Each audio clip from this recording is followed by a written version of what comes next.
particle has an anti-particle. It's mirror image.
Right then, hello, Dread Mechanic back again.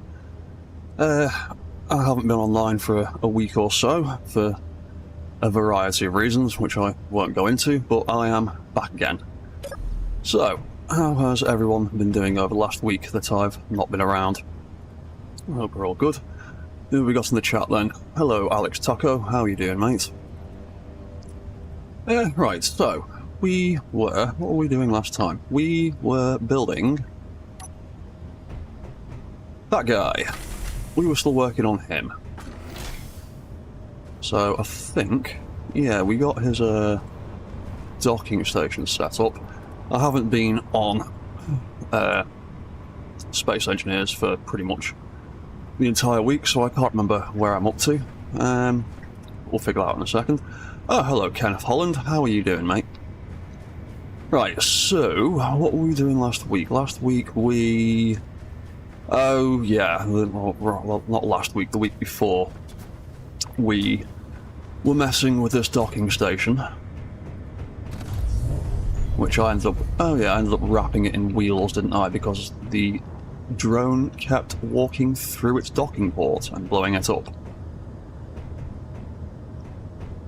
Cool, right, okay. We'll carry on where we left off then. So, what should we do first? I need to finish off building the mech's body. I also... there's a storm coming in. I also need to finish off this docking station. And do a little bit more with it. I think it needs some lighting and some more decoration. So, I reckon we will do a little bit of greebling around here. At least for the first hour or so, maybe. So, what do I want to do? What do I want to do? What do I want to do?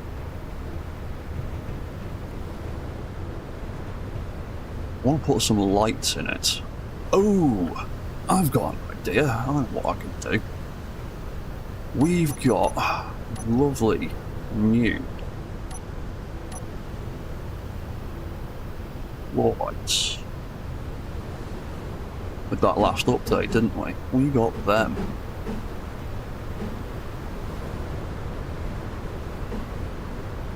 Maybe I want to put some of them in the floor?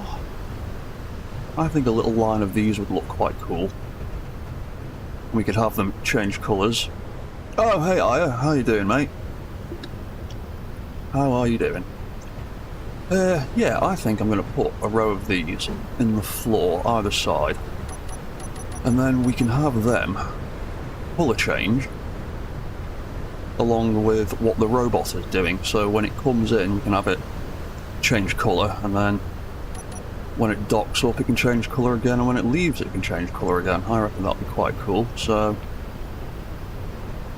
let's take these blocks out and see if I can even fit a light in there with the stupid things that I have done with this floor already. Oh yeah, that'll fit. Oh, hang on. I did have a creative mode on before when I was messing around making a thumbnail. Let's turn that off so I'm not cheating. There we go. Right. So we could have a line of them either side. Yeah, we'll have a row of them either side, leading right up to the docking bay.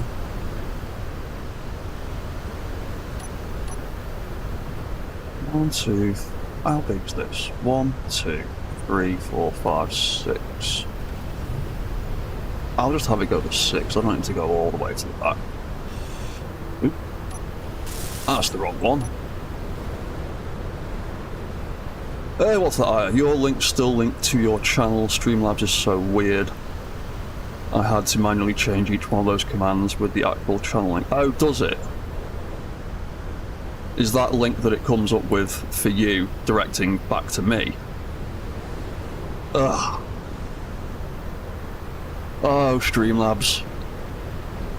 Streamlabs, you are such a pain in the bum. Does that... hang on, let me...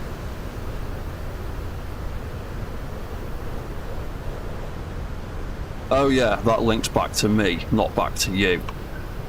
Okay, I will go through you and a bunch of other creators and set up proper links. I don't know how Streamlabs works half the time. Some of its ideas are really good, but the implementation is fucking awful. Why would I want to link another creator back to my own page? That defeats the point of giving a shout out to the creator. Oh, Streamlabs, you are useless.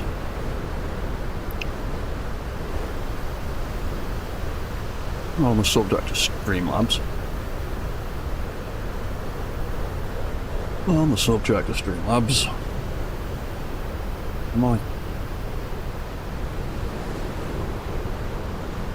Are my redemptions even working properly yet? Hey, I got the sound effect and I got the image and I got everything that time. Sweet. Right. Cool. Well, I think my redemptions are finally working properly. Yeah, that's appeared on my stream feed properly. Cool. Right. Well, at least that part of Streamlabs works properly, unlike the rest of it. Storm would have to set in right as I'm trying to do things outside. Typical.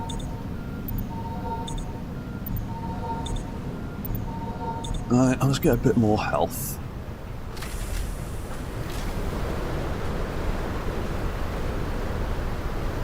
We'll just deal with the storm for now, and let's get them signals off. I don't need to see them.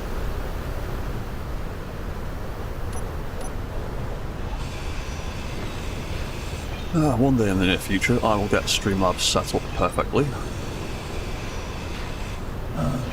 Ow. Smacked in the face with more Deborah.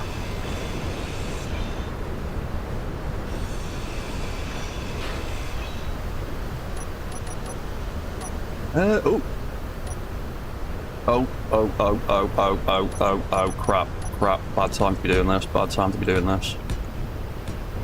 put that back in there. Let's let him finish what he's doing first.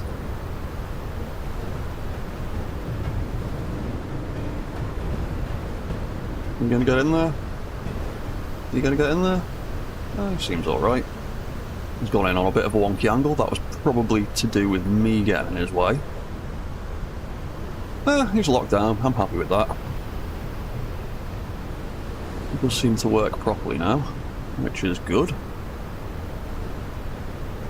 A bit of a jaunty angle there, but... my leg's twitching a bit weird.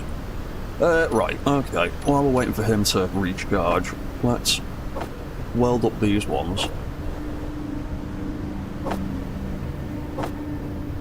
And I'll do the rest when he has buggered off. What's the purpose of the... Oh, hello, Creator Capital. I've been following for a bit. What's the purpose of the 2 latest robots? Right, so that robot over there is... His legs are behaving weird. Why are your legs behaving weird? Right, well, the purpose of this guy, when he is behaving himself...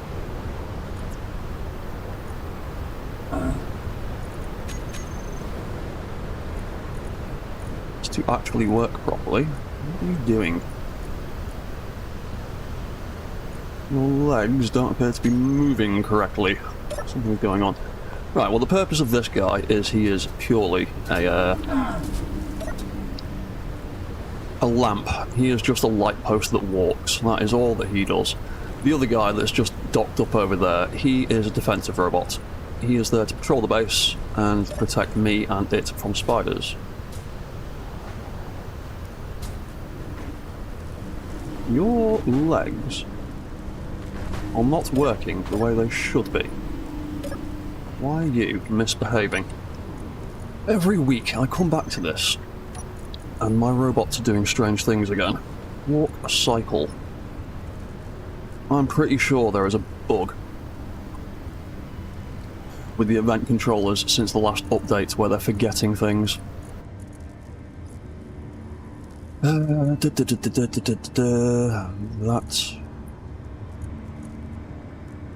is correct. These are malfunctioning. It's the legs. Leg hinges. What are you lot up to? 30 and 10. That's behaving properly. Walk forward. On. Walk return. On. Walk right left. Yeah, you see, that should have returned. But it is not. Why are you doing weird stuff? Return leg. Minus 30. Oh. Why is that set to minus 35? That is not what it should be. Something has changed. Yeah, what's going on there? Because that is not within the limits of the leg hinges. Because the leg hinges are between minus 10 and minus 30. Why is it set to minus 35 now? That makes absolutely no sense. Leg rotors incomplete. Oh. Something got damaged. That's why something's doing weird things. Oh. I see. Right. Hang on. He's taken a knock somewhere. Those 2 rotors are broken, that's why. Get rid of all that. Let's fix these rotors. Bum bum bum bum bum. Bum bum bum bum. I can't pull parts through any of them. Where can I get parts through? I need to build some more conveyor access on the outside. On that side of the base. There we go. Oh, Player One, hello, how are you doing? It's going alright. I've been a bit quiet the last week. I've not really been able to get online. For mostly financial reasons. I've been a bit skint and haven't been able to pay my phone bill. There we go, there they are, they're working now. And also, I think I've also... ooh, there's something smoking there. I think I've also kind of... Ooh! Did you get hit by a meteor or something, or did you walk into something? Yeah, I think I've also kind of gotten to the bottom of my internet issues. I think my Wi-Fi card is dying and on its way out. It seems to have an effective range of about 6 feet at the moment. I have got my mobile... It won't connect to my router downstairs properly anymore. And I've got my phone, using my hotspot on my phone, literally right next to the Wi-Fi adapter, and it only has 2 bars of reception. So I think my Wi-Fi card's knackered, and I need to buy a new one. Thank you. Right, that'll explain why this robot was knackered. So yeah. Yeah, I've just been a little bit skint and not in a good position to be doing much content stuff, which has been annoying. I've not really had much internet, and I've not been able to get online very much, and most of my games are heavily modded, so I've not really been able to do any SE stuff. But in the meantime, I thought I'd finally take the opportunity to start learning about Blender. Thank you for crashing into that and breaking your feckin' solar panel, smaghead. I think I need to increase the height of his walk sensor. Also need to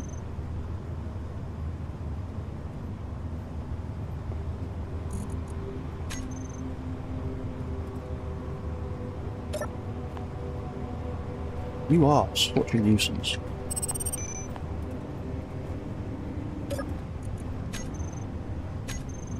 What's that, Chad? Gotta love it when autonomous mechs take damage but can't be bothered to notify you. Yeah. Oh, he's actually broken both of those solar panels now. Well done, Dibby. Well done. Right, antenna, sensor range. Turn you on. Now let's put that a little bit higher. Top. Top extent. Let's go 7 meters. That should do. Right. Will I not smash myself to pieces? Oh, actually, I am going to have to stop you anyway, because I need to fix your solar panels now. Damn. That's not the brightest lamp. No, he's a bit stupid, but... yeah. AI limitations. There's probably better ways of doing things. Well, there's almost certainly always better ways of doing things, it's just trying to figure them out.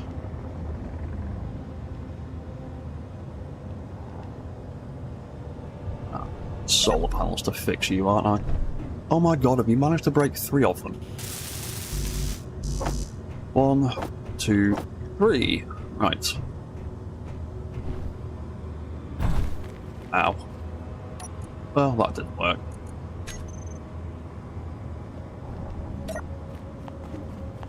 Alright, let's go get some parts for that.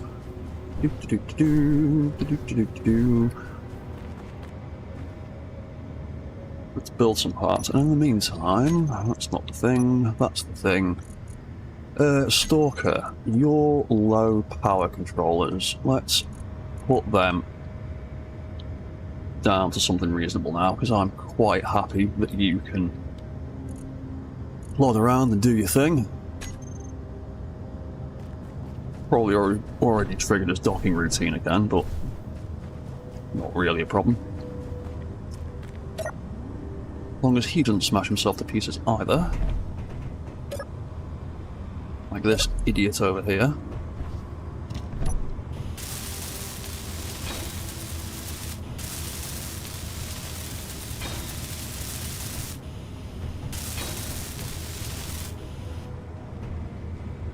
Right, anything else smoking? Ah, damage there as well. Yeah, he must have walked into something. Anything else? Yep, yep. Oh.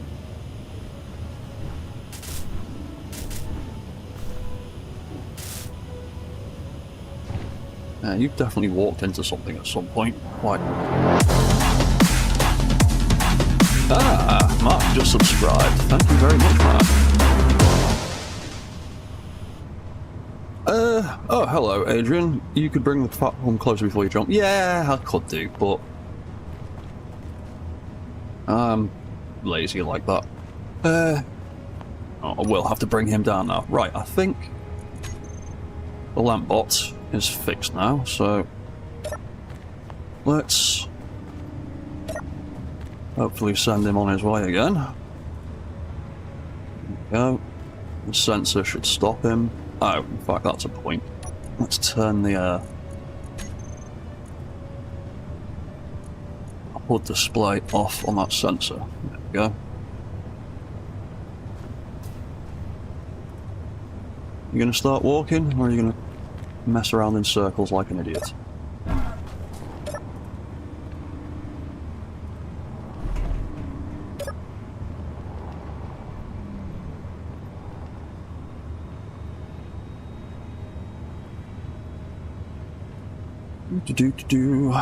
Oh, hello Alex, I'm back now. What are the new robots we're making today?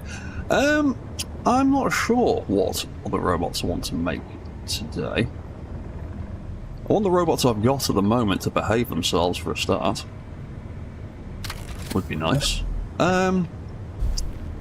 What could we do today? We could do something completely different just for the fun of it. Right, why are you not actually walking?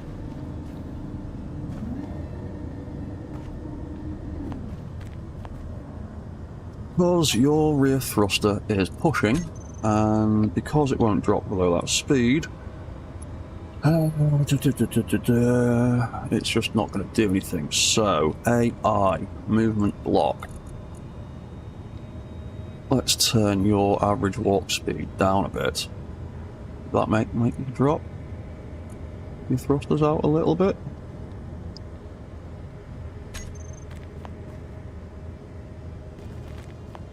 Or do I need to change that sensor on your front to incorporate the thrusters again? Because the problem with my AI walk control system is if the thrusters just push and push and push, it can either lock the walk cycle on or lock the walk cycle off, depending on things.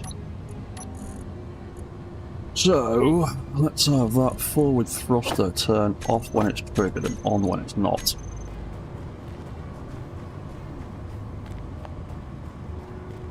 And you're now stuck on the stair set, because you are an idiot.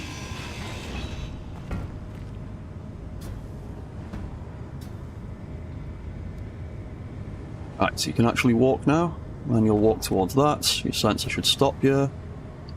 Then you should start turning. Hopefully, maybe. Or you can just be an idiot.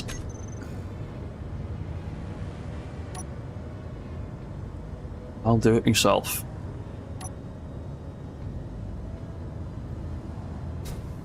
So I will manually put you over there, and then we can carry on. Now, it's the problem with the... Oh, hey, Deathlock. How are you doing? Biggest problem with the AI blocks, in terms of how they respond to being interrupted. If something interrupts their AI routine, say a bad guy appears and the offensive block triggers, when it goes back to a task block that is following a set path or a set route, it won't pick up where it left off. It will restart back at the first waypoint. Meaning if you've got a robot over here that gets distracted, when it kicks back into its auto routine, it will try and walk through everything. And I haven't been able to think of a decent way of mitigating that issue yet. I'm not sure there really is one. Right, that's back to normal. You're back to normal.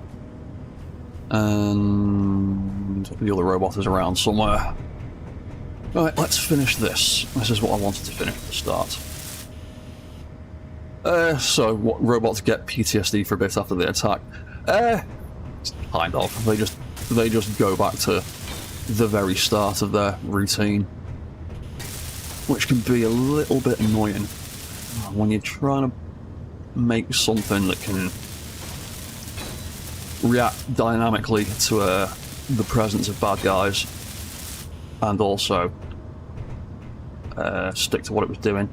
You know, I think that's too many lights. I think I'm gonna have maybe one.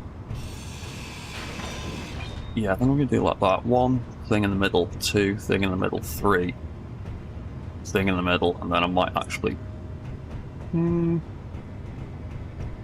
Actually, no, I'm not going to do that. I'm just going to have 3 sets, because if I have too many lights, it'll start adversely affecting the sim speed if you've got too many lights, and I like using lights all everywhere, so we could have them there, and we could have them in the gap, because I really like these blocks. They are one of my favourite blocks to build floors out of.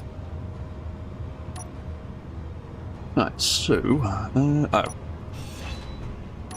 that can come out, and that can go in its place. 1, 2, 3. I do have the parts for that one. Cool. And I've got parts for that one. I've got parts for that one too. Fantastic.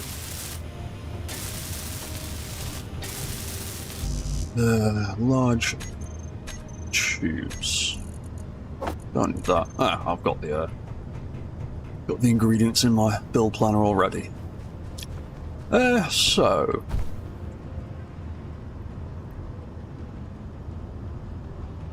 I'm not too worried about the resource costs, to be honest, Adrian. It's not more iron than half blocks. Yeah, I'm not too worried about the resource costs particularly. My base is literally built on top of an iron deposit.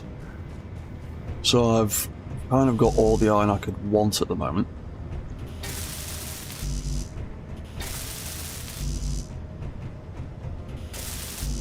Apparently I didn't actually pick up any of the parts that I need. Like that. Again.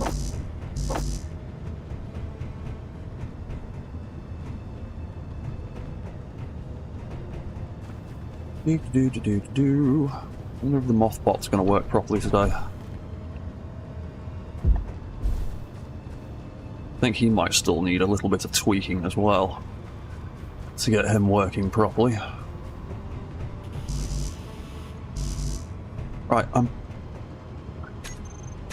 did I not just walk up there and click the button and do the thing?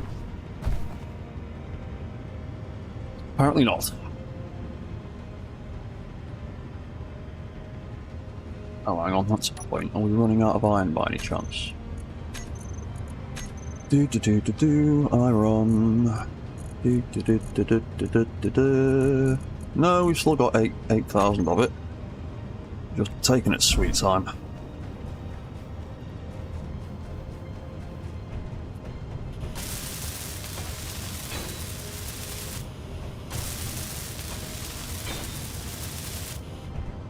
Yeah, what could I do today? Not really had much of a plan because I've not really had any time to prep anything, so might just make up a random goal for today. First, I want to finish off these lights.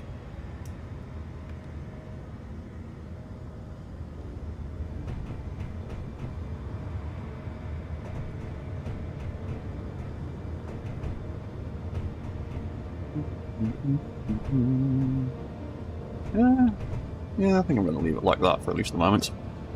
Do something with or use the ramp you built. Could do. We do need to find silver and gold. So we could go exploring. So I might do a little bit of that after I've got this set up. So what did we tag this as? Stalker Bay. That's what we did. STBY. Stalker Bay. Docking lights. 1A. That can be that side. You know what, we'll just leave it like that for the moment. All the settings I'm going to do in some... Probably going to put them in the event controllers or something. What's the fastest you can make a robot run? It kind of all depends on how you build the thing and how big it is. Smaller robots obviously can't move that quick. I've made spider mechs that can run like 15-20 meters a second. The biggest issue with making mechs run quickly is the friction between blocks and voxels, or the friction between wheels and voxels, isn't realistic enough to be able to propel you quicker the faster your legs move. What ends up happening most of the time is your legs just flap about on the surface of the voxels, not getting much grip and not really achieving much, which is why I angle the suspension blocks on the legs to provide more grip. It's an awkward one. Also, this is a survival game, and because of the nature of the way blocks interact with voxels, if you go above about 2 or 3 meters a second, your robot will just start smashing itself to pieces. It will literally pound its feet into the ground until it's got no legs left. And then that is the end of your robot, which is another reason that I put suspension blocks on the bottom of them to protect them. Fastest robot I've been able to make walk is probably about around 20 to 30 meters a second, and that's because it's a gigantic titan of a robot. And just the sheer momentum of it walking forward generates quite a lot of speed. The Warhammer Warmaster Titan I've been working on for like the last year or so, that can do about 25-ish meters a second. Which makes trying to walk around inside it while it's moving an absolute bloody nightmare.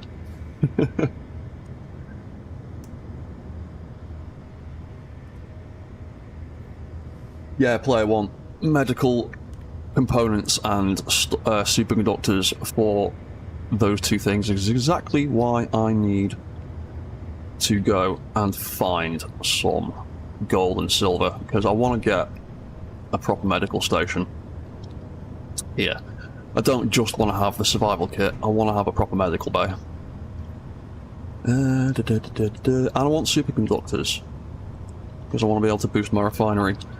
And on the subject of that, I actually need to move the refinery forward a block. So, let's set all this up, see if we can get this working nicely. Oop, that's the wrong button. And we might go scouting for some gold and silver, possibly. I don't think I've found any yet. 3B. Suit energy low. Bum, bum, bum. I'm just going to go sit in the spider for a minute. So it's better to fly instead of running. Yeah, from a realistic standpoint, in Space Engineers 1 at least, yeah, it is generally better to just build a ship. Mechs are more of a technical novelty than anything particularly practical. I've been trying to find ways of making them more practical, but at the end of the day, they've still got a few fundamental issues, like they're an absolute pain in the arse to fix if a leg gets broken off. Because we can't project subgrids without third-party plugins. So it makes repairing robots on a regular basis an absolute nightmare. Which is why I try to not make them too complex when I'm playing a survival game, because it's just a lot of work to fix them when they get broken. Right, so these lights, I want these lights to do things when stuff is happening. So what do I want to do? First of all, I want to make a group for them. Ba-bum-ba-bum-ba-bum. Docking lights, stalker bay, there we go. So we'll make a group for these guys. 1A, 2A, 3. Yeah, cool. They're all named properly. Right, so we will set up them. Oh, in fact, docking lights. I like it to be plural. That can get deleted. And we're also we're going to set them to blink and stuff. And we're going to have offsets on them. So 1, 2, 3 sets of lights would be 0, 33, and 66%. So they can be offset by 30. Oop. Spiders. Spider. Let's see if my... Oop. Let's see if my... Has he kicked in? Has he detected the bad guy yet? Help! I'm being chased by a spider. Come on, robot. Oh. Well, come on, spider.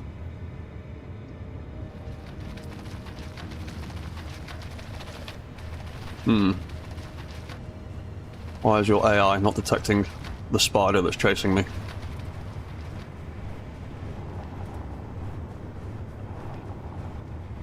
Seriously? Seriously? I thought I turned that on. Right, fine, I'll kill the spider myself, and I'll sort you out in a minute.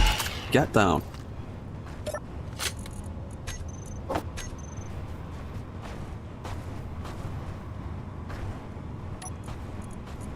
You, Mr. Stalker, you completely ignored your sole purpose right then. That is on, that is targeting characters, that should have done stuff.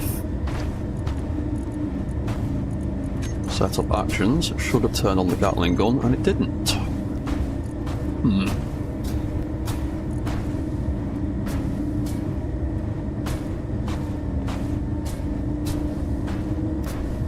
Oh, sorry Adrian, I didn't see your other message there. You mean a mech that can walk and instead of running fly?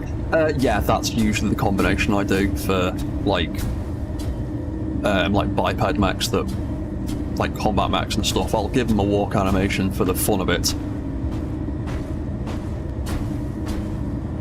Yeah, it turned right after. I don't think that was it reacting to the spider. I think that was it missing its waypoint and turning back again. Or the AI just being stupid. Because it is on. It is targeting enemies. It is targeting characters.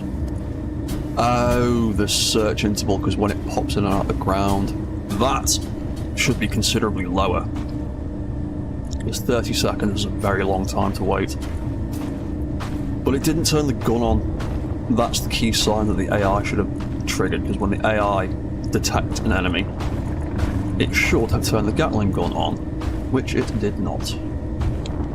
Makes me wonder if one of the controllers for the Gatling gun has gone screwy. Dooby dooby dooby dooby dooby dooby doo. Gatling gun.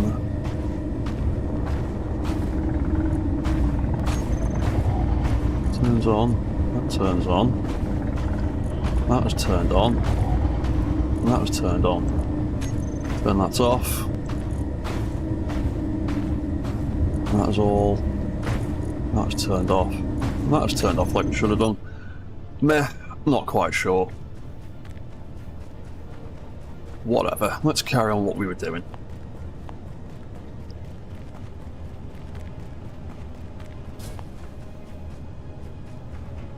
Right, so what was I doing? Oh yeah, I was setting these up. So, that's going to have an offset of 33.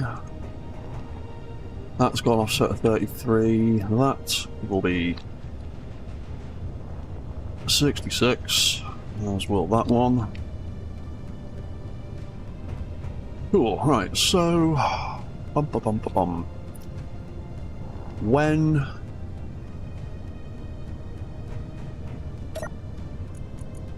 oh yeah, we'll change the name of this as well. STBY. We'll just call it the... Oop, meteors.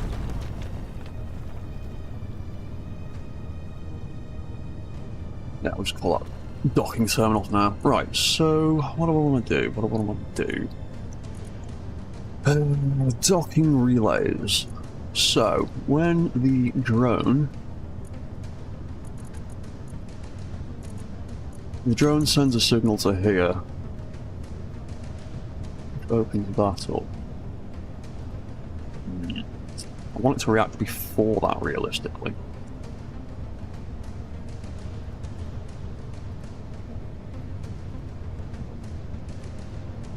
Which would mean putting another beacon, no, another relay on here. Another relay on the mech. Oh, no worries, Adrian. I will be here for the next 3 hours at least. Another 3 hours. So feel free to jump back into the stream after you've had your food. But yeah, cheers for dropping by, man. So, I want that to change colour to indicate that it is coming in to dock. And not just when it docks. When it docks, I want it to do something else. So, we are going to need at least another relay on here. So I need to send it another signal. Where are my relays? There they are. Oh! Cool, base lights came on automatically, that's good.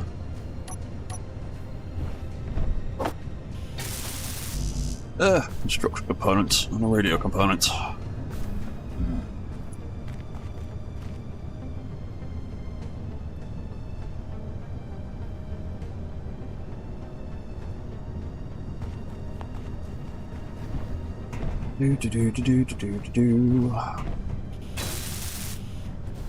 Right. So, what were you? Launching relay. Relays, STBY, so we had launching relay, docking relay.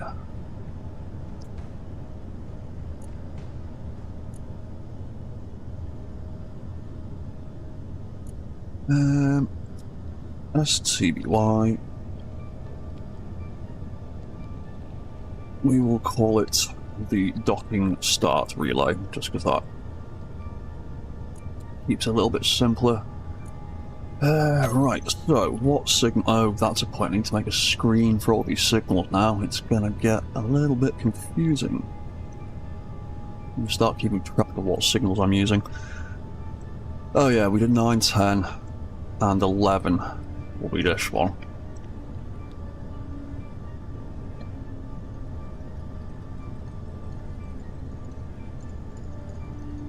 Cool, so when that gets sent a signal, that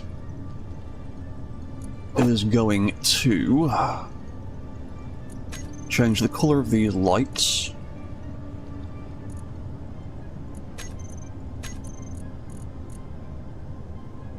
Actually, we'll have that set to orange, because that's the same colour the low power indicator is on the mech. So we'll have that turn orange, and we will set the blink interval to 1 second. Yeah, so that'll do that. I'll have to put a relay on him in a minute.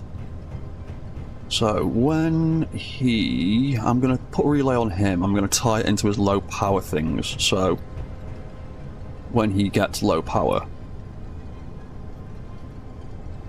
What are you doing? He will send a signal over here. Then when he walks round, he will get to there, and he will then engage his docking routine, which will bring him into here. Then he will lock down. So when we lock down here, which one was it? That locks that. Yeah. That locking. Oh, that's unlock. That's end one. That's not the one I want. Okay. Ah, yeah. That's the one I want. That's the one that locks. When we lock down, we will set those docking lights to cyan, nice neutral colour in the middle, and we will stop the blink interval, so we will set that to 0.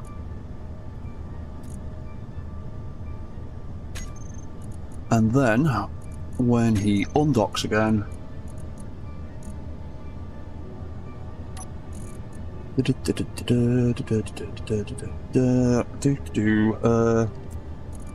docking lights can then change to green to indicate that he is full powered.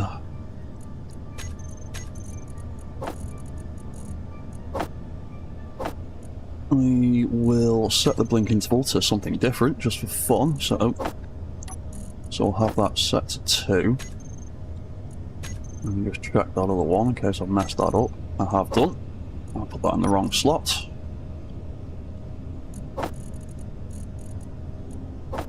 That will set the blink interval back to 0.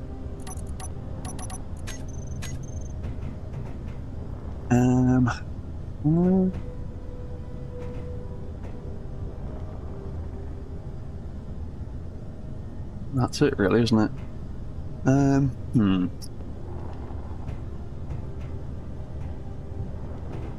Now, I want a way for that to turn off again, but not until he is. Actually, oh yeah, I want it to turn back again, don't I? Because it'll turn green when he's coming in. It'll turn cyan when he locks down. It'll turn orange when he comes in. It'll turn cyan when he locks down. It will then turn to green when it unlocks because he is fully charged. And that will sit on green. Oh, you know what? I'm going to leave it like that. I'll just let it sit on green. That'll be fine. So, Stalkerbot. What is your battery like at the moment? 88%. Let's bring that low power controller back down again. Well, it's 87.5.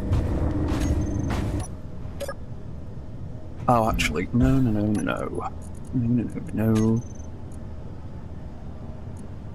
We'll put that back down again, because I need to build a relay on you, I think. Don't have a spare one in there, do I? Docking launch patrol. No, I need to build the relay on that dude. But it would also help if it was daytime and I could see what I'm doing, so I'm going to go lie down for a second.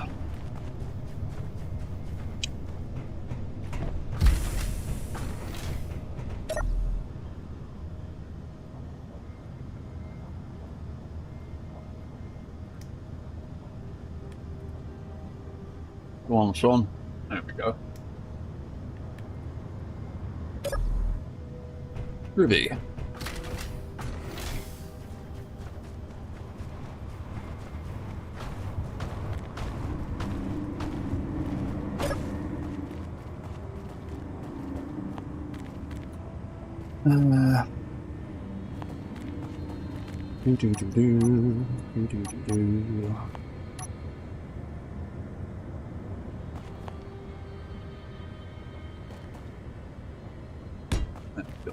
So I can get up here for now. Ooh.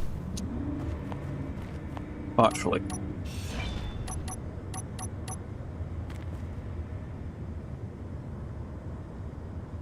Let's do a ramp instead. That makes it a bit easier to climb. Right, we need to put another relay in this guy. Have we got any space for more relays in any sensible places?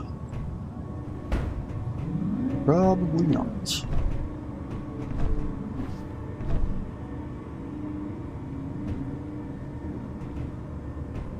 He is getting quite full in the back now. We might be able to squeeze one in the middle there. What about a robot with a giant cannon just for the fun of it? That does sound fun. That walking solar tower is creepy. I've seen tons of your different mechs, but that's the first one I went, what? Oh, hello, Father Prax, by the way. Yeah, someone suggested it in a stream a few weeks ago, just like building a walking lamp. lamppost. And I thought, yeah, it's a really cool and weird idea. I keep meaning to set him up with some sound blocks so he can play music as he's walking around. But I need to go through the music list and remember which ones will get you copyright strikes, or will get you copyright disputes. Because there's a few of the songs on the Space Engineers sound blocks that will... well, YouTube doesn't like them.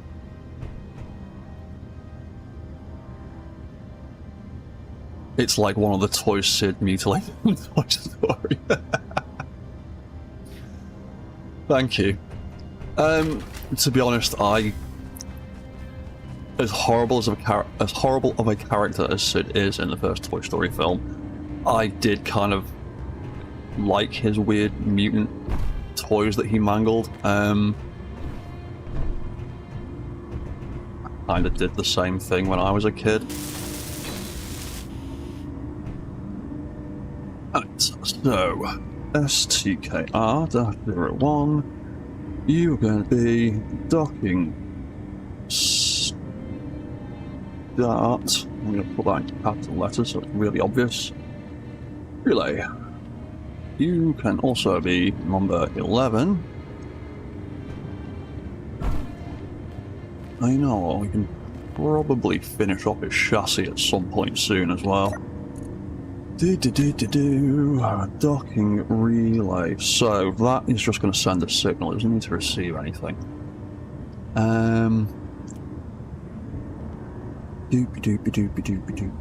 Oh yeah, that's what I was going to put it into. I was going to put it into these two controllers.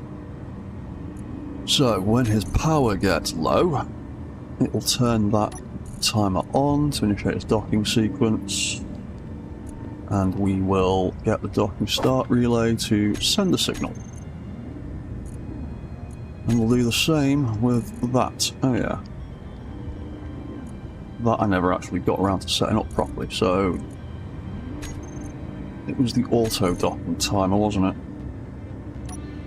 Yes, auto dock on. And send that signal. Right, so if I put you back to 86.5, that should trigger that in a second. Write that out, send you on your merry way, and then we'll run over here and see if it works properly.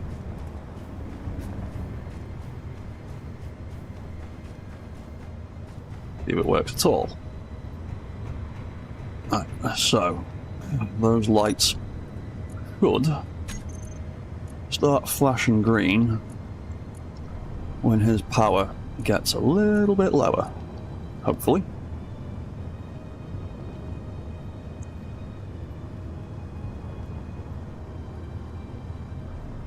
And what's that Father Prax who agreed did the same? So many of my toys wound up swapping arms around or getting head. Yeah. Oh, there we go. Lights are flashing. Signal has been sent.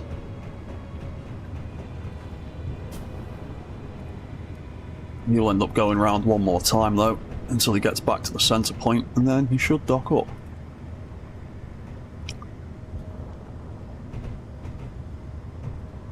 Cool, right, so that should indicate that he is a... oh, right, more spiders.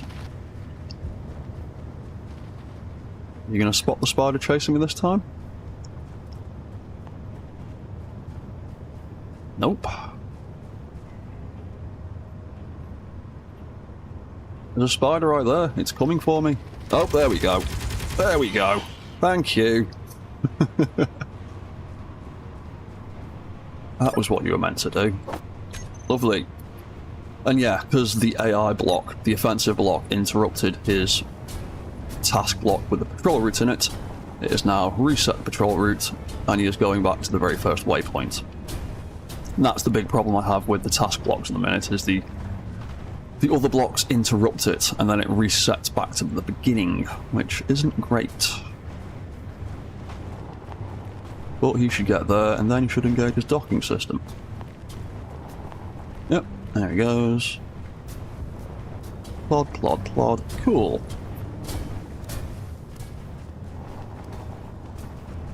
Now, if I run over here...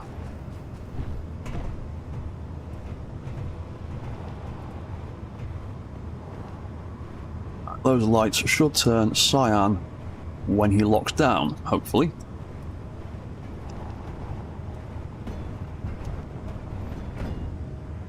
Yeah, it does work, Taco. I think it might have just been the targeting interval was just too long, because the spiders pop in and out of the ground, and I'm not sure how that affects their targeting ability. Oh, there we go. It's turned cyan, and the lights have stopped flashing. Groovy. Right, so that's a little bit of lighting works. But also... actually, no, I'm going to leave it like that for the moment. Right, so... I'm happy with that for the minute. I'm going to leave that like so. He's doing his thing. He can actually shoot bad guys, apparently. Let's sort out a bit more food and get out the radiation for a second. Thank you. We can get these two robots doing something. Oh yeah, I wanted to give this guy a face, didn't I? Because he's got a little face. I wanted to give this guy a little face too. Bum bum bum bum bum. What are we doing for seeds and stuff? Oh yeah, we still need to find mushrooms, don't we? What do we got? Let's grow some more grain. Let's do a whole load more grain, actually. Seeds. Let's do more of everything.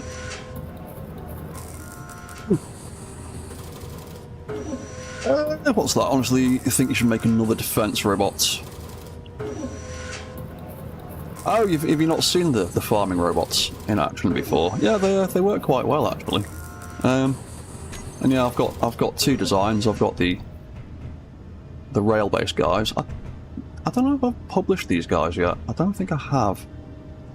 I've got a few different versions of this setup. I've got one that comes with my mobile farm giant spider walker thing.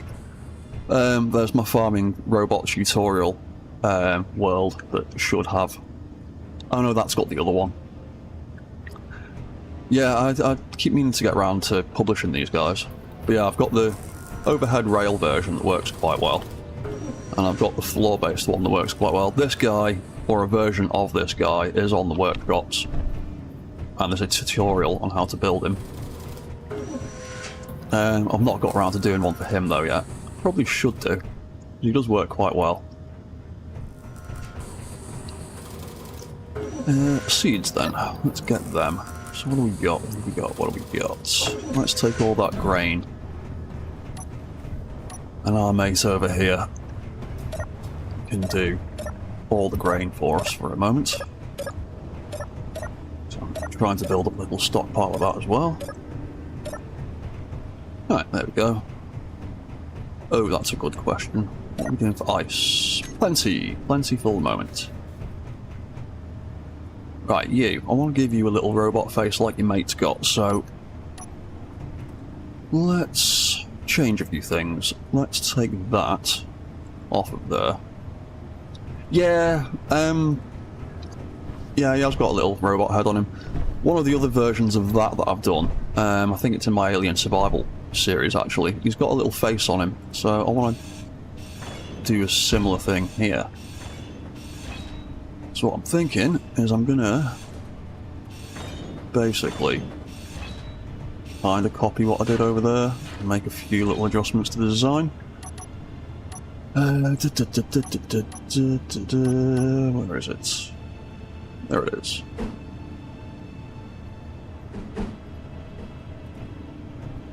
Yeah, so we're going to make a few little adjustments to the underside of him. We're going to have a turret controller in there, so his little face can look around. We'll also gonna plonk a broadcast controller in there as well. And then he'll be able to tell us things about what he's doing, and what he's up to. Don't need two of them.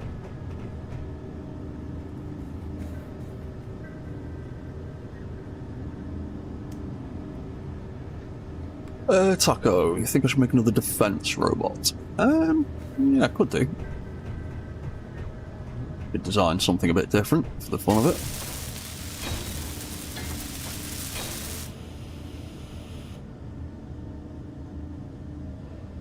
Might do that. Right, so then... How did I do the face on the other guy?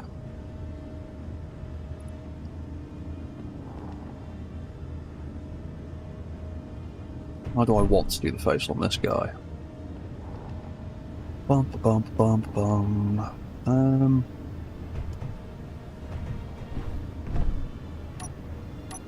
I need to get it to overhang slightly, because I need to get the rotor in there, so... If I put that there, will I still be able to walk under that? I think I might get in the way of it.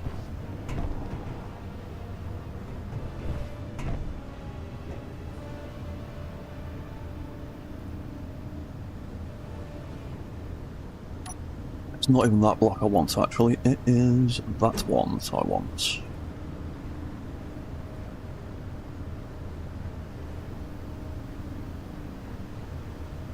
Yeah, that'll be too low, because the rotor is going to underhang, so that can come off. We will put one of them there.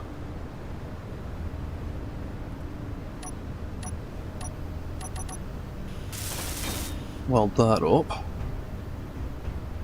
Then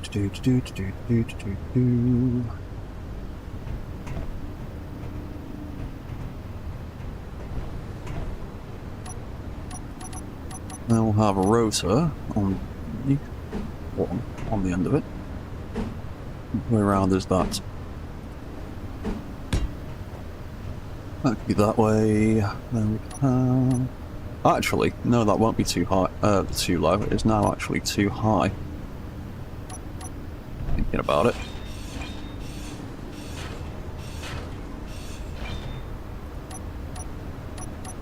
Let's do the same thing, but a block lower. That colour from there. Put that there.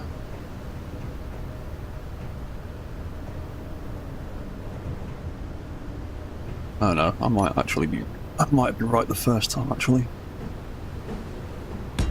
I'll put that in. I can still walk underneath that. That's fine.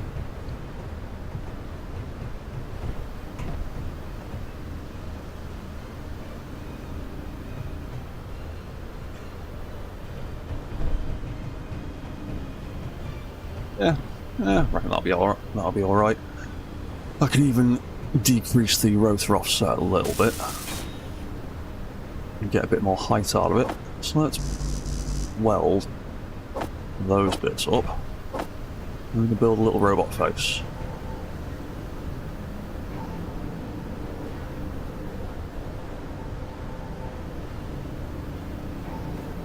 There we go. Finally got the bits.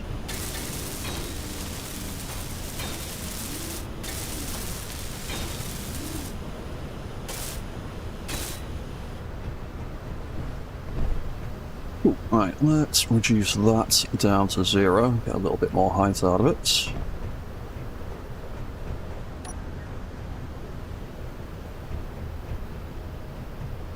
Yeah, that's fine.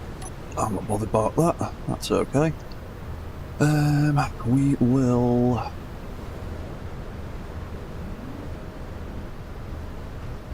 That moved in a weird way then.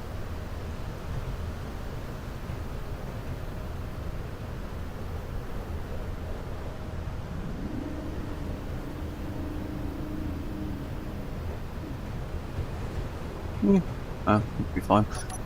Hallucinating. And we can have a camera on the front of there. And he's got a little face.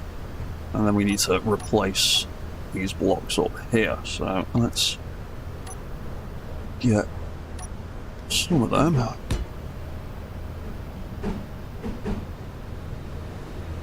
Ooh, actually, let's not even get them. Let's use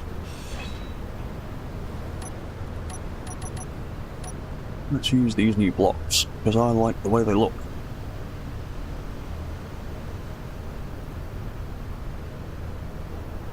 I really like these new rounded blocks. They are quite cool looking.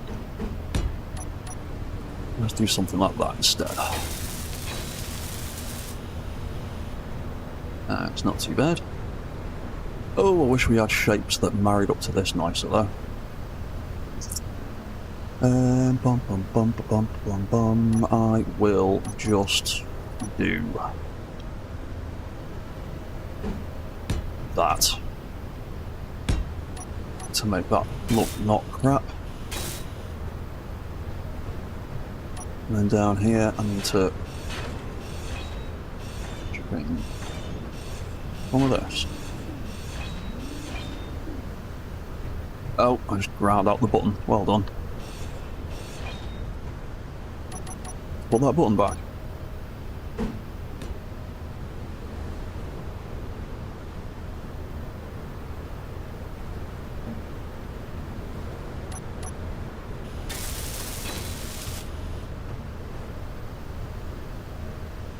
Right, so. Naming things. You are F-bot number 2, aren't you? Yes, you are.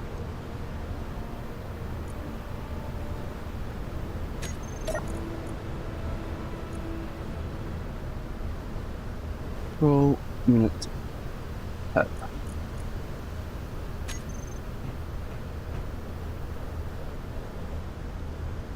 So you can be F-bot 02 head hinge. And what we're going to do with you, your top limit's going to be that, your bottom limit's 45. Give that a bit of power.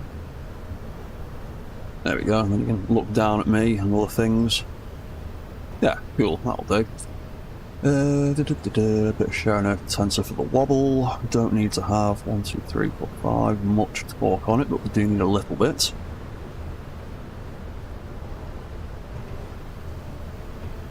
Then we've got the head rotor, so farm bot 02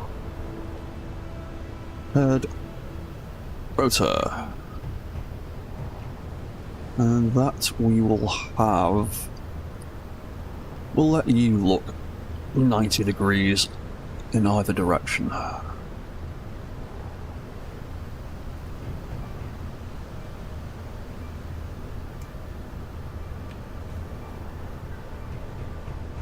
Yeah, not too bad. And then I want to cover this a little bit, but I still want to have a bit of access. So let's grab that colour, plonk that there. And to be honest, those two can just get covered up. They don't need to be visible.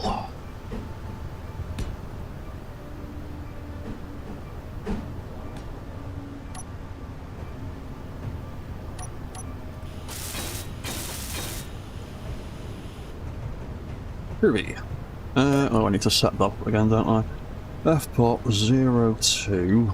Was it harvest? No. Was it launch? No.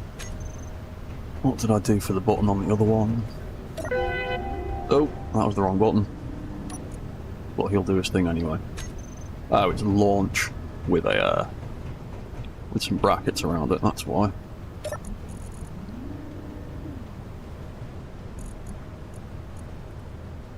Launch drone, launch drone, launch... Oh, don't know which one I'm looking for. Launch drone, that's the one I'm looking for. Launch drone. I need to name them better. And I've got two there, one in capitals, one in lowercase. That does not make things easy. Right, okay. I think that's set up again. So, azimuth rotor will be in here somewhere in this mess. Ah, right at the bottom. F-bot rotor. Elevation will be F-bot hinge. And then that camera is presumably the one I haven't named on the front, which is a nightmare to try and get to with the build vision. So, camera, that one I'm guessing, yeah, that'll be F-bot 2. So we'll take that. Put it on there. F-bot 2. Yeah, that's the right camera.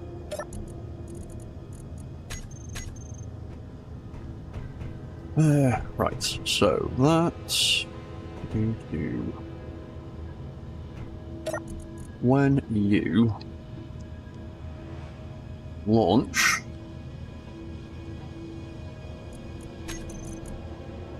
I'm gonna set up a few things.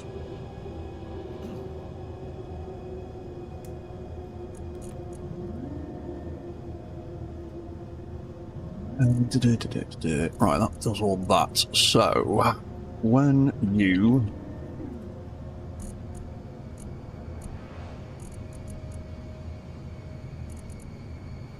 undock, let's go to page 2 and set up a new set of controls for the head. So, when you undock, that will turn on, that will turn on.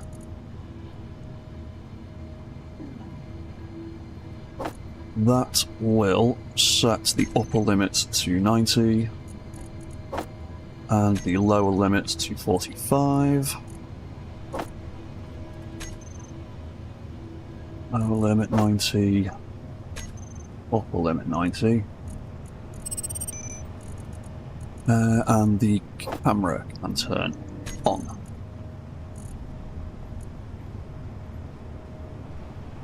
Yeah, I think that's everything there. And when it docks back up,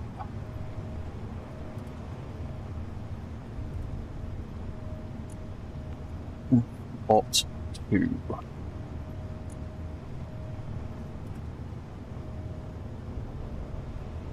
Yeah, when it docks back up, we should have, yeah, plenty of space.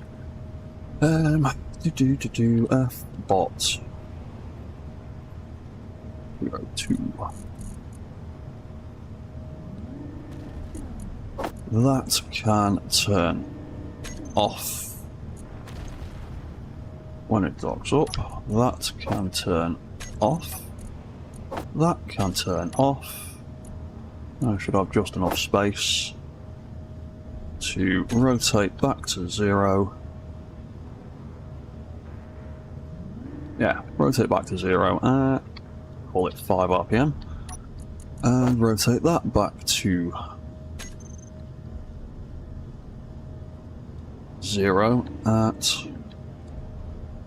5 RPM auto. Yeah, we'll set that. In fact, actually, I will have to change the launch controls ever so slightly, just as a little bit of a fail-safe, so that, if that goes to minus 85 and upper limit 85, it doesn't have the potential for the head to do a full 360 when it resets instead. So, launch.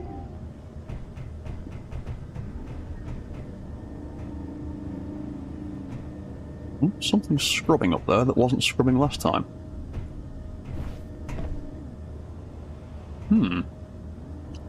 Why are you scrubbing now? You weren't scrubbing the other week.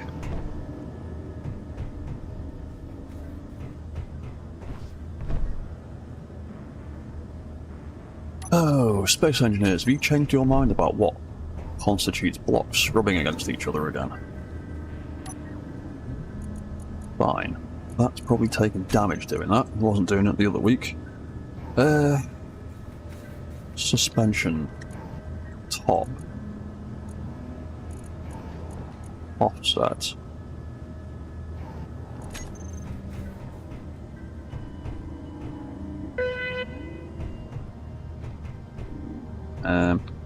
Oh, resetting that to 0 makes his head face down. Right, that's not what we want. That to reset back to 90. Dock F bots. Number 2, dock and connect. We want that hinge to rotate back to 90, actually.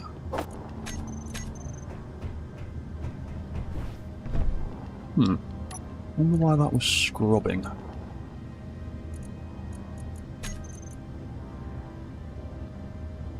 Bot 0 to suspension top.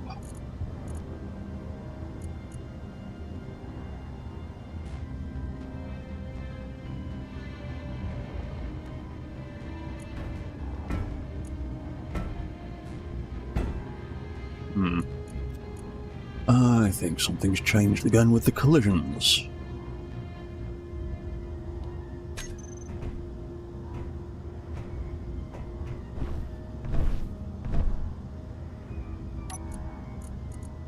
That wasn't scrubbing last week, or last time I was on here.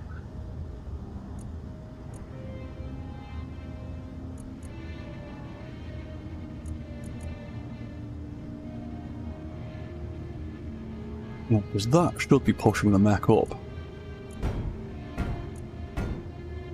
And it is most certainly not right now.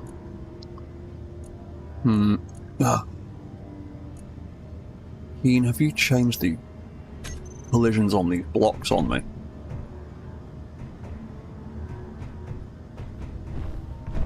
This was working fine last time. Now it's been a grubby nightmare. That wasn't happening last week.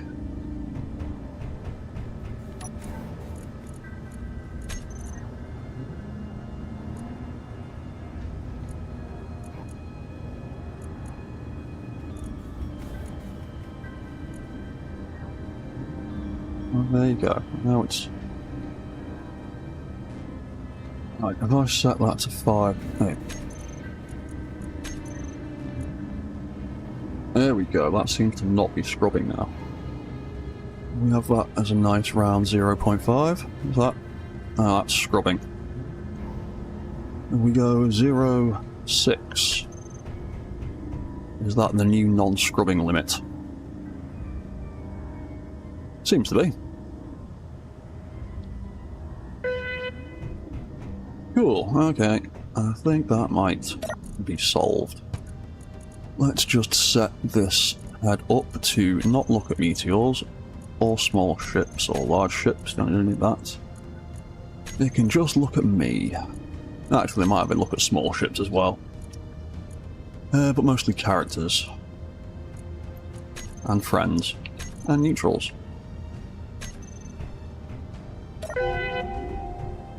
Alright, there we go. He can look around. And look at me. While he's doing his routine.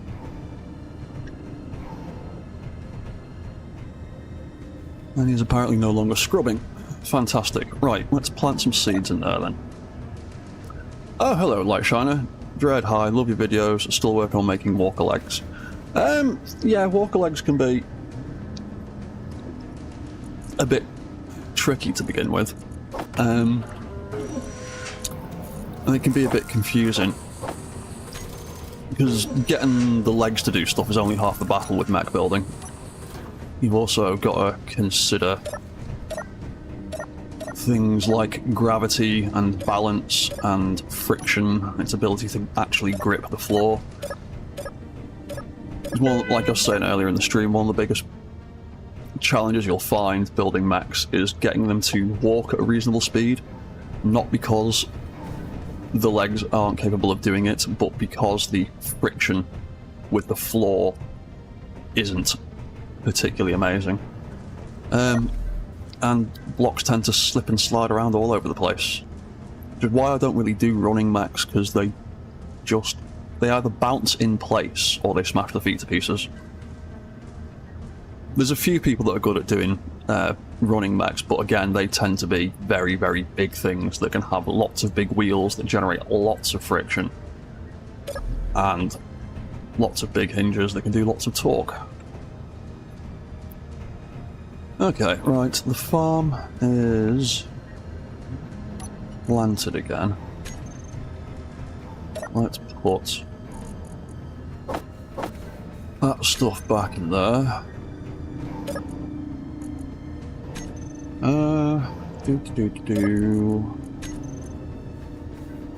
All the ice we've got. Let's go and grab a little bit more ice.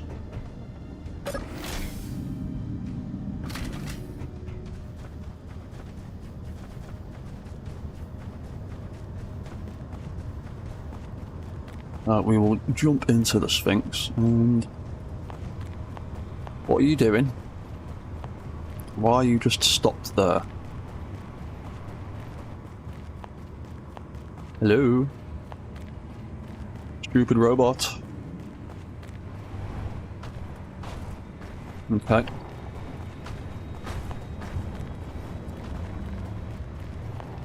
Yeah, the AI blocks in SE are good, but they're not perfect, so occasionally automated things start doing weird stuff for inexplicable reasons. Let's go and get some more ice.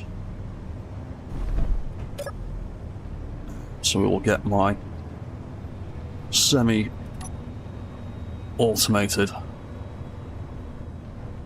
miner.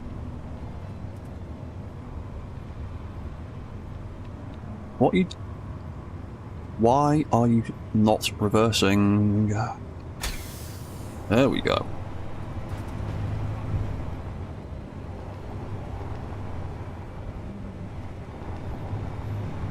Right, we'll take this guy over here.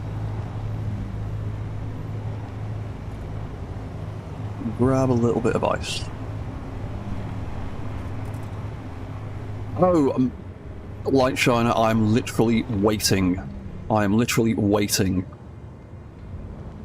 for mechanical blocks and the logic blocks to appear or arrive in SC2. I'm kind of in a holding pattern on SC2 at the moment, literally because of that. I've done a bit of live streaming of it, mostly just building stuff for the sake of building stuff. But I'm checking every single blog post and newsletter and every little thing, waiting for more information about the stuff I need to build mechs in a SE2. Yeah, believe me, there is no one more excited about the prospect of building mechs in that game right now. I am literally cannot wait for the moment it becomes a thing. Right, let's get a bit more ice with this dude. Yeah, because the new mechanics in SE2, they're going to have... What I think, personally, I think they're going to have quite a positive effect on mech building in SE2. The main one being that 20 meter a second damage limiter. That is going to have an absolutely huge impact on making mechs more durable, just in their basic operations. Because mechs are fragile enough in SE1 as it is, without having to get into a fight. In SE2, a lot of those damage issues are mitigated by that damage limiter. Because a lot of the time you're not really going to have a mech moving at 20 meters a second.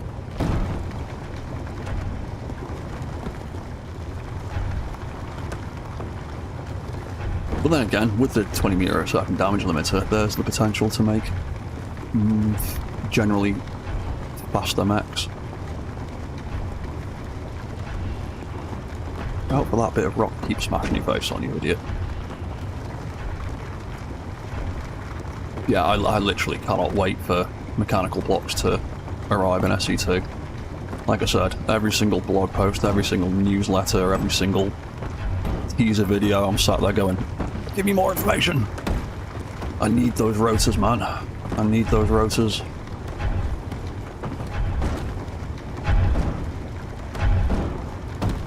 You've dug through that bit of ice now. Let's recall you. Oh, ah, damn, I fell down a hole.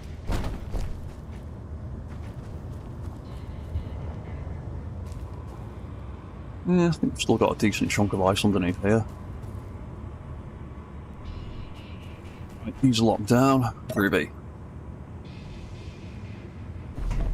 Well, the next update. Some mechanical parts, I believe. As from what information I've seen, I think it's going to be rotors and pistons first. They haven't really said much about hinges. They've not really even teased hinges at all yet. But that's how it was in SE1. Rotors came first, hinges came later, because hinges are basically just reskinned rotors with limited functionality. They operate on pretty much the exact same mechanics. But, yeah, VS 2.2 is the one that they've said that the mechanical blocks are going to make an appearance. I'm hoping, really hoping we get at least some timers or something as well to go with it. Because having subgrids will be awesome, but if I can't program them, then I can't really do much mech building, other than making cool looking statues. I need those timers to be able to actually program stuff, so I'm hoping that they make an appearance too. Would be nice. Right, you've got ice, you guys are farming stuff. I will set up your broadcast controllers later, but I can't be bothered doing it now. What time are we on? An hour and a half. There's plenty of time left.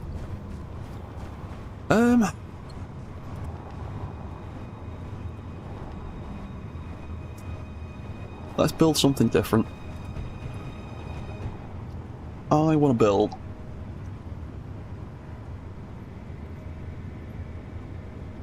build myself a mech suit type thing, or a biped mech that I can walk around in.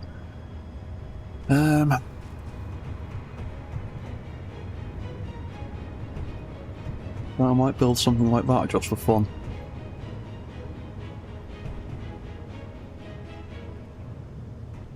Let's add a small head onto there. In fact, we'll mostly weld it up just so it's a bit stronger. In fact,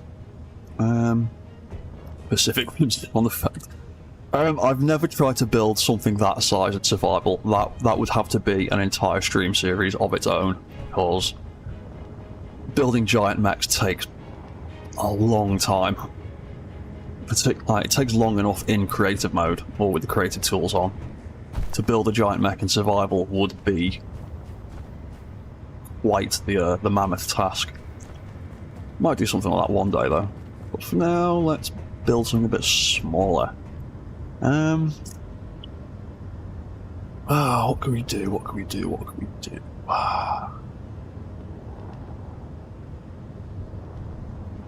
Yeah, let's try some ideas. In fact, give me a second. I'm just gonna have a look and see. Oh, my folder's already open. That's fine. Have I got any pictures of one of my mech designs I would like to try and rebuild?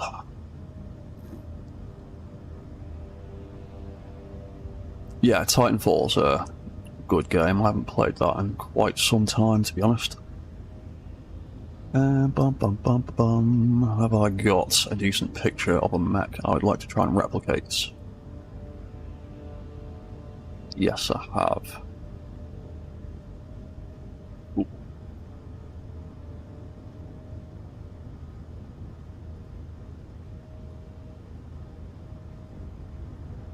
And I will try and remember what is inside that thing. Yeah, okay. Cool, right. I've got a rough idea of what I'm doing.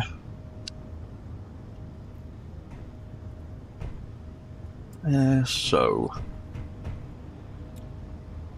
how do we want to start? How do we want to start?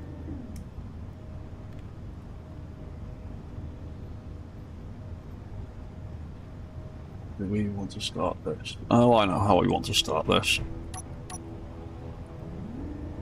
Let's just plonk a block right in the middle there. That is going to eventually get replaced with another block entirely. So if we do something like that.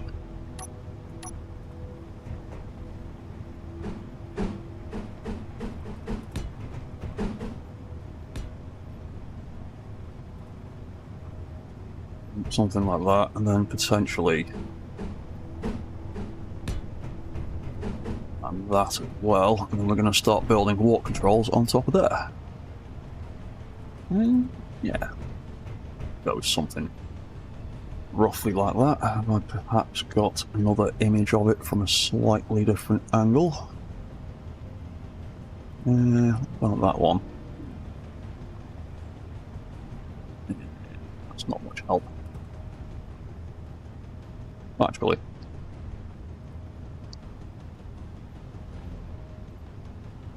Yeah, okay. Do that and that. That's going to be walk cycle stuff in the middle of there.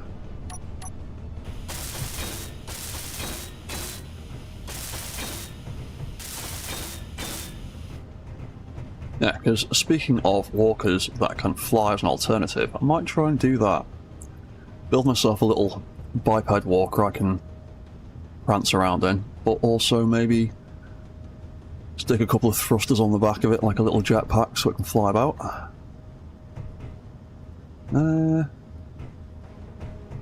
Yeah. Okay, right. Well, I'm gonna have my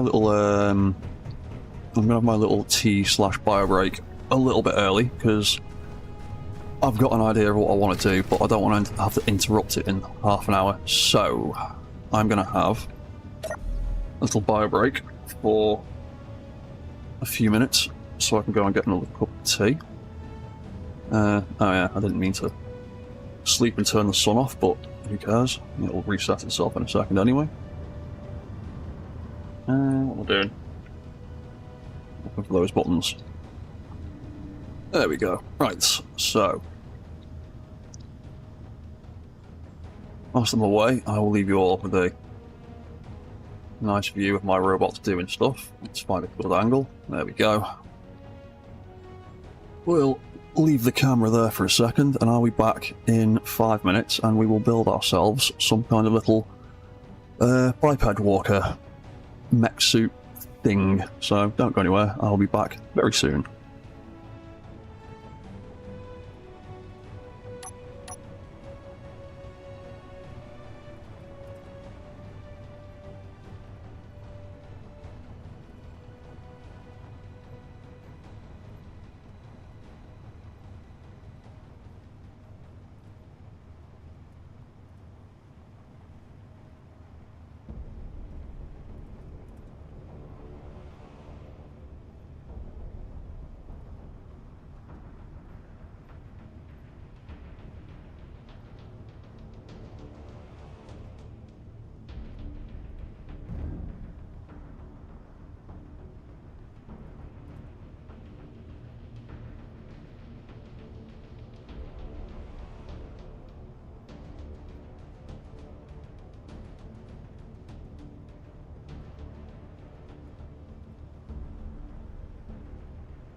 Right, we are back again. So, oh, that's all the wrong buttons. There we go.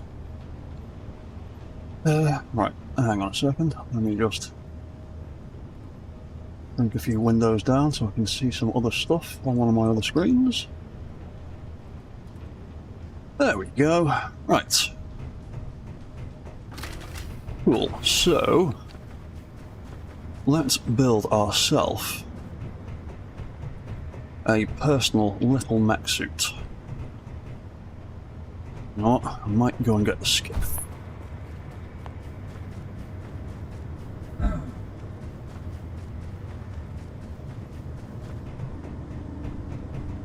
I wonder if snake-style locomotion is possible in SE. In SE1, possibly, if you turn damage off. You might be able to get something like that going. You'd probably have to cover the bottom of the mech with suspension blocks so it gets enough friction. I've never actually tried doing something like that because a snake-style mech would be... there'd be a lot of subgrids involved in that. Might be a challenge for me to consider at some point. Interesting idea.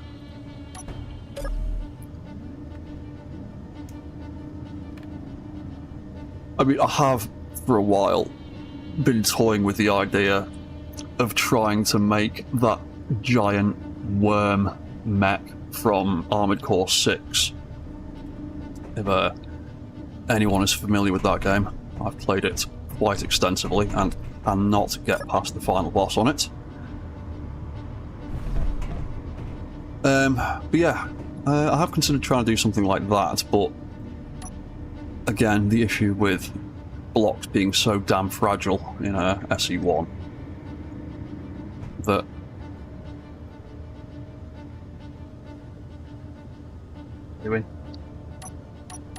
there we go. Right, I can actually scroll through my stuff again.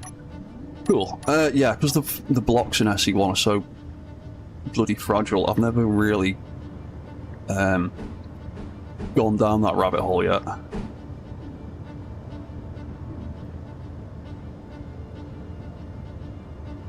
Yeah, I think someone might have done something like that. I know there's a few people that have done variations of the Strider, and I am currently working on my own version of the Strider. The difference being mine can actually walk. I've seen a few people make some really good replicas of the Strider that they're just a set piece. Whereas the one I've been building can move about 20 meters a second. And weighs about 500,000 kilograms. And I had to make a mod to get the rotor strong enough to make it actually move, but it does move. And I might do some streaming on that build at some point. So we're going to need a timer in the middle for the walk timer trigger. You know, I might actually just set up some ramps on this side as well. It's a pain in the bum having to move the skiff every 2 seconds. Whee! I jumped right over it. Clever.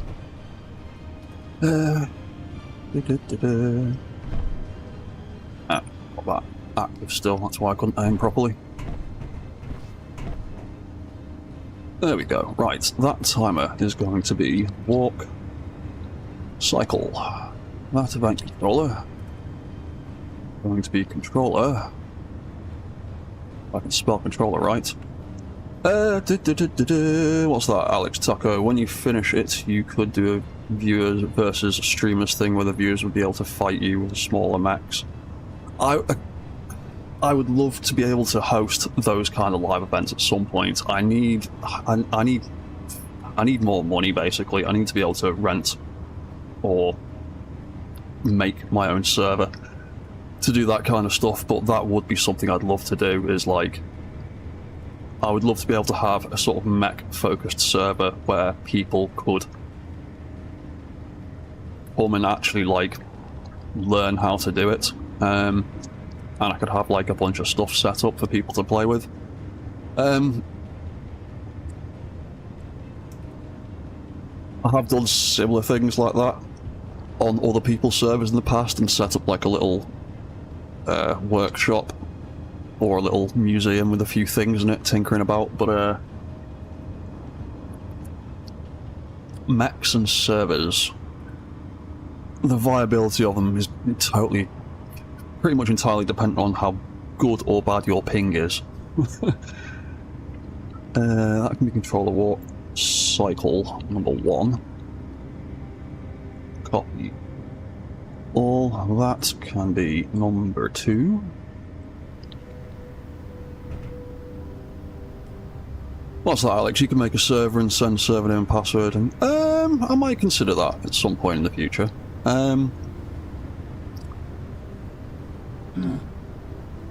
am I dying? Or I just got smacked with some debris. That's good. Yeah, I might consider something like that in the future. I need to actually find the time to start streaming that build, because I've got loads of half-finished build projects that I want to live stream, but I can't find the time and energy to stream all the time. Is a little bit much sometimes. I need some food. We got any meal packs? We got food. Not seeds. Food. What food can we make? Can we make good food?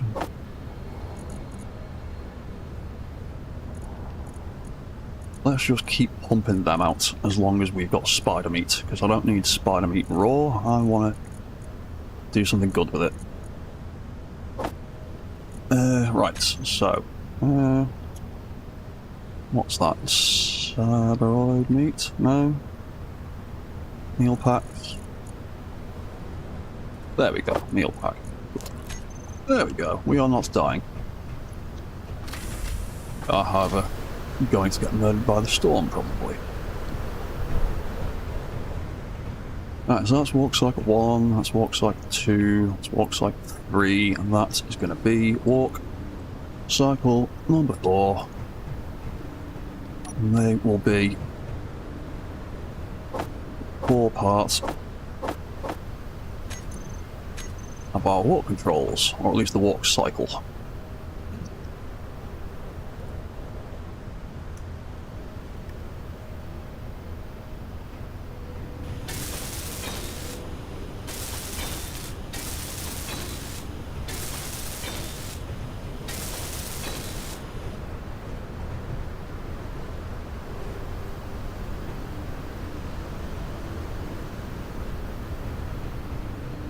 So we'll have that like that. To be honest, I think I did the other robot slightly differently, but we'll make this design loosely based on it. We'll make it a little bit more original. So that is going to be the centre of the walk controls. Then I am going to have some rotors on the outside of them, and they will be the hips of our mech.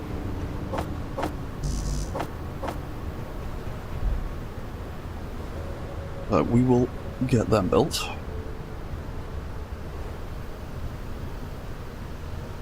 Wait for more parts to get finished. There we go.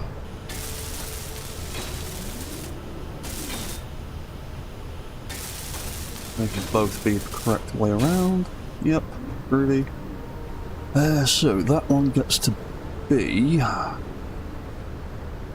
leg rotor L01.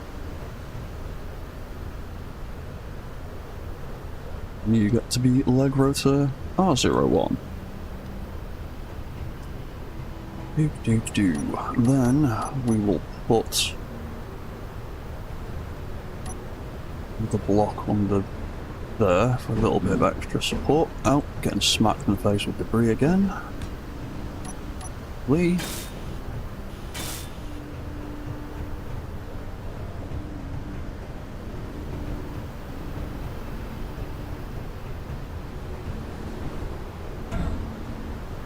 Right, and then on top of that timer, we will have the rotor for our walk cycle controls. Walk, cycle, rotor. We will give that 1, 2, 3, 4, 5 a little bit of torque. I don't want it to free spin, I want it to actually stop when it stops. Ow, debris again, lovely. And we will bring that down a bit, I think.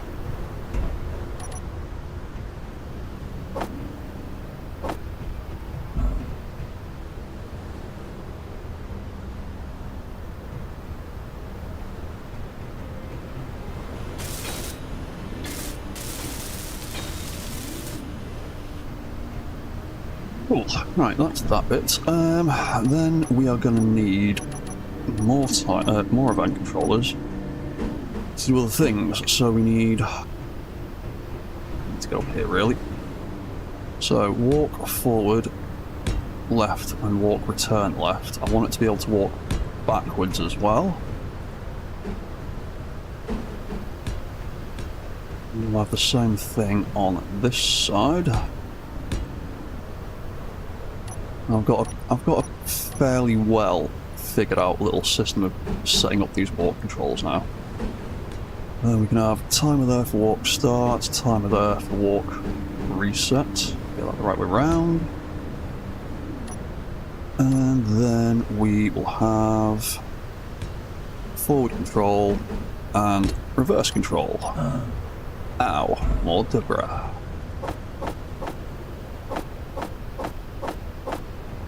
We'll just fill up on event controllers. What's that farther practice? You wish there was really just a math block would make things like tank steering so much easier. If turn left, decrease max speed of left wheels by 50%. That's kind of what event controllers are really. They're just an if statement in a box. Because that exact thing you described there, if turning left decrease speed on left wheels by 50%, you can kind of do stuff like that. Say you're making tank controls, you could have a left turn that is triggered by a thruster. It can be a little tiny ion thruster, so it doesn't actually provide any actual momentum, it just triggers the thing. And you could have your inside wheels go at 10 meters a second and your outside wheels go at 20 meters a second. And yeah, I have experimented with doing tank control stuff like that with event controllers. It's pretty much actually how the steering on my Sphinx works around the back. His wheels are all sub-grid controlled. Because I've had a few people mention to me in the past, like, wouldn't you like to have a mech controller block? And my answer has always been, not really. Because that takes out half the fun for me. And a mech controller block would literally just be a repurposed event controller. And the nature of mech building is so open to interpretation that I don't think you can really make a mech control block that is universal for everyone's purposes. Because there's all kinds of different ways that you can build mechs. Ow! That really hurt, actually. Yeah, I'm gonna... Yes! Ow! Ow! Oh, I was running out of power. That was close.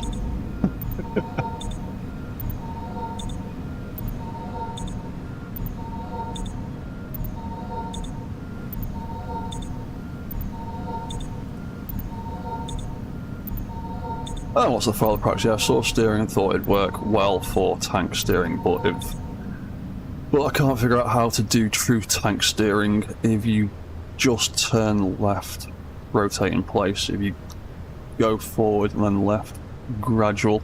Yeah, it does. It takes a little bit of tinkering to figure that kind of stuff out, but it is possible to do. Come on, Storm. Oh, you know what? We'll edit this while we're here. We have now built a defense mech. Got that patrolling the base. Oh yeah, I upgraded F.2. I actually got round to that and didn't even realise I'd written it down. The factory I'm not going to bother doing until I've gotten the gold and silver, because the only thing I really need to do in there is move the refinery a little bit. I need to move it off a block forward. Storm finished? Seems to have. Right, where were we up to? We were welding stuff.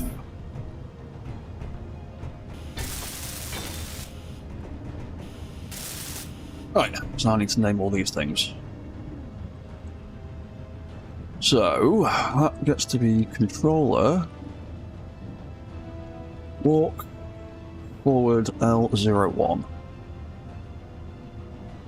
Copy all. That gets to be forward return. That's what's going to make the leg drop back down again. That gets to be reverse mode. That will be the return or the reverse mode. Copy settings, copy all. That gets to be R01, copy all. Then we've got our return controller for the right hand forward controls, and then we're going to do basically the same thing there on the other side. So reverse R01, copy all, and reverse return. Cool. Then we're going to have that controller there. Bum ba bum bum bum bum ba bum. Walk. Control. Forward. Copy all. Paste, and then that's walk, control, reverse. Right, that is the core of what is going to be the walk controls for this thing. So, no, fine, climb the ladder. Right, what do I need to do next? What parts do we need to think about next? Let's get some legs built.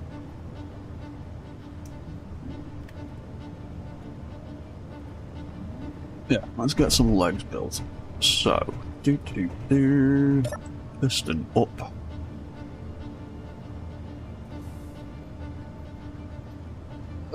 I've got a feeling I'm not going to have enough room. I don't think I'm going to make this guy tall enough. Yeah, might not be enough height. The idea that I've got.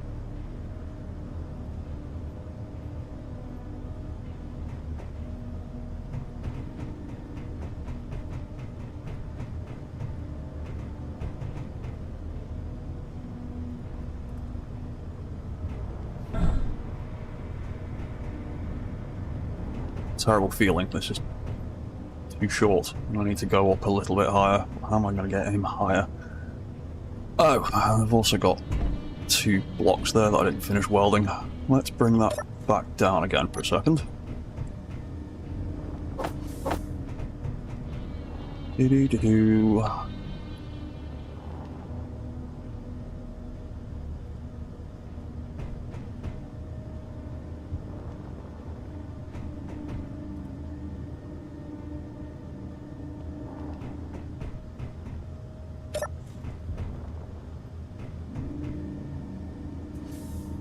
Yeah, I don't think that's going to be high enough, so let's do some weird stuff to get him a bit more height.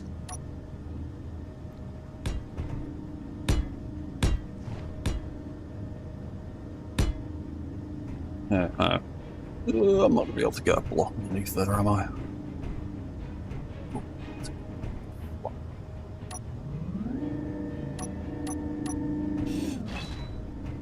Take that off there.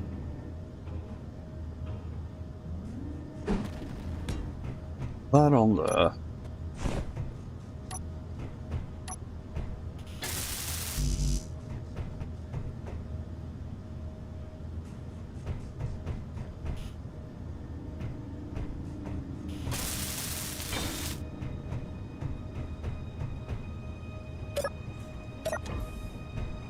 Bring that down a wee bit. Oh, in fact, I've got a button for that, haven't I? That unlocked. It's unlocked now.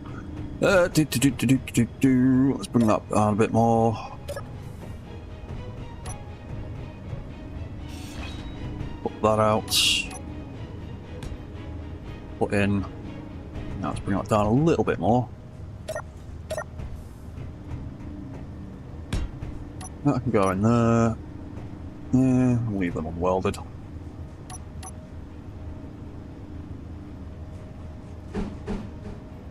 Make sure it's the right way around so it doesn't explode when we reattach it.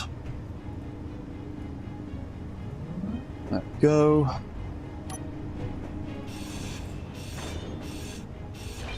And we can get rid of them. Hopefully. That's a little bit more height for me. Yeah, I might actually. You know, we'll go with that for now. If I need to make it higher, we will just do some more trickery. Right, so. Leg design. Let's pop.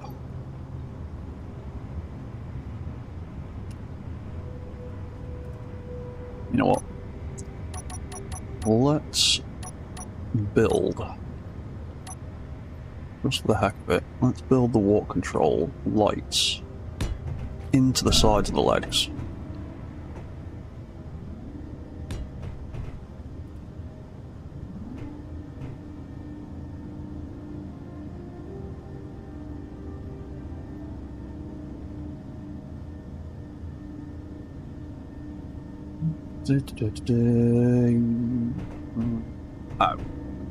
Oh no, all good.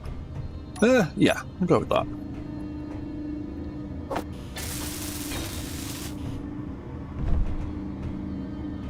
Probably bring that back down. And for my own peace of mind, I'm actually going to weld them up.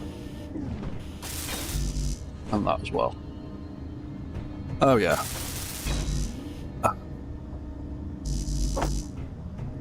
We do that side? We did not. We used all the parts for something else.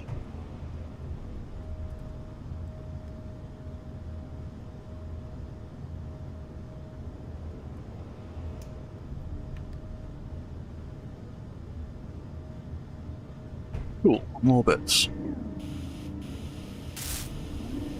That's done. And that's done. So, before I go any further, that's the walk start timer, and that is the walk reset timer. That's leg rotor, that's going to be walk light L01. I'm going to bring that down to 0, or to 1. Copy all, copy paste. That gets to be the right-hand walk light.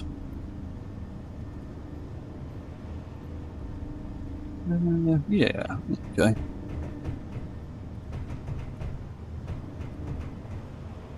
So, leg design. What did I have on that? 1, 2, 3. And that. Right. Okay.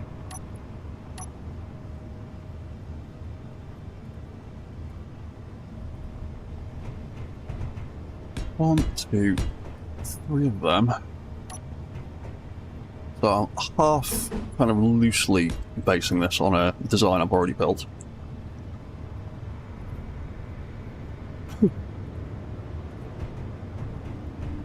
We're probably going to make up a bunch of stuff along the way.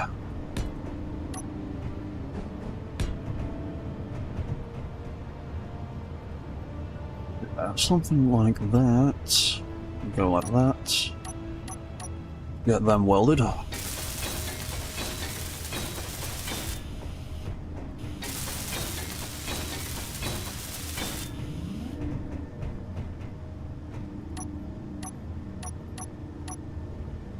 Under there.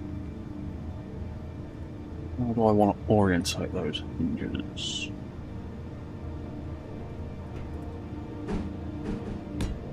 Gonna be like that and that.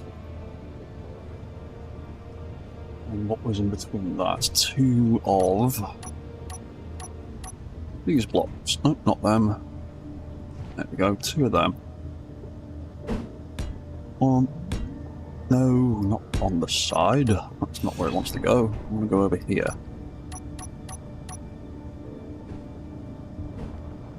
One and two.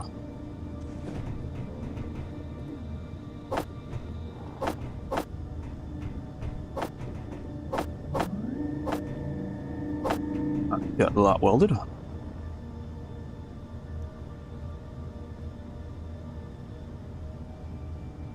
In fact, how are we doing for iron? Do we need to go and mine any more of that soon? Still on 8k. That's fine for the moment. Only building a small mech. Couldn't use all of that, hopefully.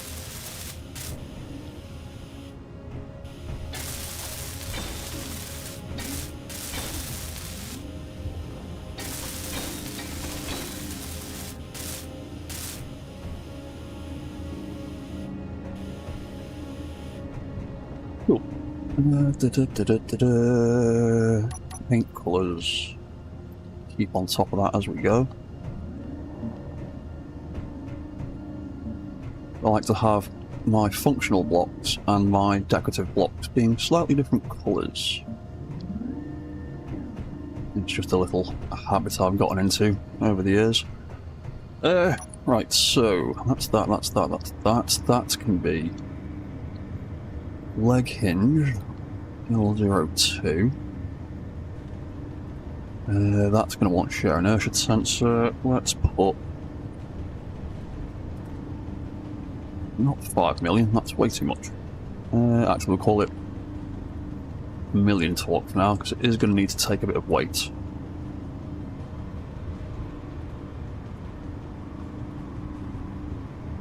At the moment. Copy, paste. You get to be R02. Now, what else did we do with these legs? I'll build them up a little bit more before I get the next section done. What are we looking at? What are we looking at? Oh yeah, right. So, let's give him a little bit of extra armor. These legs. So we're gonna have that up that end.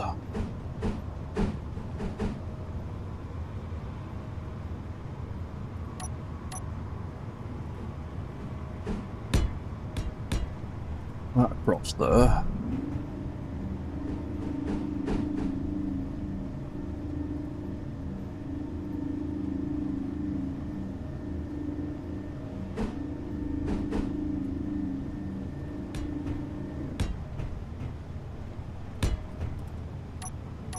And then something along the lines of that over this side. And then maybe one of them, so we can still see the light blinking.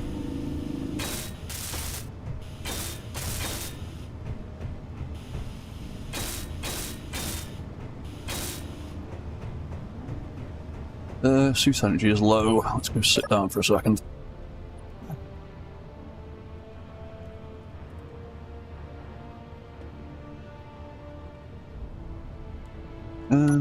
probably eat some more food while we're sitting here.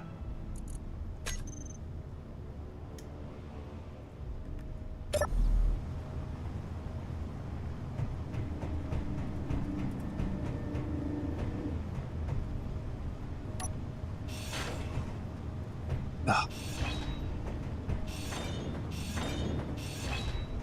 Let's take that out. Let's have a look at... where are they? There they are. Have I got any of these blocks that would look cool in this gap? I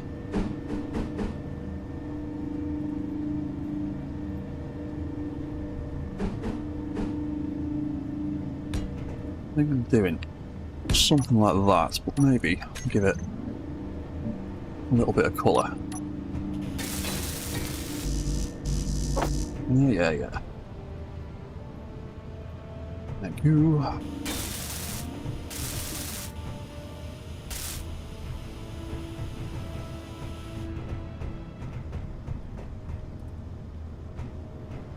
Yeah, I quite like that. Right, let's replicate that on this side.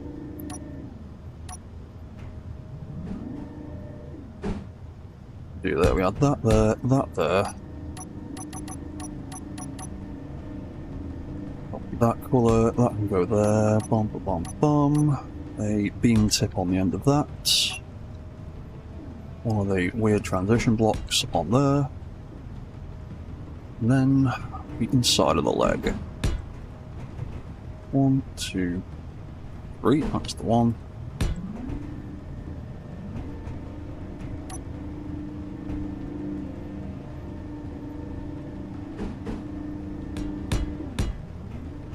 Something like that across there. Oh, we need to get up that side and do the top of this leg.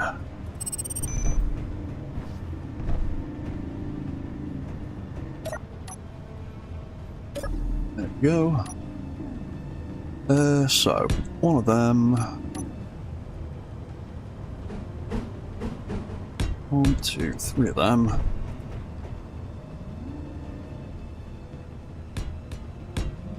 Three of them, then a little pointy tip.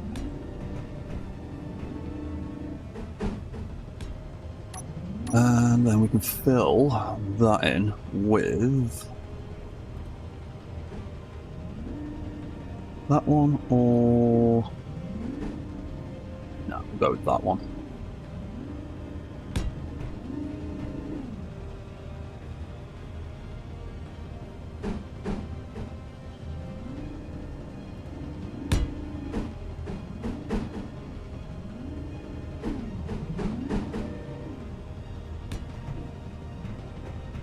We'll have that taper in a little bit where the rotor's going to turn. And then we can get something in that gap. Just put a half block in there for the moment. Right, that can all get welded up. Need more bits for that. Yeah. Go and get those parts in a second.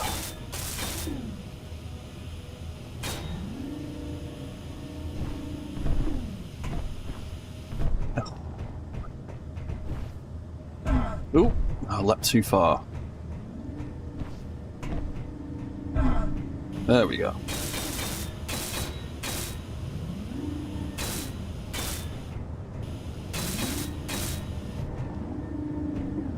Cool. Right, what do we do with the back end here? What can I do with that? Make that look cool. What about some more of these blocks? Yeah, I might do one of them there. 1, 2, 3. That's the opposite side one. And we might just do something simple like that for now, for the back of the end of the leg. Ah, we need to get in there with something.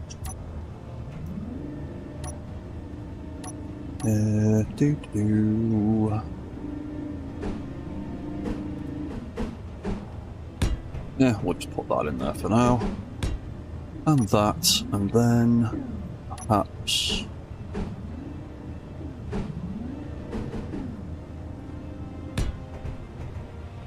Another one of them to kind of protect that rotor a little bit, but probably not very much.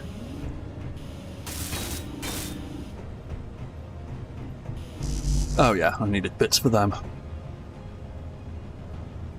Thank you.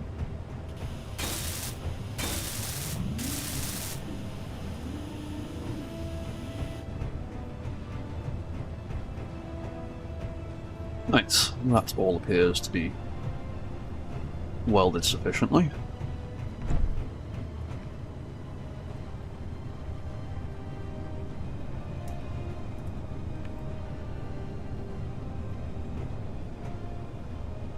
So, the next step, getting the bottom half of these legs done. Oh yeah, there's a bit of greebling around here I want to do before I go further. And grab that red colour. Where are they? That way, or was it the other way? I think it was the other way around I want to do this bit. Yeah, that's the one.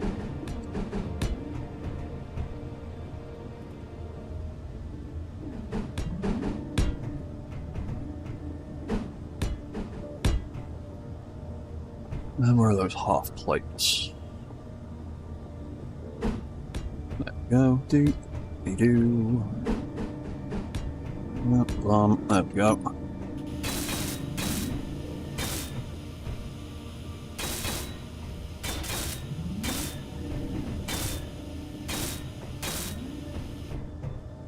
Cool, right, you need to get lifted. Let's go up with you. Up a little bit more.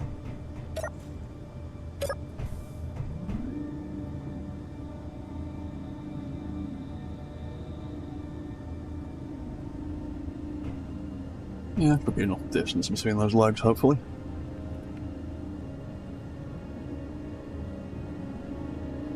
Right, more rotors then.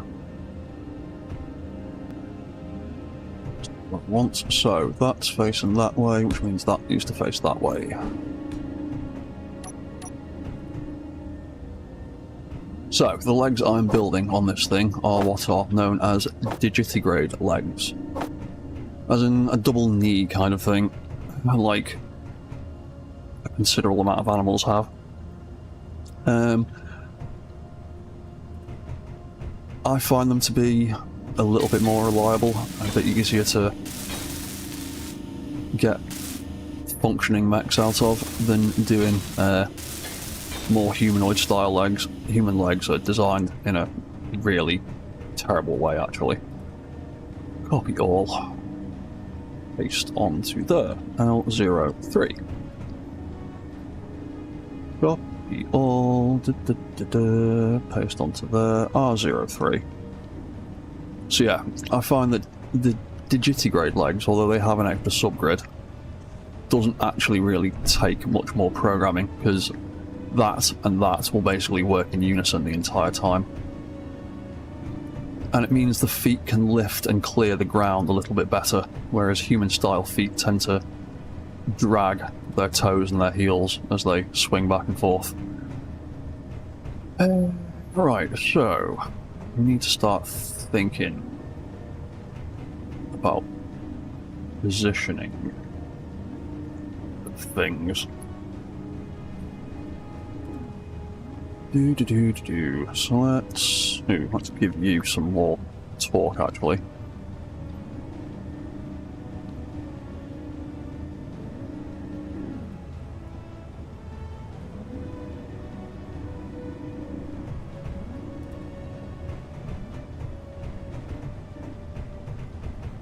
You're actually in the way now, so let's just move you out the way a second.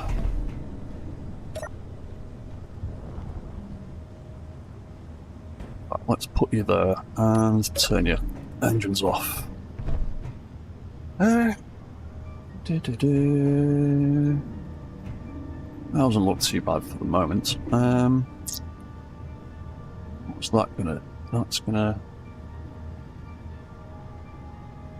bring that in slightly. So let's say have the lower limit on that as Yeah, lower limit on that. No, I don't want to respawn. There's 10. And the upper limit, what, 45 for the moment? Might be able to lift up like so. We need to adjust that later, we can do. Cool, right, so that was shit like that. Oh.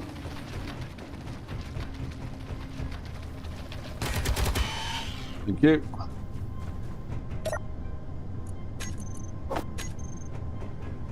Damn spiders.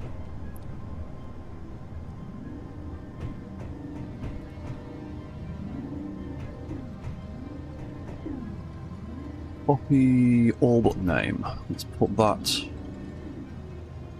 on there, and we'll do the same with that and that one.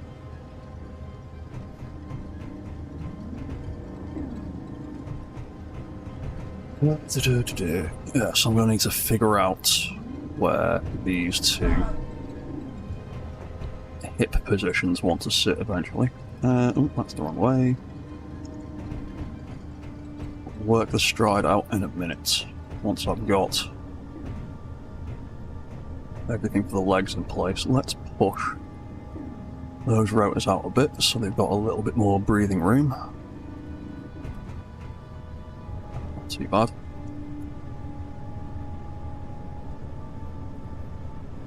Right, you are going to have to get lifted, and I'm getting the sneaking suspicion.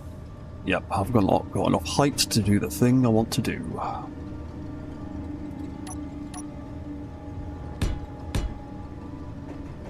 Well, let's bring that back here so you're connecting up to the actual floor rather than that subgrid.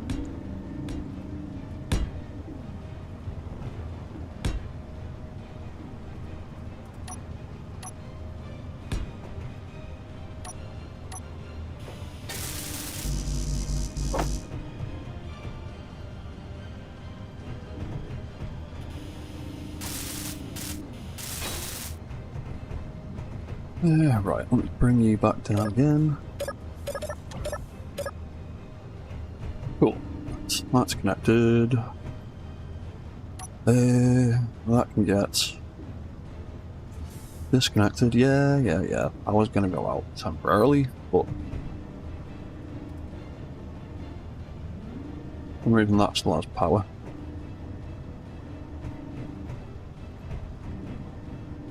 Yeah, whatever. Right, that can come out. That can go all the way down again. That can get back there, aren't I? 1, 2, and I won't be able to see under there to get the next one in. That's annoying.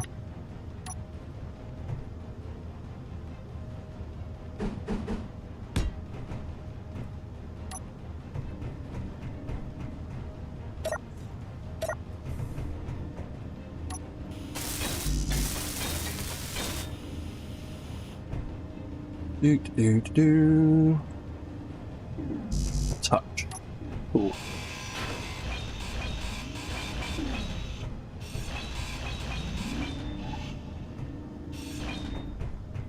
Right, is that going to be high enough? Maybe, hopefully. Right, so the next section of the legs, what were we going to do? 1, 2, 3, 4, hinge. Ooh, okay, and we will do that slightly different from the other design. I'll have, what can we say, 1, 2, 3, and 4. So 1, 2, 3, 4. 1, 2, 3, 4. 2, 3, 4, 5. Ah.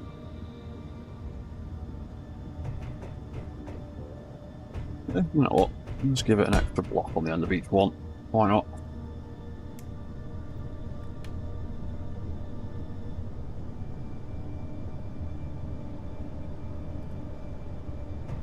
Actually, no, because I'm gonna have to smeg about too much. Let's just do it like that.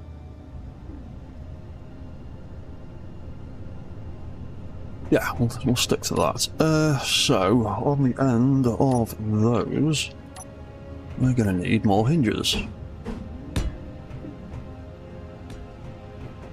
Then we'll build the feet off them, and I will definitely have to lift him one more time, but we'll still have space up to the ceiling. So, those feet. Well, that foot design on there isn't going to work. That is very outdated. What I need to do...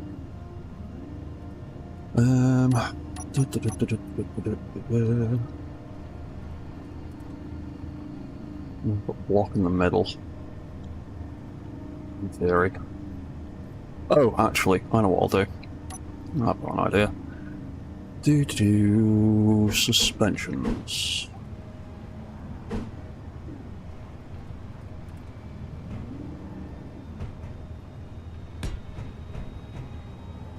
Oh yeah, I forgot I need to weld those hinges up before I attach stuff, because otherwise they'll just be all flappy.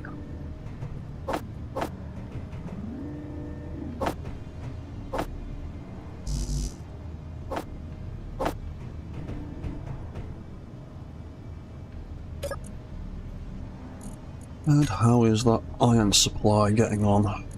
Oh, we hardly used any. That should be fine. Oh, hello, Alex. You're back. Is it going to... No, I'm not going to give it... I'm going to give it functional arms. It won't have hands. It's going to have gun arms. Kind of like my, kind of like the zebra. Although I could give it a grabby hand for picking stuff up. I don't really know what we might find that we'd want to pick up and take back with us.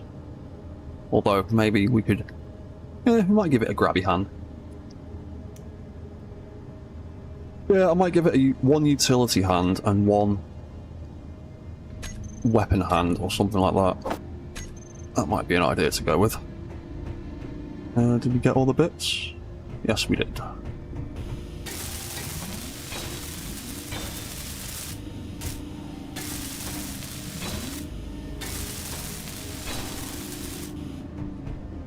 Oh, yeah, so we can get this leg welded.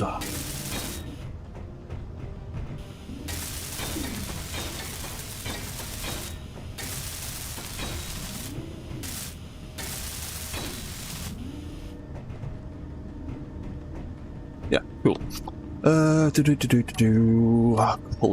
Colours. I don't want them to be that colour. I want them to be a... Ooh. Painted the floor by mistake. In fact, I do want to make the floor more interesting in here eventually. Right, so we can have suspension block there.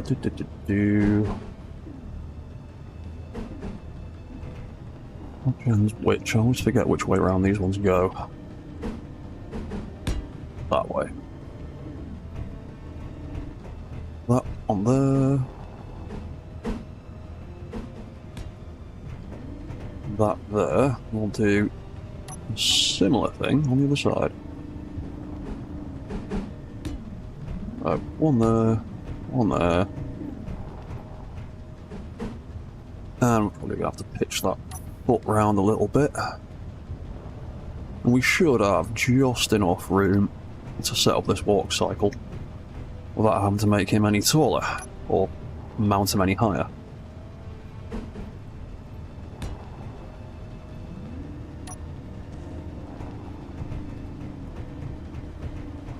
Cool.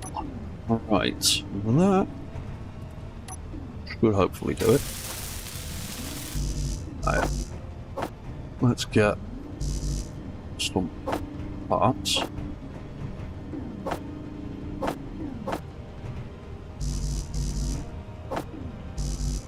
The planner is full. For the cracks, missile launcher in the tail. If we're giving a weapon hands, might as well make up for it. This guy's going to be a biped, so I'm not going to give this guy a tail. I might give him a shoulder-mounted thing, possibly. Alex Taco, I believe every mech must have at least one functional arm of some kind, mostly because of studies saying that if mechs were in daily life, they should have a functional arms for utility. Yeah, I entirely agree with you. That's what I usually do. Weapons, I really... There we go. I really wish we had smaller tool blocks. Like the drills. There's Azimuth did a mod called Azimuth's Tiny Tools a while back, and that's a really good mod because it is literally just like a remodel of the large grid tool blocks down to small grid size, and they're really super awesome for building little compact functional mechs and drones and things. And I really wish we had some vanilla tool blocks that size, because the small grid stuff, technically it's small grid, but realistically it's actually just 3x3, so it's still quite large. I think those things didn't hit my base anywhere. Okay, right, so that is going to be... what's that? Sounds like you can make an R2-D2 with them. To be honest, I prefer... I could make a sort of R2 unit, I suppose. Wouldn't be that difficult. When it comes to little tiny robots, I prefer to make the Jameson robot from Ghost in the Shell. Although, you can't actually get him anywhere near as small as I'd like him to be. He still ends up being about the size of a Tachikoma.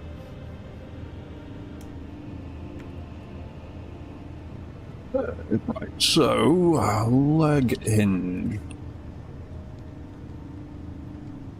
Leg hinge, L04. Jameson robot. Go on Google, type in Jameson robot, Ghost in the Shell, you will see what I mean. He's a cute little fella. With an interesting accent. I'm a big fan of Ghost in the Shell standalone complex. I have watched it. Yes, yep, there you go, Father Prax, you got it in one, the little square guy. He is one of my favourite stupid little robot designs. And he's one of the smallest... I mean, I can't print out the blueprint in the survival game, but I have built and published... Oh no, I don't think I even got... Yes, I have. I have published a Jameson Cyborg on Steam quite a while back, because that was when I was still using scripts for stuff, and I'm tinkering with a vanilla version of him at the moment. But yeah, he is one of my favourite little just daft robot designs. Just because the character itself is so ridiculous. Yeah, I've got the full DVD set myself, man. I've got basically everything Ghost in the Shell. I even have that god-awful live-action film, because I had to know how bad it was. And it's pretty bad. But we won't talk about that. So that could be that, that could be that, that could be that. We'll figure out the limits when we figure out what the hips are going to be. Because the hip angles and the ankle angles basically directly correlate to each other. Figure that out in a minute. So that is that, that is that, that is that, that's that. Right, let's do these suspension blocks. Don't need all that trash in there. Suspension L01, we will call that for now. Steering override maximum, steering angle maximum, and we will put that on about 15, and we will set that into the middle. Copy all. Oop, that one needs to be the all the way around. In fact, actually, we'll just click invert steering.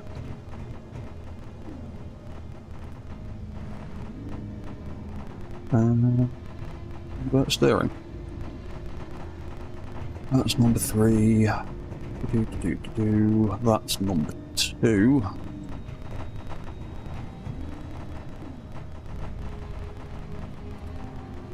What's that? Father Prax, you really should make a Tachcoma as your primary vehicle in your world. Again, on that subject, if you go to my Steam page, there is a variety of my Tachcoma builds over the years, with varying styles and upgrades. There's even some that I've published to Mod.io a while back, but yeah, I've got a couple of Tachcoma designs. I've got the standard blue, the yellow industrial version. I also have a couple of versions of the Uchikoma and the Fuchikoma from Second Gig and the manga. Yeah, there's various iterations of them on Steam and Mod.io. And I think I've even got somewhere a Logicoma from, was it Ghost in the Shell Arise? I haven't watched that one as much. Yeah, if you want some Tachcoma designs to mess around with, have a play around with them, man. Feel free to tinker about with them, do your own thing with them. Copy, paste. Right, that can be R01. Copy all. Copy, paste. Oh yeah, no worries, man. If you check out my Steam page, I've got a whole bunch of Ghost in the Shell designs. In fact, what else have I got? I've got the HAW Scorpion tank from Standalone Complex. There is a couple of versions of that across Mod.io and Steam. Some of them are outdated, but that's the newest one there. I've also got, what is it, I've got an old version of the EW205, and I've got a newer version of it as well.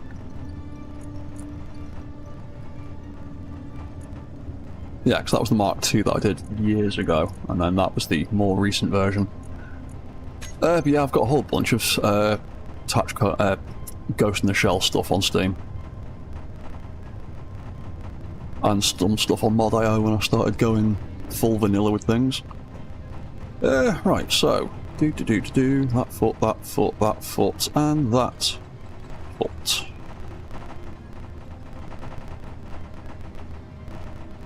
That's 3, 2, and 1. Cool. Right, let's armor up the bottom of these legs. So, what was the design that I was working with on that?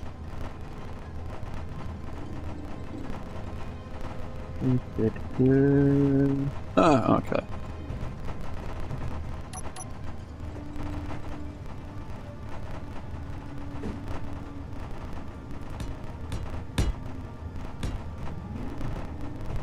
I think it was... Oh, actually, let's do a little bit different there. Let's put that there.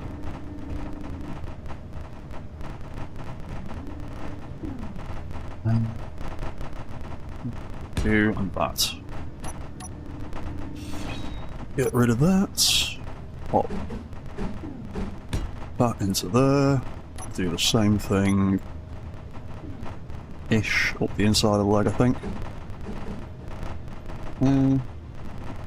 Yeah.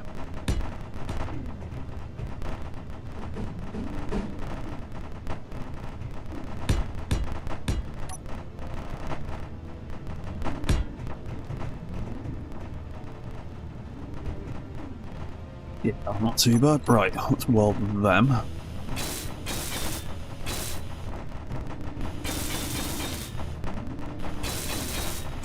Yeah, I can't wait for mechanical blocks and logic blocks to arrive in SE2.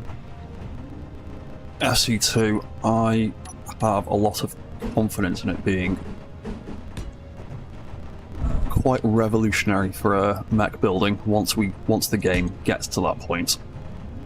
But I really do think SE2 is going to make big difference to mech building. Just with a few of the sort of fundamental aspects of how it differs from SE1. And also underwater mechs. That's an idea that's been floating around in my head since the water mechanics first got announced. Is making some kind of submersible mechs. I might even get a chance to make a mech kraken. That would be awesome. Yeah, I think that as well, Father Prax. I don't think we're going to get event controllers or even timers that soon. But they'll be there eventually. It's just a bit of a... It's just a slow, steady plod with SE2. I mean, it's an alpha game. It's not even beta. It's literally an alpha game. It even says so in the corner. So yeah, I'm with you on that. I don't think it's going to be... I don't think we're going to get event controllers anytime soon, but I can still hope. And occasionally mention it in their Q&A live streams and stuff like that, and gently just nudge them and go, can we have them please? Ugh. Climb that leg a little bit. Yeah. Why did I decide to give myself no jetpack in this game? To make my life more difficult, didn't I?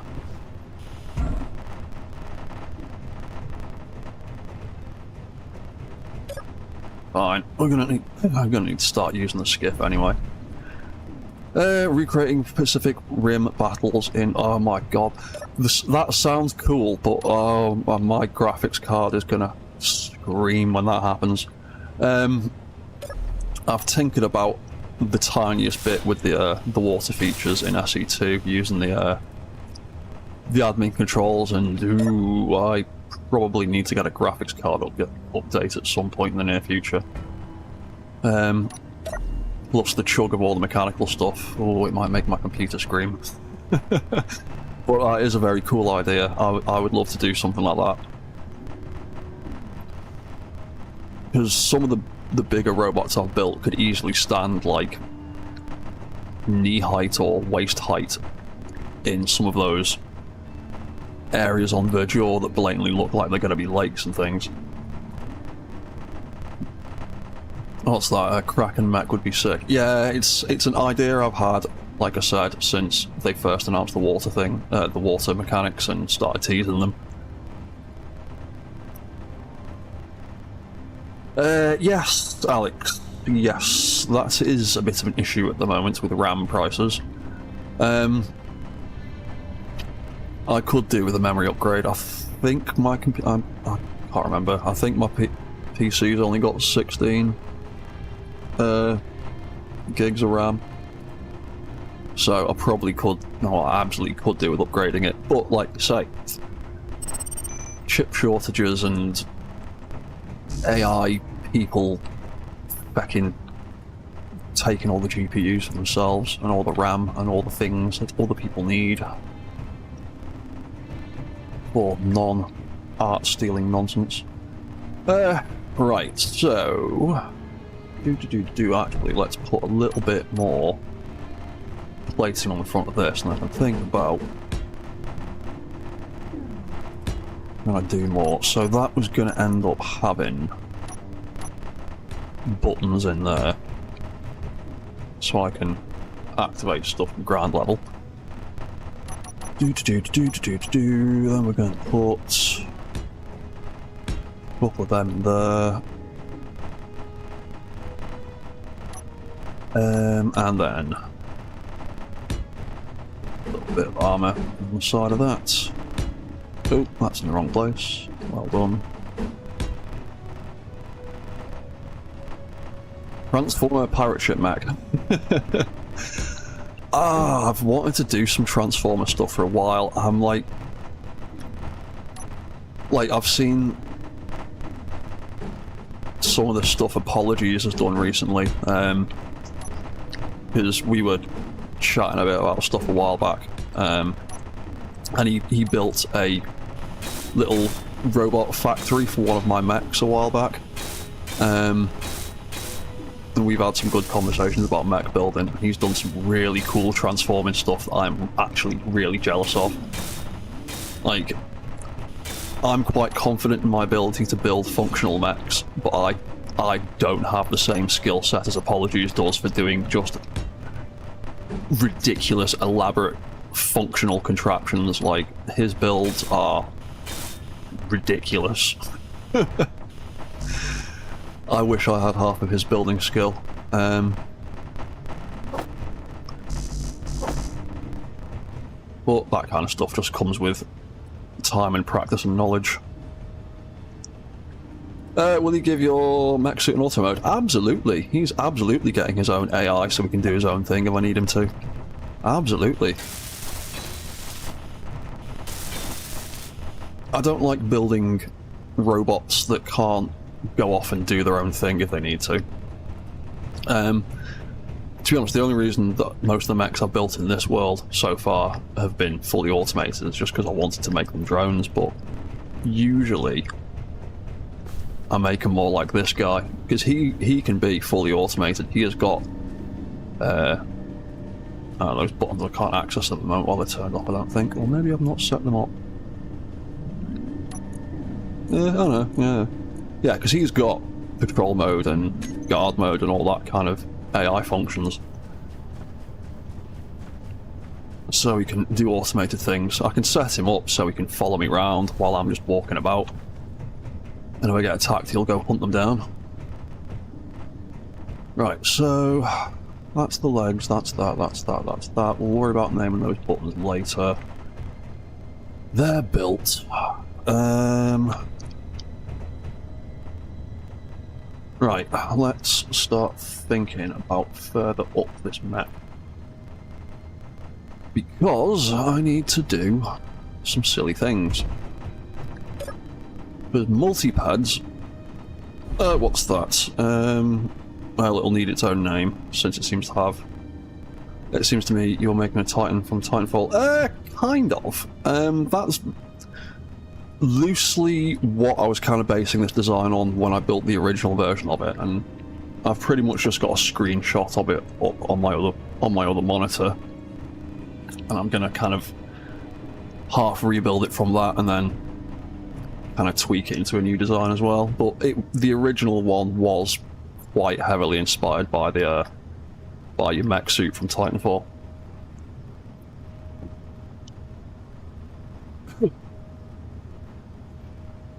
Right, so what do we need to do? We need to get up there. We've still got 90% battery, so that's okay. Alright. This is where it gets a bit more complicated and weird, because multi-pads like him are fine in terms of balance, because they've always got multiple points of contact at the same time. He has always got 3 feet pretty much touching the floor at any one time. Bipads shift their weight from side to side, and that makes things, oops, a little bit awkward in terms of balance. So making bipeds balance is always a bit tricky. But I'm also tricky, and I have a few tricks for getting around it. So, what do I need to do? Where do I need to start? I need to get all those controls in there. I need to get your balance control system in here. So, let's get an AI balance control system into this guy before we go any further with him.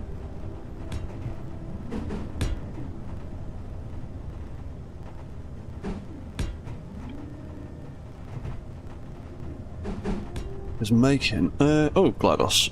Yeah, I've been trying to make bipeds for a bit now, and I only had 2 that actually walk well, and they're still really wobbly. Yeah, and that is part of the inherent nature of bipeds. We as human beings walk in the most impractical way we possibly could. It is bad for our feet, it is bad for our spines, it's bad for basically everything that we do. And every way that we function.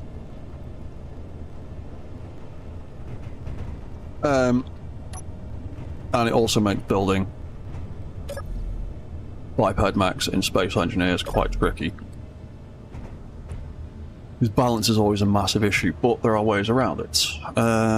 So, we can use gyroscopes on subgrids to help with that. And we can also use AI blocks on subgrids to help with that. So, I want to get a subgrid.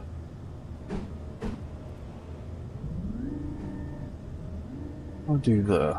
1, 2, 3, 4, 5. So I'll just continue to go up there. So what I think I'll do is I'll put that there, that there. Then wrong button.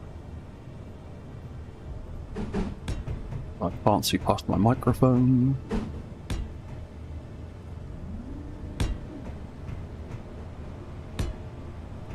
That is going to be pretty much... yeah, that'll be pretty much his upper torso. Put that in there for a bit of extra support for the moment.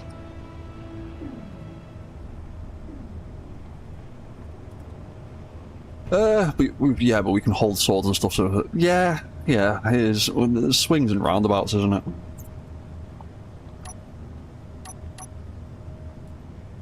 We can hold swords and shoot guns and all those kinds of things. That was clever.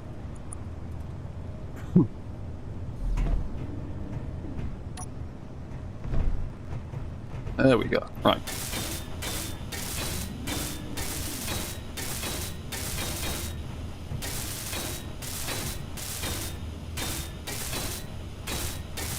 That welded up. Thank you. Yeah. So, to make this dude balance, we can do some tricksy things of our own. Now, do I have the height, or do I need to go up another block? What we can do is we can... That's not what we want, that's what we want. Almost. There we go.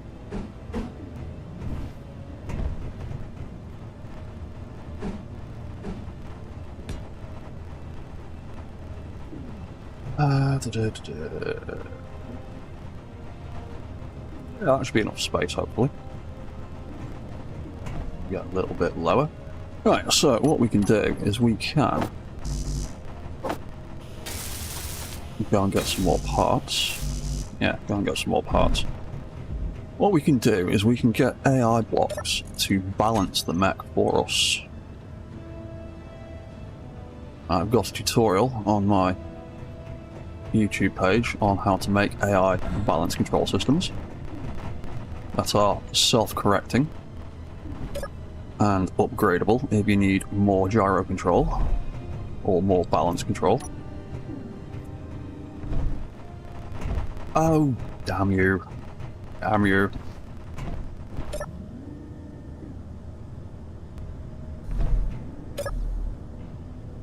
That down a bit. That makes more sense. Oop. Sound of dead spiders. Aha! More meat. Fantastic. Oh, speaking of meat, let's have something to eat.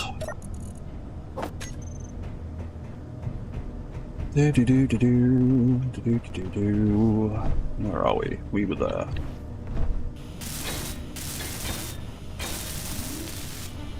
Right, so we can have this as AI balance rotor.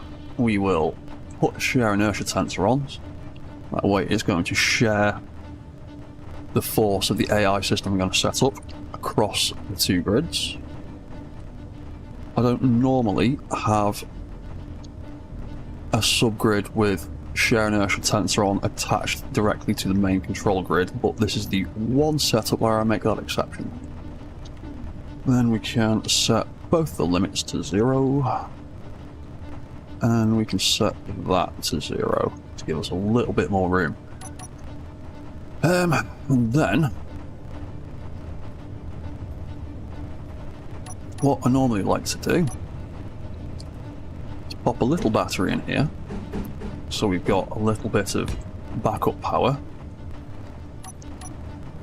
on the Mech, and they also need a center block to attach some bits to. It's always good having a little bit spare power, especially if you can sneak it in somewhere practical.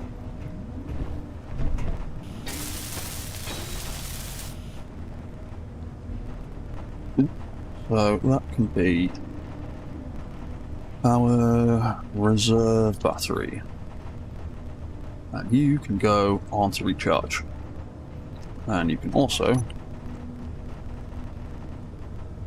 get painted. So can you. Right, and then on the front and back of that we will attach some AI blocks. So I'll have a flight move block on the front. I know I can get out of that. Ow. Super annoying cat. Get up there. Yeah. I'm gonna have to move the skiff.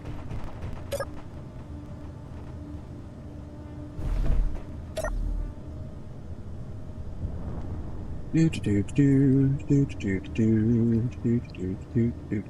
close. Right, then we can, where are they? We can put a recorder block on the back.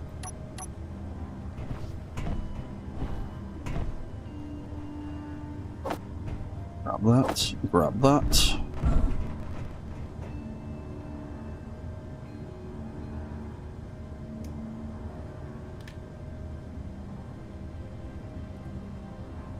There we go, I've got all the bits.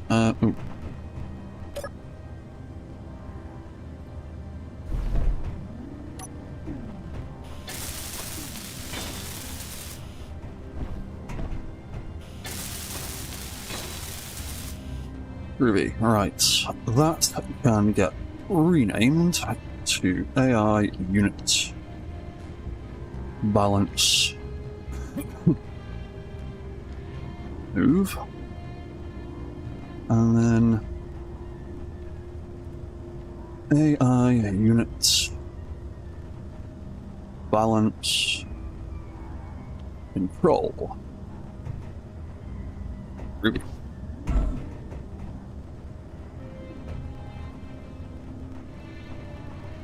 Now, question is,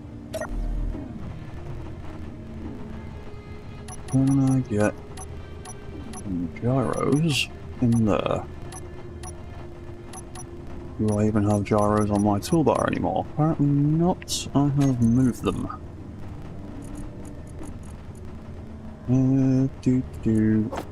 Got there. Yeah, that should be okay, hopefully. So, 1, 2, 3 of them. Hopefully that won't scrub. We can actually eke out a little bit more height from that. if we need to. So I'll go minus 5 centimeters. That should be hopefully scrub free. So we're going to set up these AI blocks to constantly stay level with gravity and use those gyros and the shear inertia tensor force through the main grid to affect the actual central grid of the whole mech.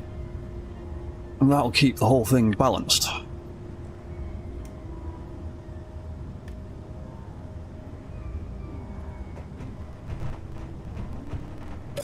I've also got my small grid, my improved small grid gyros mod in this game,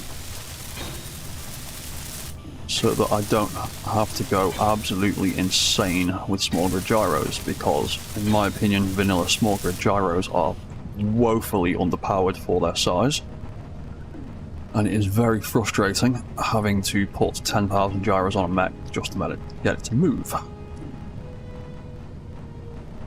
So I made a mod that doubles their strength. Right, that gets to be AI balance gyroscope.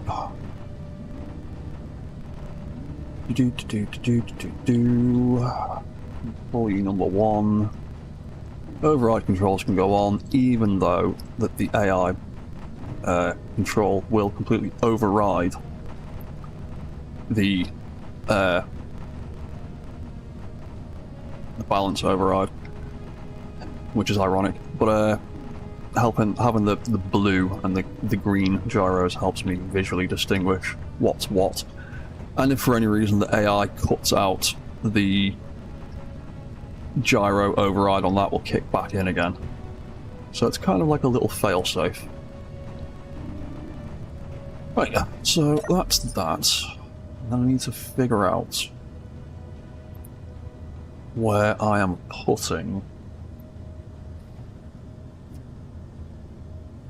the beacon that this is going to use as its point of reference.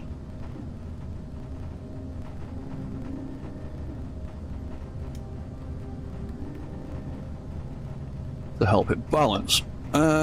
So, what can we do? I think... I know what I think we could do. Try and keep it compact.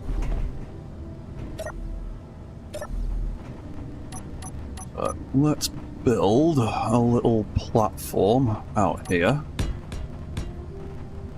So, when I set up these AI balance control malarkeys, I like to use the round DLC beacon, because beacons do actually have an orientation. They have a front and a back and a left and a right, and it is impossible to tell what's what with the vanilla beacons. There is very little visual indication of what side is what, so those ones, much easier to figure out which way they're facing. So, we'll build a beacon there. We'll get that welded up. What's that, GLaDOS? We wish the armor in this game was stronger so that mechs could actually be viable in combat. Yeah, so do I. Yeah, the blocks could definitely do with being stronger. Rather than decreasing like weapon strength or something, because the way blocks impact voxels and just crumble to pieces is a bit frustrating, so yeah. I do wish the overall damage was a little bit nicer. Although Keen were nice enough to increase the component requirements for mechanical blocks with the last update, so they're now a little bit hardier. Right, so we'll set up beacon. We will call it test to make it real obvious what beacon it is, and then we... control seat.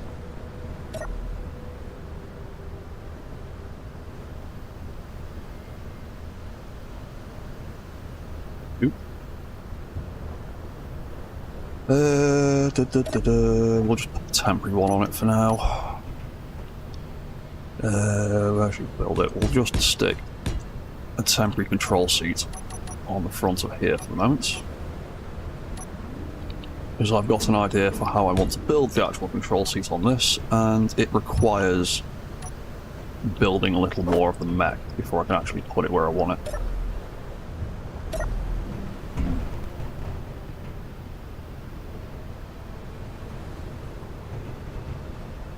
And we can also set some of the water controls as well. Cool, there we go. Right. That's a good angle to park that at.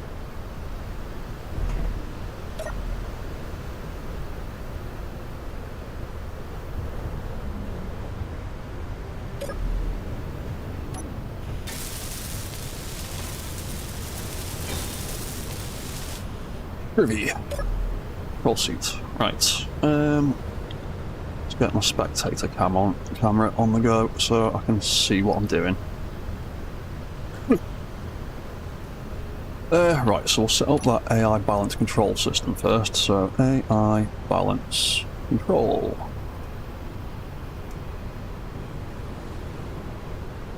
If anyone's got any suggestions for a name for this thing, feel free to throw it in the chat. What's that? GLaDOS, small grid heavy armor still feels weak even though it's heavy. Yeah, it's slightly more durable, but for the additional mass that it piles onto your builds, it's kind of not worth it. Because it's literally only got like one metal grid in each small armor block. So even that gets shredded pretty quickly. Because that's the problem I had with the patrol mech that I've got wandering around.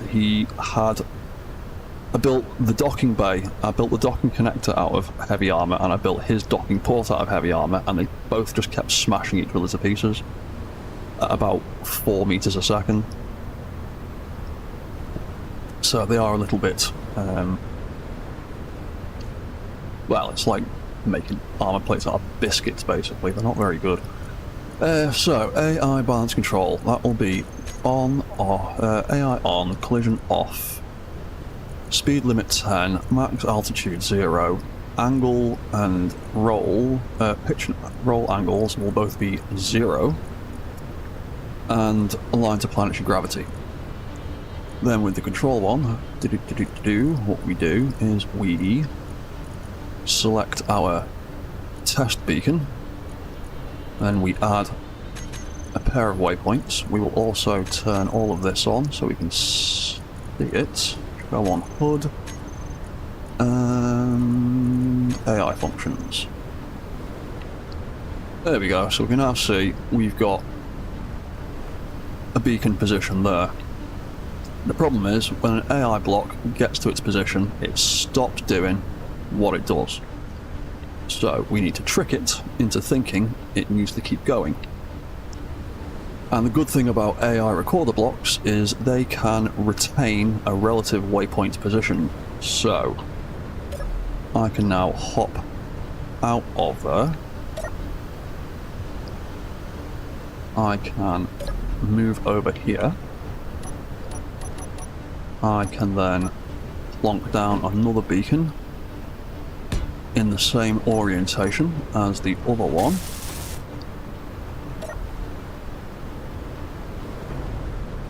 Ooh, easy. We can grind you back out. We can take that out too. Go back around here.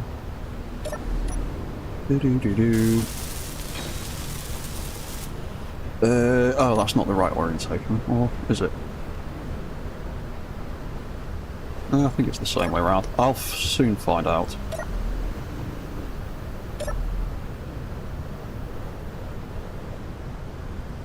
AI. Balance. Control. It's now not looking at anything, but we've got this new beacon here. I'll select that. And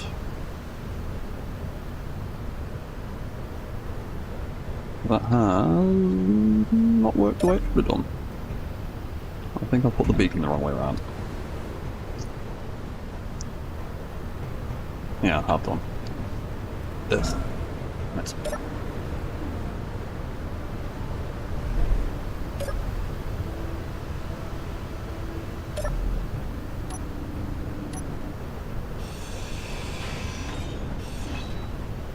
Let's put that back in the correct orientation.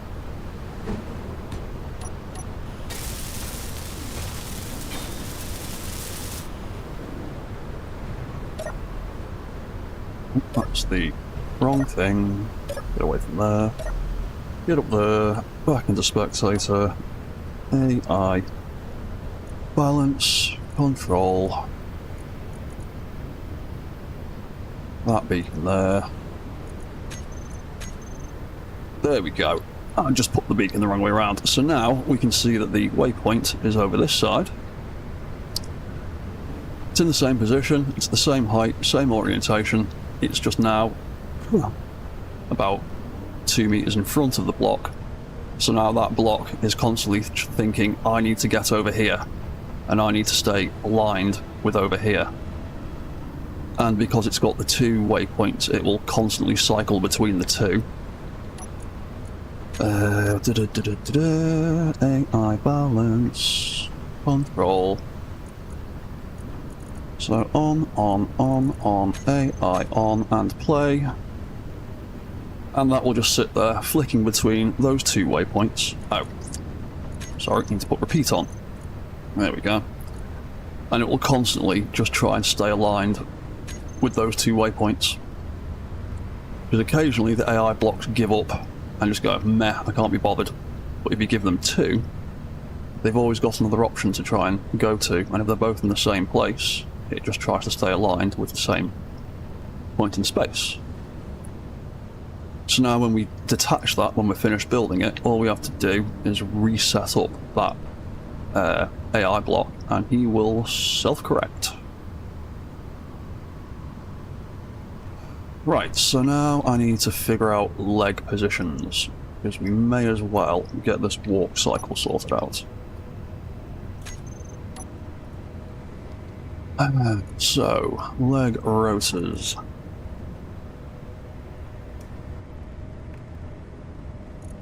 The knee sections are going to pretty much stay in the orientation they're in.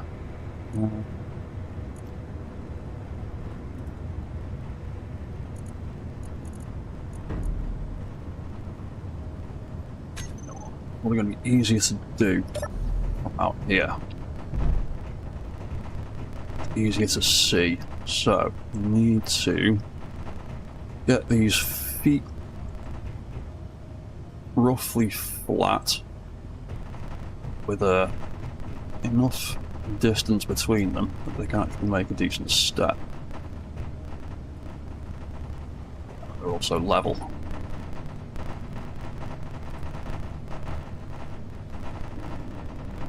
And you definitely need more torque.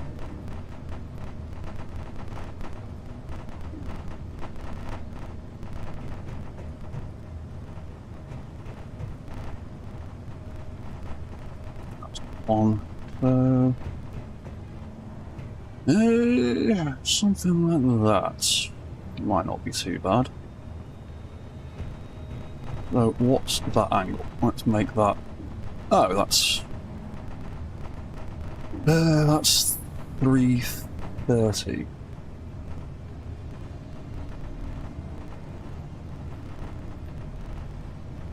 Okay, we'll call the top limit on that side 330 then.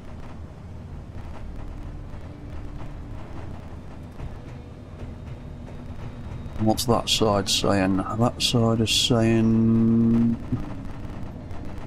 we'll call that 80.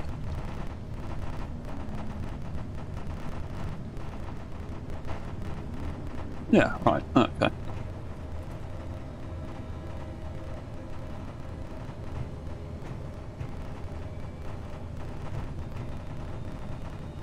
Lower limit will be... oop, not that one. Lower limit. It seems like quite a long way actually. Yeah, we'll test it. We'll see how it works. The low limit 30.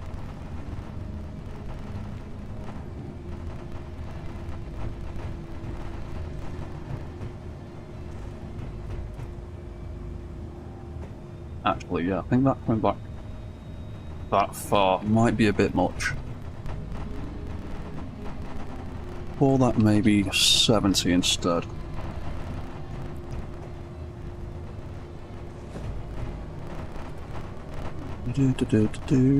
So that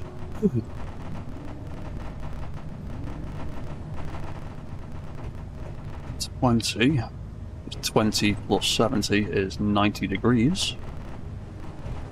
It's all about maths.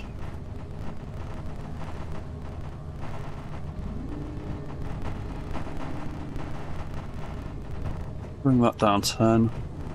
Bring that up 10. That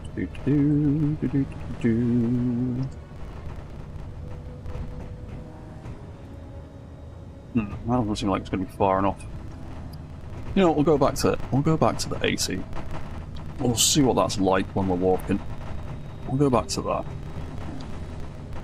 that. So 330 with that. There we go. Yeah, we'll give that a try. So 330. 80. So that'll be 10. Lower limit 10. Nope, that's the wrong way. And the reverse button, there it is.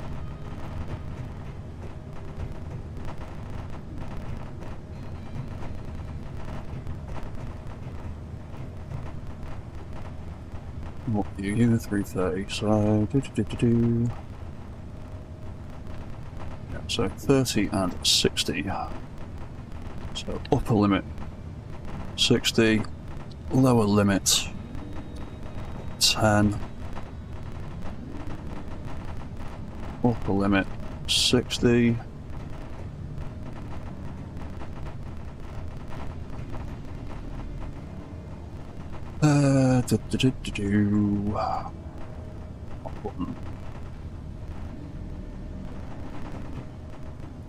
So yeah, you're gonna be 280?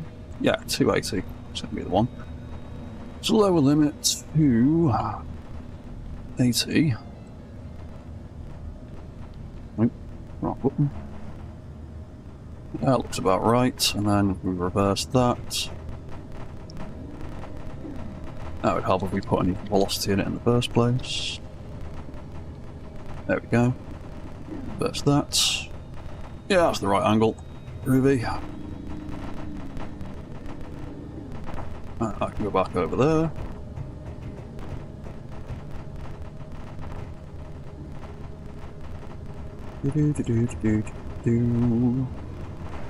Nope.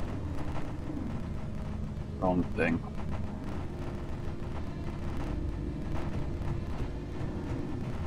And that's going to be 30, isn't it? Yeah, that'll be... Oh, I've already set that up, I think. Yeah, I've already set that up. That's cool. Right, let's reverse.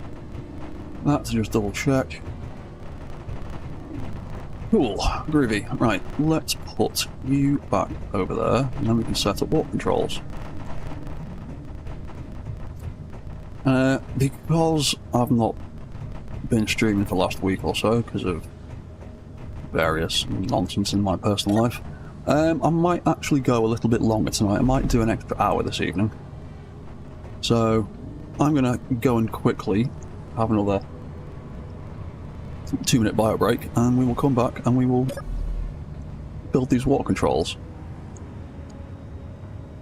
and get this set up. I'd like to try and get this guy at least walking around by the end of the stream. So yeah, I'll be back in a minute. Don't go anywhere. See you very soon.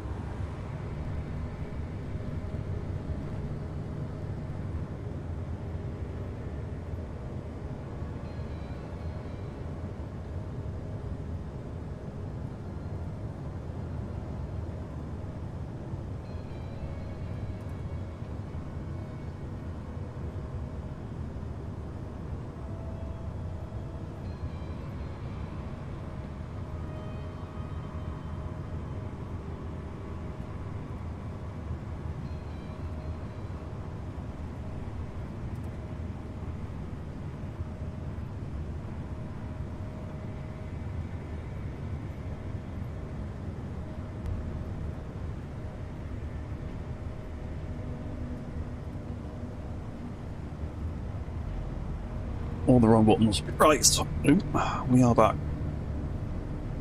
So, right, let's do some walk controls then.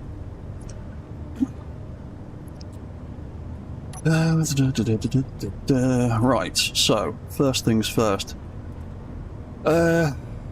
We need a name.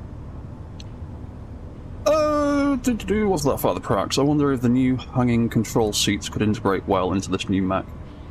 Haven't seen those used anywhere really yet. I actually did use that exact control seat for a Mech, which I've still not got around to publishing yet, which I will do very soon. As a little preview for Keen a while back in one of the videos that they asked a few content creators to make for the last update, so I specifically used that in a Mech design. I've just not got around to publishing it yet, but it's quite cool for internal cockpits. I'm going to give this one a different cockpit though, because I want to be able to breathe while I'm operating this Mech, and this planet doesn't have a lot of oxygen on it.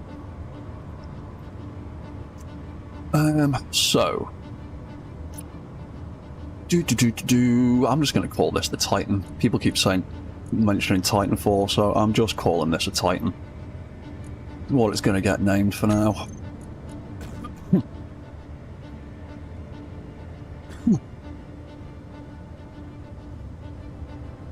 What's that, GLaDOS? You've used that control seat in one of your bipeds. Yeah, it does look very cool. It is such a cool cockpit. I was very happy with it when I saw it, because I've wanted like a hanging cockpit for a while. Oh hey, Deathlock.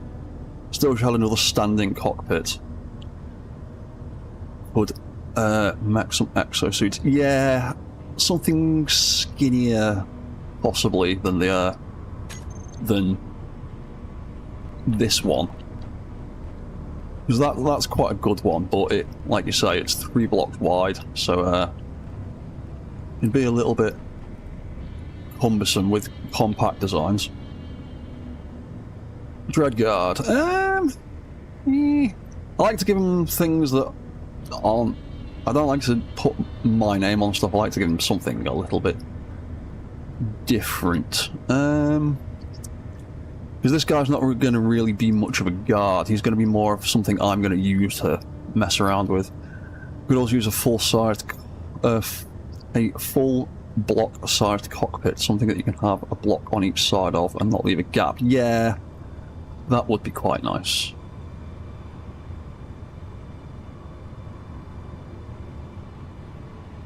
Yeah, I really wish we had like a centered version of the car seat cockpits, because they're really cool and I love using them in stuff, but they are 2 blocks wide and most of my designs tend to be odd numbers wide rather than even numbers, so I very rarely use them outside of when I build like cars and things. The industrial cockpit would be even better if you could flush mount it. Yeah, it would. Something, what's that, Deathlock? Something we could make feel more like power armor. Yeah. Yeah, that's kind of why I like the new hanging cockpits, because they're quite compact to some of the other ones. But yeah, something that felt more like a little thing you were standing in, rather than standing in front of. But yeah, I don't know. Right, so I need to set up these things. So I'm just going to go with the name Titan for this guy for now. So we need to tag things and name things. In fact, we'll just select the lot. TTN.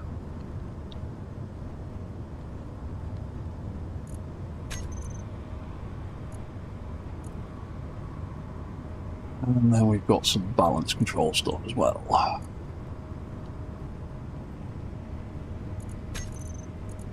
Right, cool. None of that needs group names at the moment, it's just the water control stuff.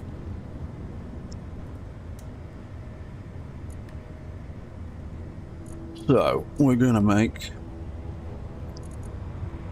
a whole load of groups for stuff. Just to make mechs in any way reasonably repairable or printable, it's a good idea to use groups for your controls as much as possible. Even though it will clutter the hell out of your control panel, it means that if a part breaks off, you can generally replace it with another block. Just throw the group name on that block and then it'll plug it in, whereas if you build your controls with the individual blocks and something happens to that block, it is gone forever and your event controller will not know what to do. What's that for the Prax? It could be the first of the Titan class and name them after the Pacific Titans, Helios, Atlas. Oh, actually, yeah. Which was the smallest of the Titans? We'll start with him. We'll call it that name. Because Titans, you're right, Titan's a bit generic, really. Google.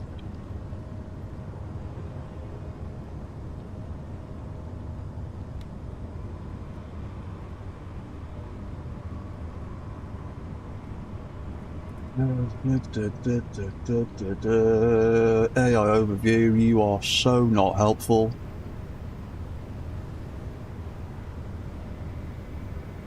Names are always harder than builds in my... Yeah, I can build stuff all day long, but then coming up with a name that isn't just mech robot, or guard robot, or patrol robot, or, you know, some boring generic name. Major Titans, no. Minor Titans. Hecate, Asteria, Eos. It's not really a Hecate, that's why... You know what, I'm going with the name Eos.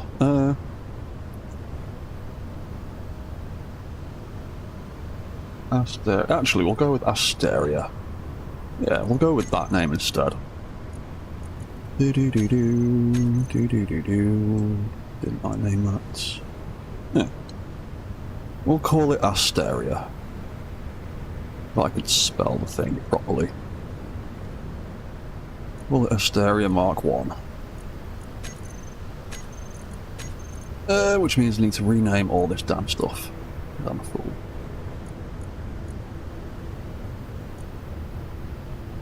ASTR.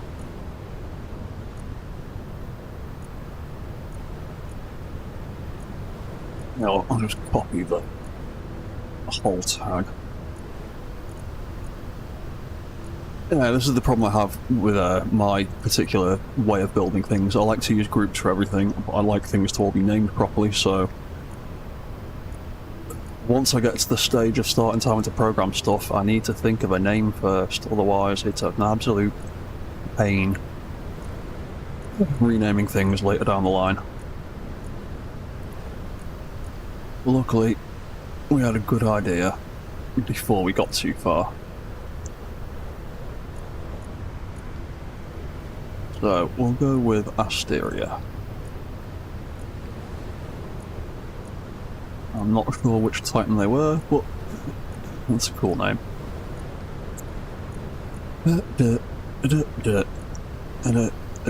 Right, and then we can change that to that, and then we can delete that, because we haven't actually done anything with it yet. So ASTR. Cool. So, walk lights for that. And then, again, because I like to use groups for everything, we'll have some individual groups for them.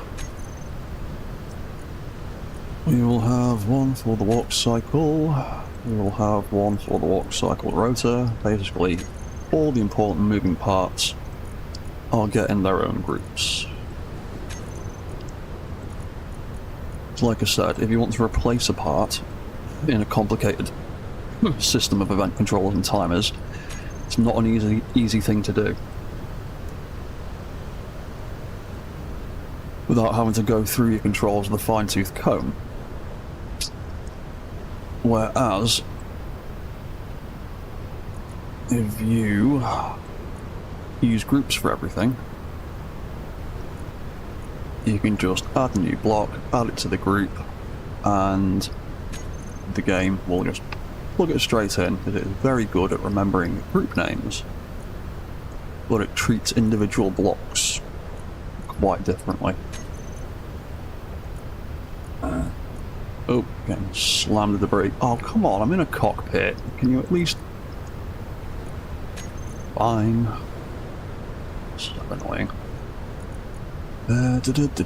Right, walk forward. You're also going to get group. Then we will have a group for all of the walk cycle controllers. One big group. And then we will have individual groups for our forwards and reverse controllers.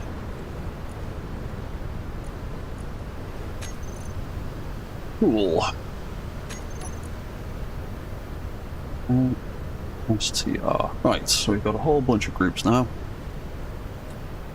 Makes it all a bit cluttered in SE1, but in SE2 we can group things and close the groups, and I can't wait to start building mechs in SE2 because the way the control systems work much better. And just the toolbar, the control panel setup in SE2, I quite like the way you can group things and minimise the groups. So, first things first,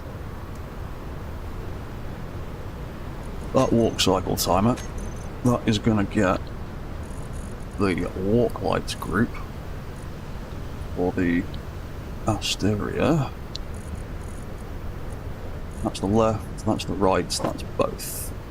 And that will just turn on and off. And then we've got the walk cycle controllers.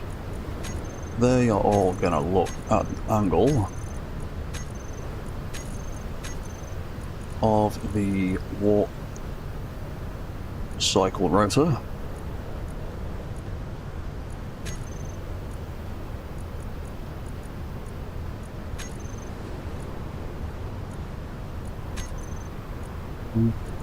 The fourth one. And then they are all going to be offset by 10 degrees, and then they are going to be offset by 90 degrees from each other. So as that rotor spins round, it will trigger them all in sequence. At 190 degree, and then that is 280.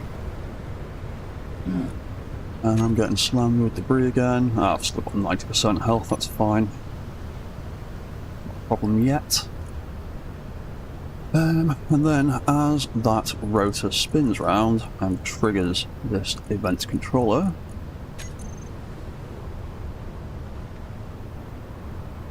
we will then trigger this timer.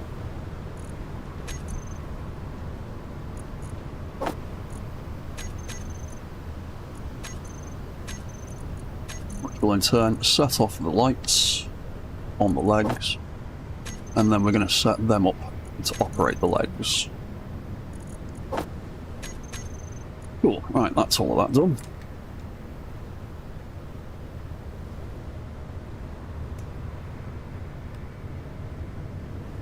Right, so, walk controls. Walk forward, left and right, are going to be block switched on and off. That's the wrong button. Block switched on and off. And reverse left and right are also going to be the same, but we'll set that up in a bit. So we'll do the forward controls first.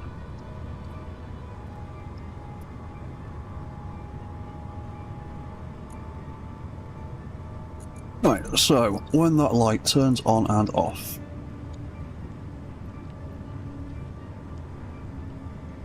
I need to make groups for the legs. Forgot about that. Leg stuff. Right, you all get to be ASTR01. So, we need group view. Need a group for you. We need a group for the two of them. They'll be working in unison.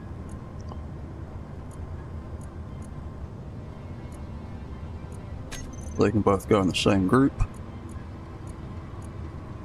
Same with them two. They can go in the same group.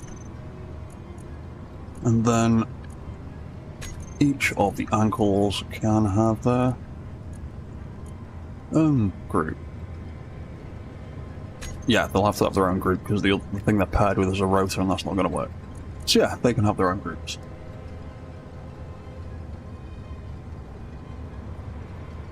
Cool. Right. So.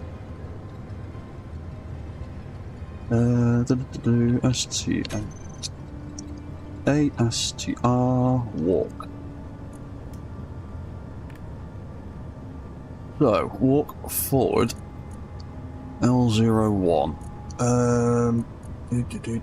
Yeah, they're on the right positions.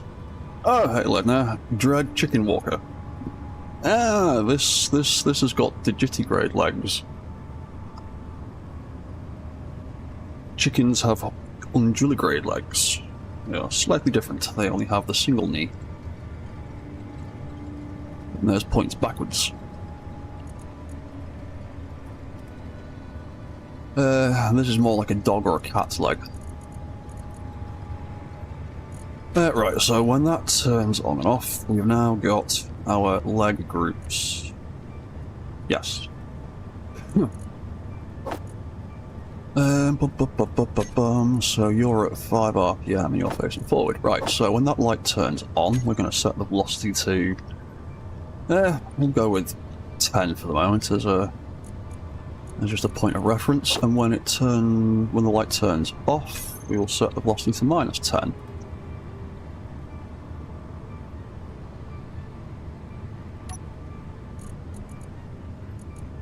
And then the leg hinges, they will do...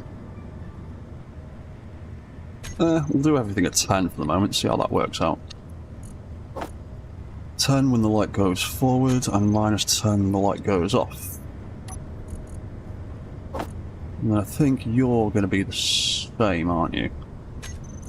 Yes, you are increasing your velocity when you go forward, so you're going to be paired with the hips, you're going to be going to 10 anyway, regardless of what the knees might be doing.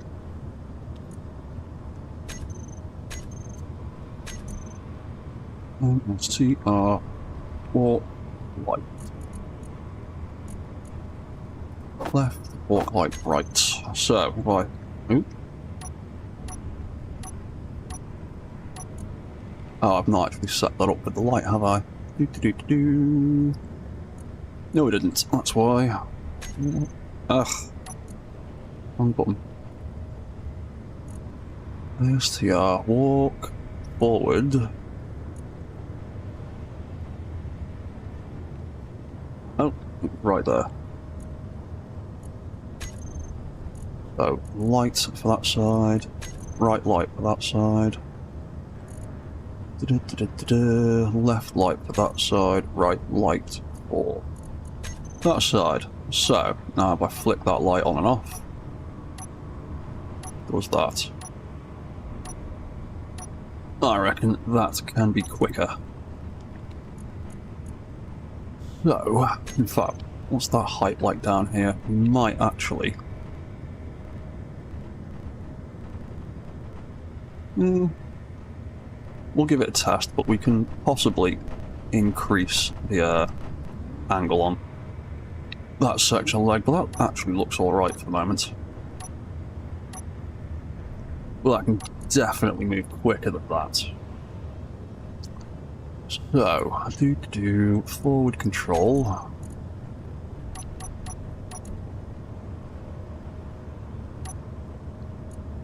Yeah. Let's make here. Let's call it 15. Let's see what 15's like.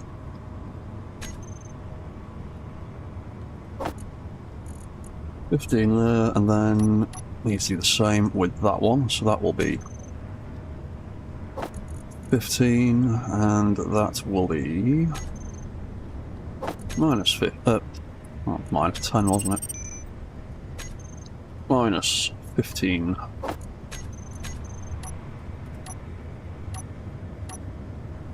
Yeah, we'll give that a go.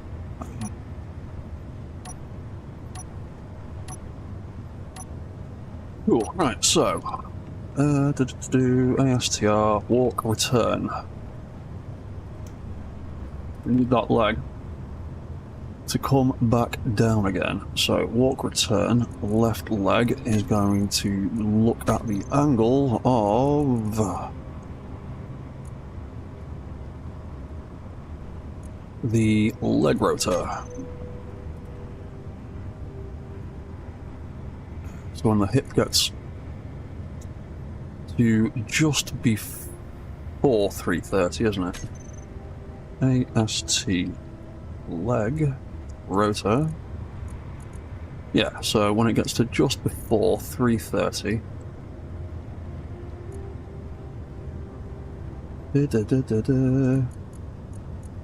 When it gets greater than, we'll call it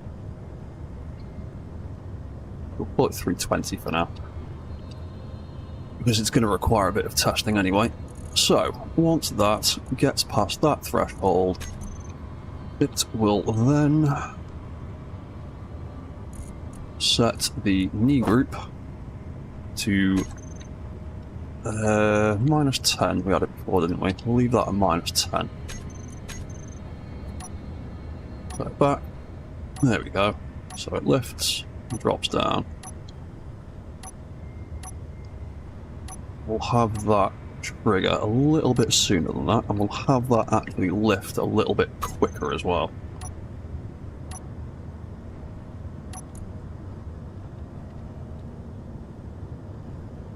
Oop, too many letters. That one. Oop. So if I set... I'll just try setting them to 15 as well. See how that looks. And then the return control, we'll set that to 15 too.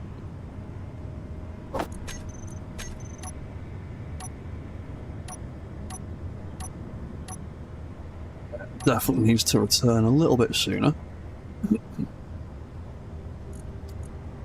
We'll call it 310.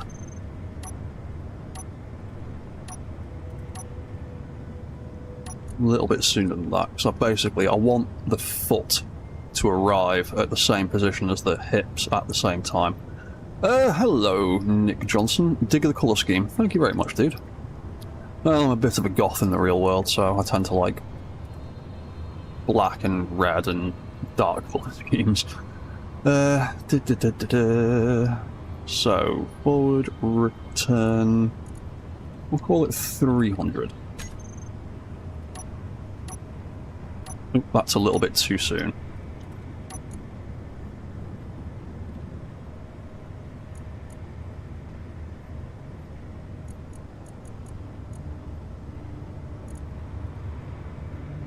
Up. 310.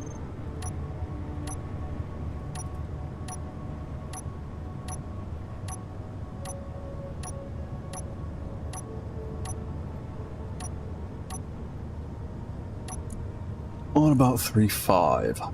3.05.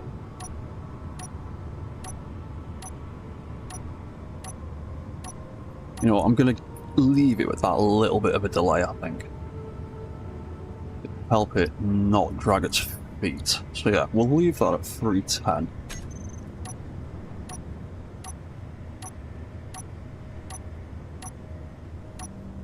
Yeah, and that's basically the first part of the leg animation. Although I do think that we could do with increasing the angle on that. So how far is that moving? 35 degrees. All in all, we'll call it... We'll give it an extra 10 degrees. on either side. Let's see what that's like. No, not that much.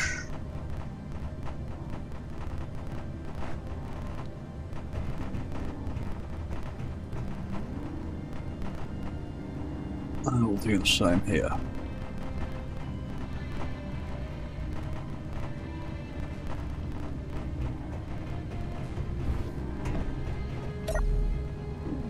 Yeah, put it back in spectator. But should be able to bring. Let's have a look at that.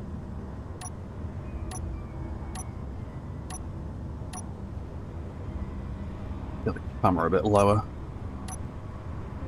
That's got a reasonable amount of lift. Let's actually make it a little bit more. Let's call it 65.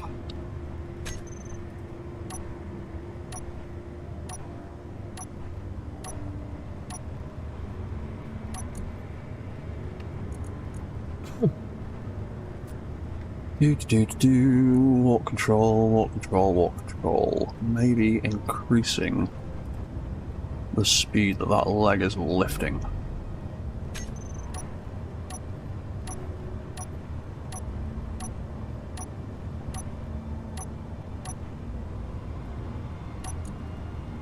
Actually, I think I'll leave that. We'll just tweak that a bit, maybe.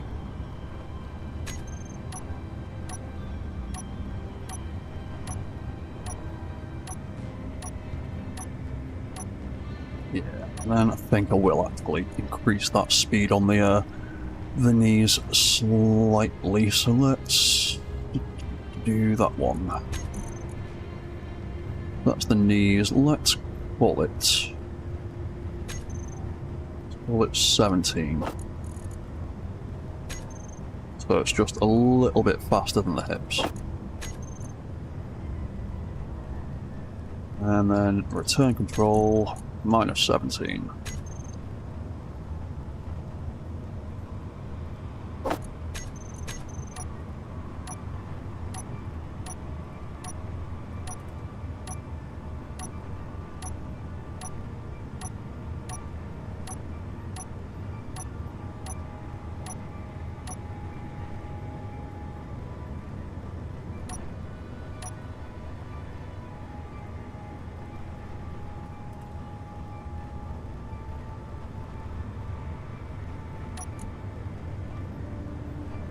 Right, I'm just going to turn that off for a second. Oop, apparently I didn't turn it off. Turned off the wrong thing.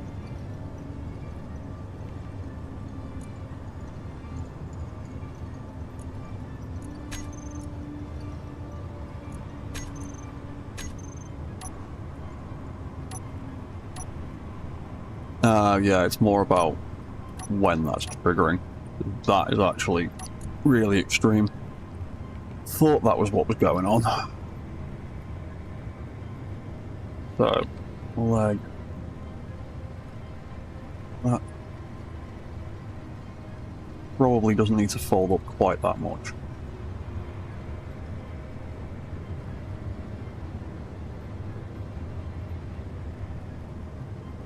Well, then again, no, we can set that up as separate controls. Yeah, so that's a little bit too much, I think.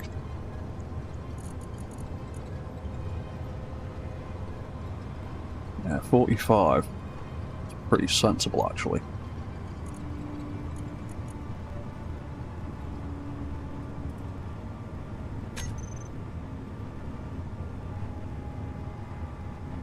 I think it's more to do with the leg speed than anything else. So let's get it to lift slightly faster than it drops, I think.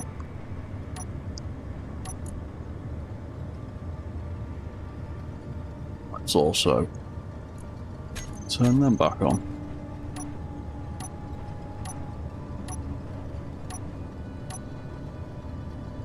Yeah, so if I... Where is it? That one. If I set you to lift... Where are you? Set velocity. Lift at 20 RPM, but drop a little bit slower.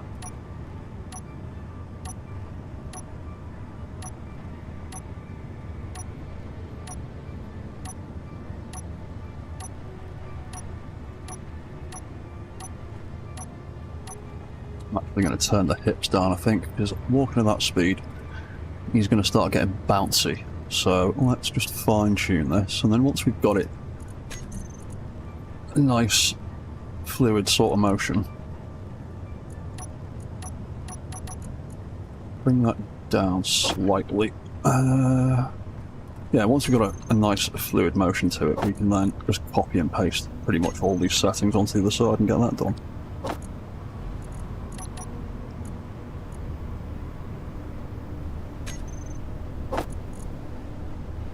And set velocity -12.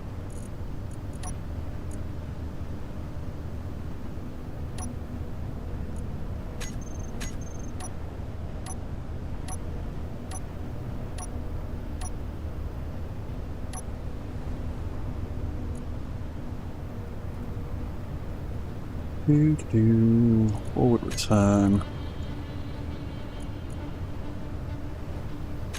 Let's put you... Oop, that's the wrong thing. Oh no, that was the right thing. Set velocity. Put you back to -15.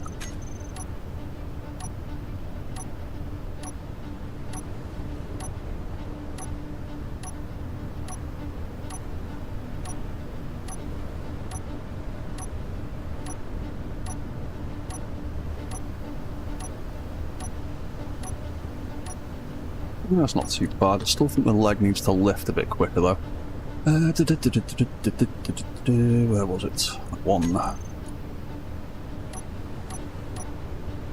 We'll put that again back to -15, so that matches up.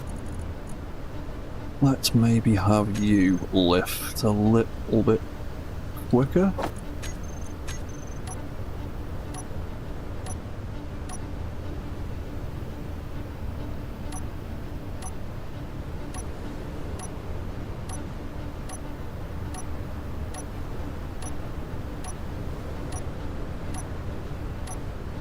That's a bit nicer.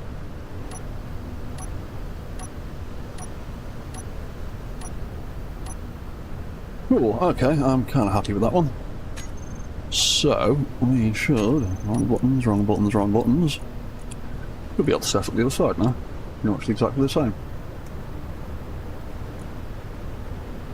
So, walk... left-hand side.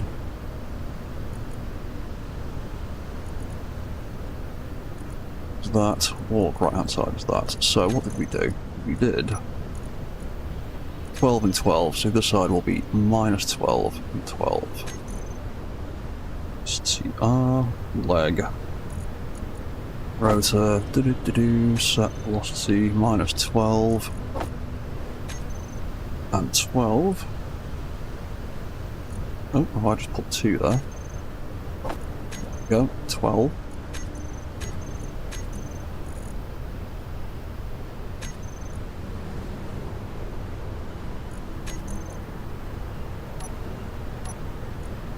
-23 and -15, so that'll be exactly the same.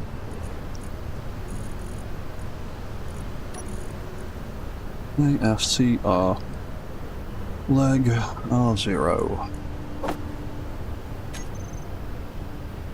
23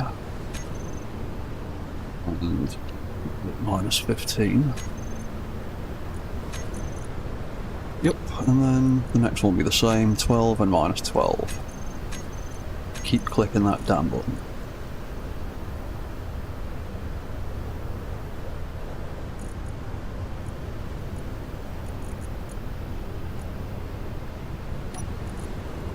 There we go. Let's do 12 and -12. So now we have a right leg that does stuff. Cool. Then we can do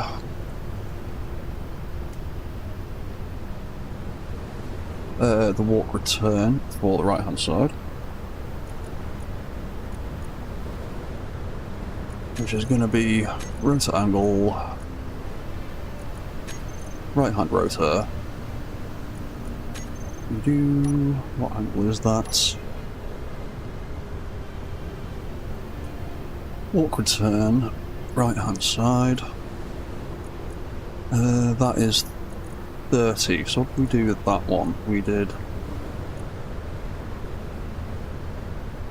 You do three. Oh, that was 330. It'll be 5, won't it?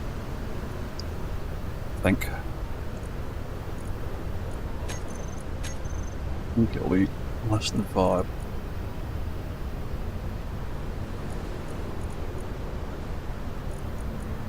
And then what did we set that to? Minus 15. That's the one. ASTR leg. Leg. 2. Set velocity. Minus 15. Oh, that is not the correct number, is it?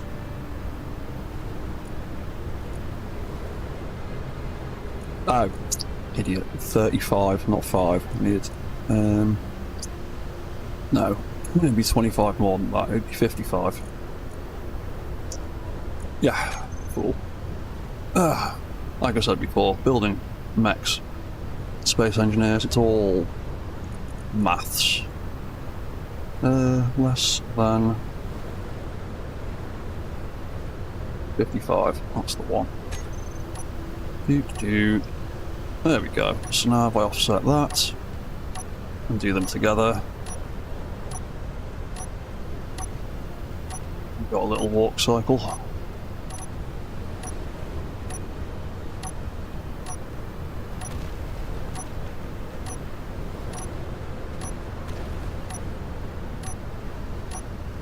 Cool.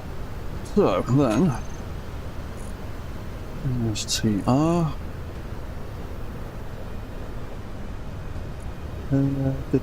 That one there. If I add that to the toolbar, because we set those lights up earlier, now just trigger that timer.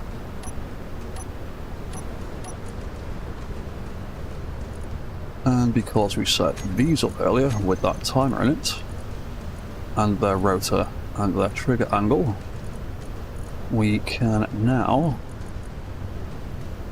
apply a bit of velocity to that rotor, and that will trigger the whole thing automatically for us. And now we can just tweak that to a speed that we like.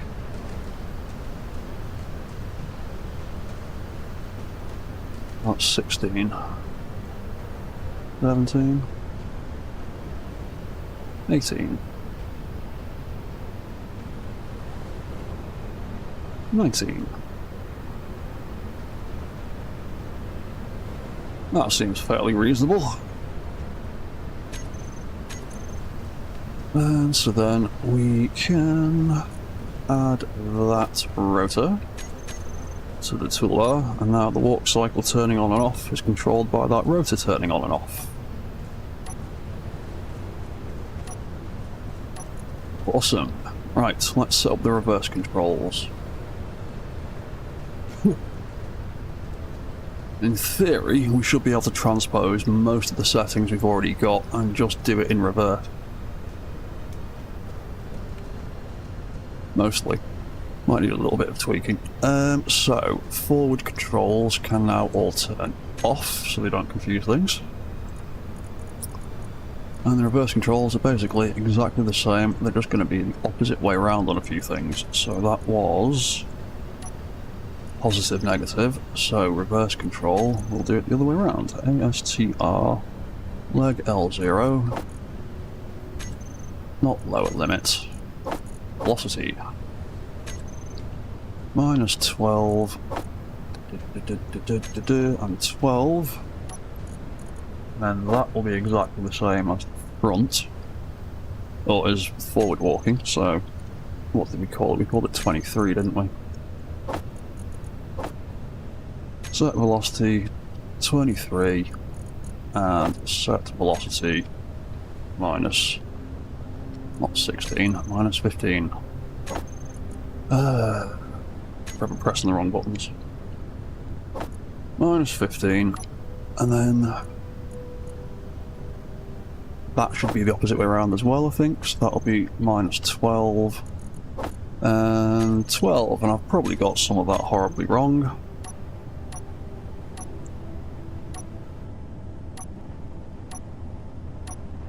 Oh no, there we go, that's fine.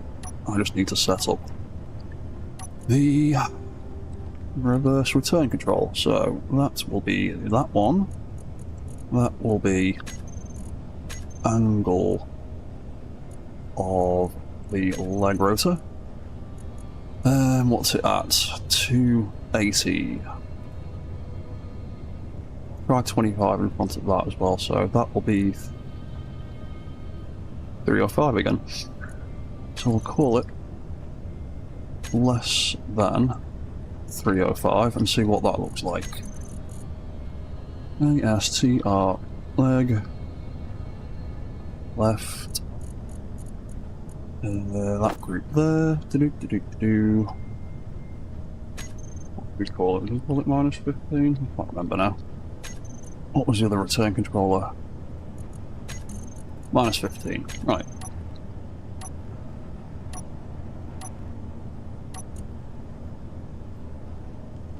Yeah, well, something's not right there. Walk, return, reverse, left.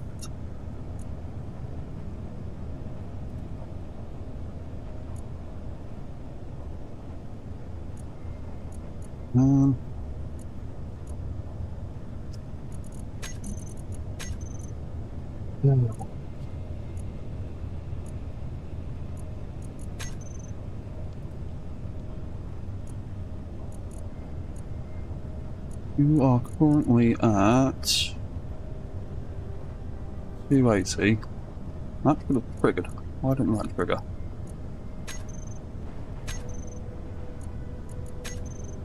Was it not switched on? Did I turn it off? I did turn it off. Nope, that's forward, that's reverse, and I did turn it off because I'm an idiot. There we go. Alright, try that again.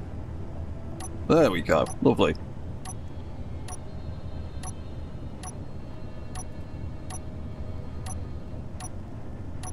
That seems fairly smooth and reasonable.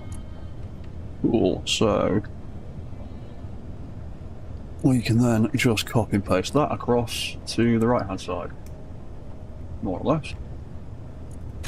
So reverse was negative positive, so right hand side will be positive negative. Right hand side, set velocity 12 minus 12. Group number 2 will be 20 minus 15. That one will be minus 12 and positive 12, and then the return controller is angle greater than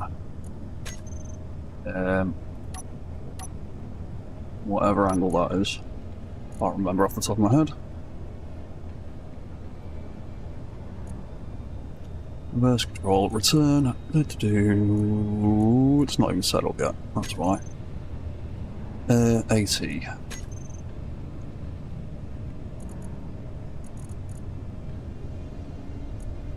AC and 30, so again it's minus 55, 55, isn't it? Cool, okay. ASTR, RTN, right hand side, 55. Could hopefully do the right thing. R0 minus 15. right hand leg. There we go. So they're set up. And now we can walk backwards. Or at least in theory we can. Cool, right, so walk controls, reverse. You can turn off for the moment. Bum bum, and we will turn the... Actually, we'll leave that like that for now. Because the next thing we need to do is we need to set up the walk, reset and start.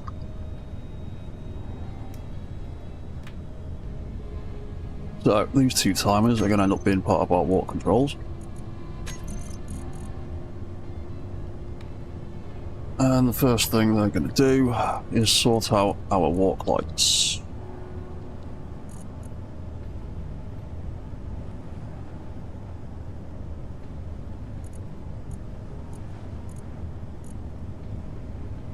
So, as a fail-safe, we'll have them both turn off first, and then the left one can go on, and the right one can go off, and definitely stay off. That can do that. And then we can have walk cycle controls. They will then turn. They will turn on. Yeah. That'll turn on, and that timer will turn on.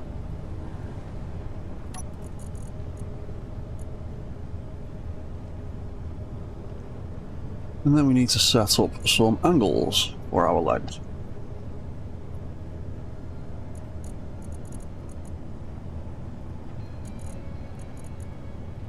Because I want to be able to center the legs back into the middle when he stops walking around.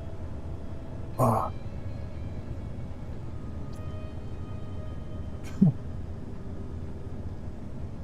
So, what's the lower limit? 280. Set lower limit 280. Upper limit 330. So set upper limit 330. Right hand leg. That was 30.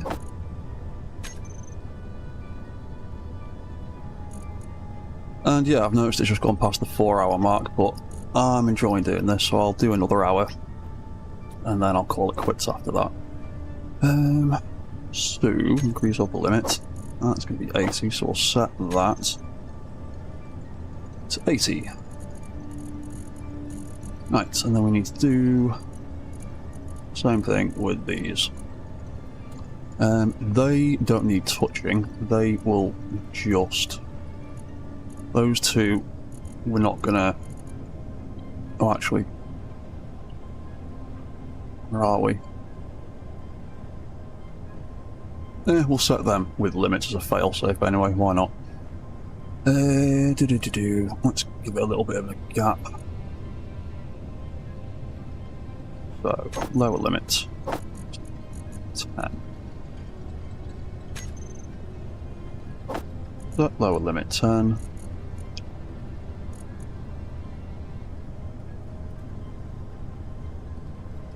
Increase that.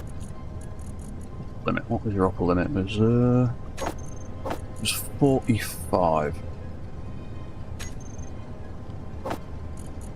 And then it'll be the same for that group. So lower limit of 10 and upper limit of 45.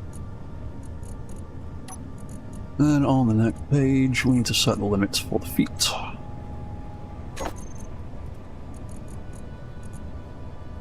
So it is 10 for that foot.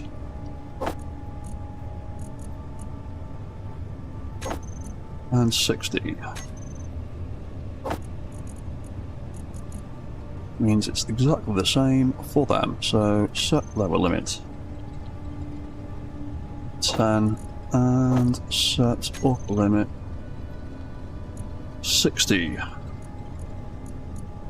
Cool.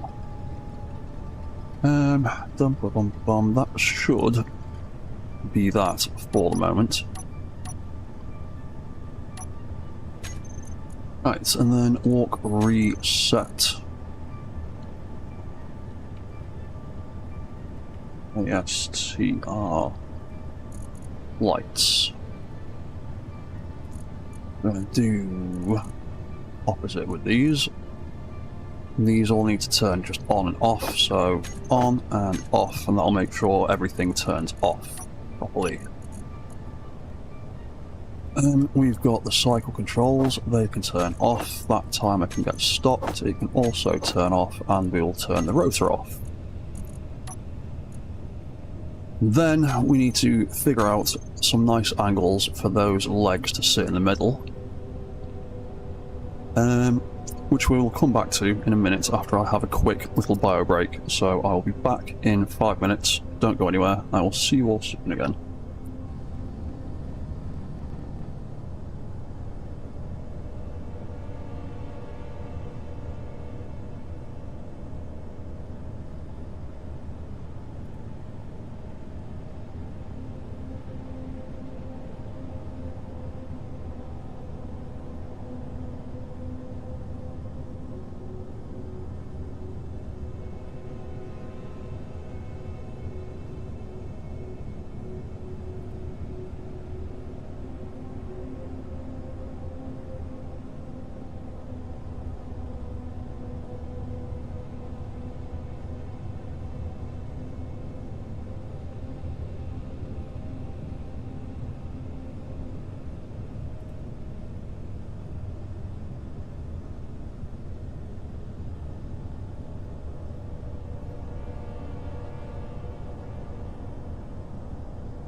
Right, so I am back, and it looks like I died. I tried to save myself.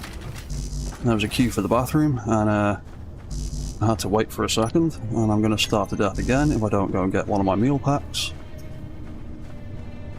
Ah, we'll forget about that now with the hunger mechanics. You can't just leave your character and walk away. You will starve to death if you're not careful. Let's have one of them. And grab all my stuff back. Oh well. Right, oh yeah, that's what we're doing now. We need to figure out the center angles for our legs.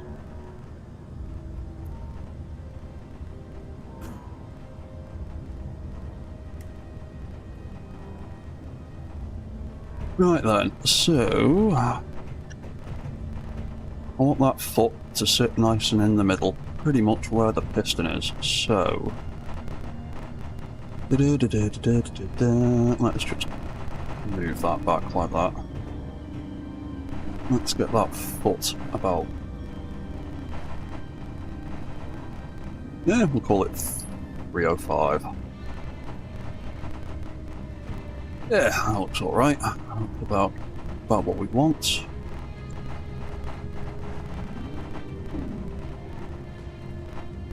And it could be 35.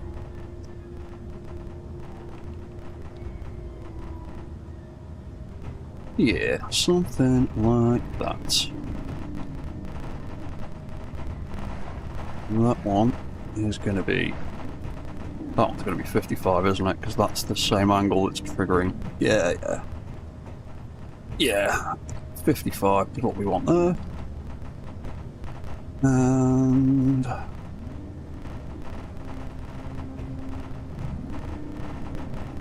35.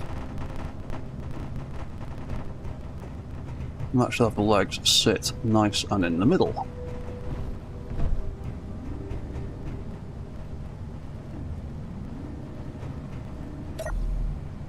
Let's go back to spectator mode. Cool, right, so we'll reset. Oh, hello, Joshua. What you should place a cryo in your hangar for Biorex? That's a good idea, actually. I might do that at some point. I've got a bed to run to, but it's a bit of a faff running all the way around to it every time. So yeah, I might put a cryo station in here in a minute, or at some point. Right, so we've done lot controls.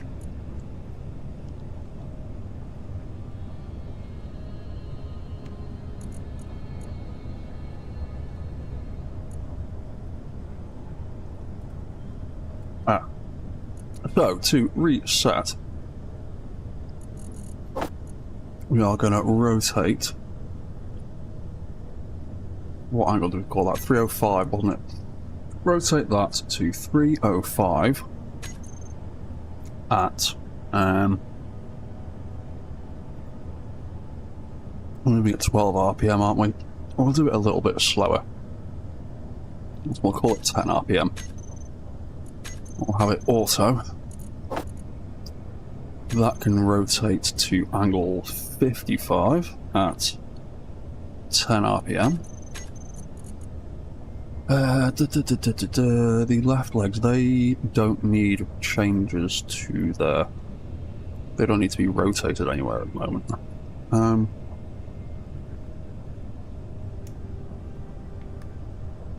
Because I don't want to mess with their limits too much. What I will do, though, is set the velocity on them to -15, so they make sure to extend.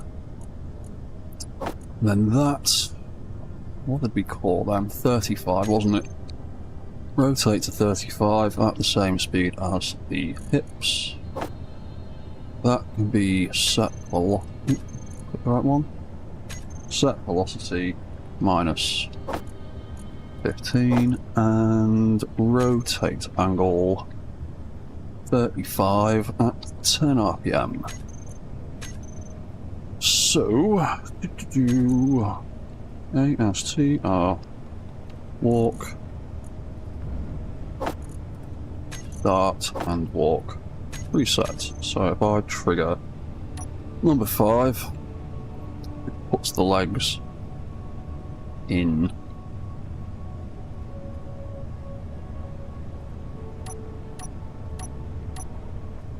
Wrong position? I thought they'd go the other way around.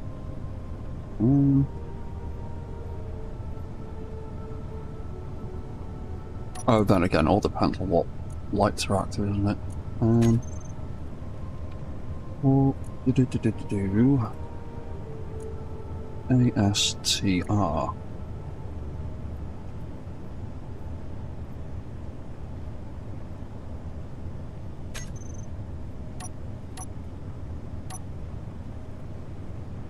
That resets, but that leg has not reset properly. Why have you not reset properly?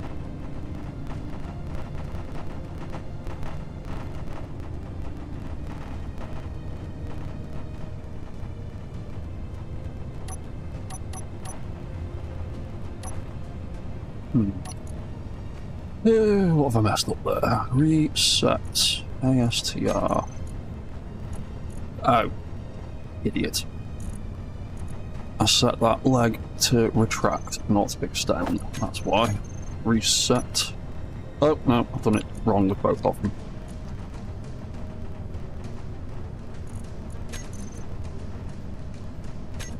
-15 for both sides, you fool. -15. There we go. Oh, yeah, I know why it's doing that. Because of the... Yeah, I know why. That's fine. Cool, so we can start it and set it up to walk, and then when we turn the walk controls back on, which we are going to automate in a minute, turn them back on.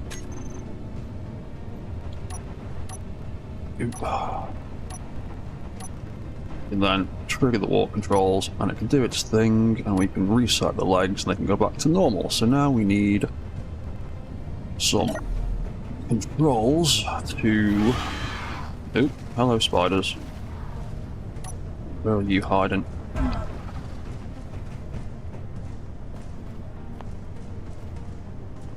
Heard you. Oh, there we go. Dead spiders. Thank you. And thank you. Right, so...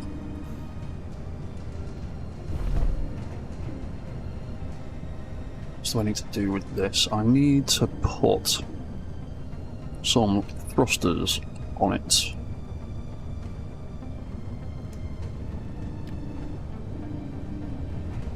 I need to build up a little bit of armor somewhere.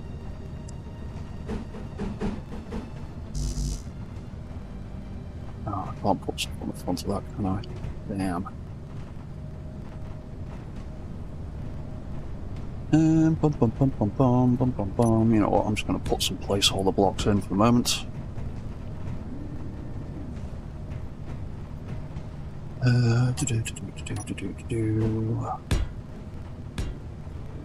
Do something like that. And then is that... No, I don't need to put my ridiculous modded thrusters on. I can just use the standard ones for this.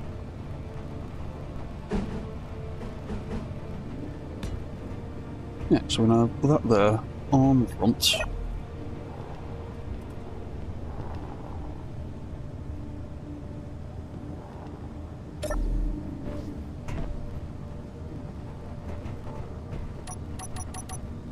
And then let's mirror some of the stuff in the back. You know what? I can move the thrusters at any point. So we'll just stick a couple of them there. Yeah, let's get in a bit closer. 1, 2, another one for the one up front.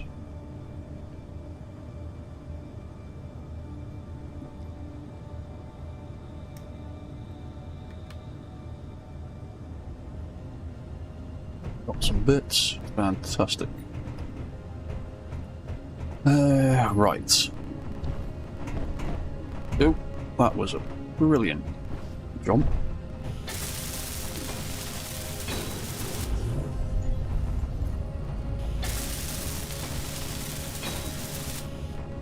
Right, so that will be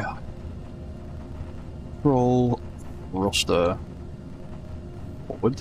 Oh, actually, we'll have it thruster forward.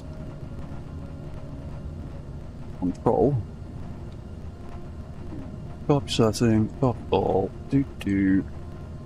based on that. That could be override, that gets the tiniest, littlest, teeniest bit of override.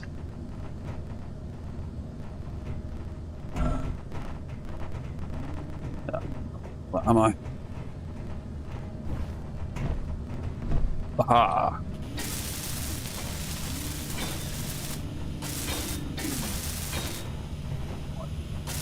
Weld some of that stuff up just because I can. Oh, come on. Come on. There we go. Right. I'll keep that a little. No, it's the wrong colour.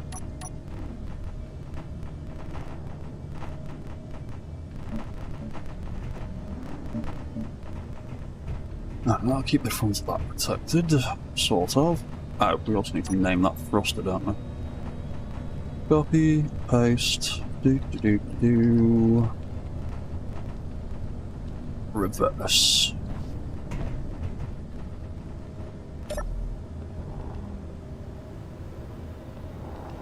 Oh, the skiff is running out of power. Right, I'm going to put the skiff back on charge. Getting quite low.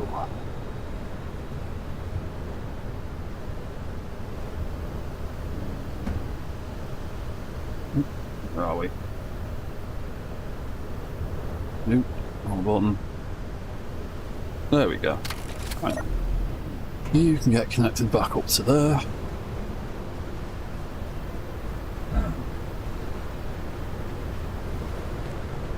Let him charge up again for a little bit.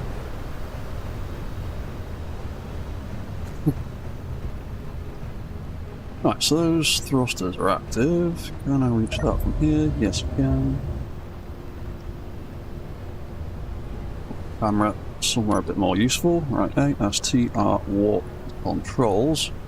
So now we get to set up these two.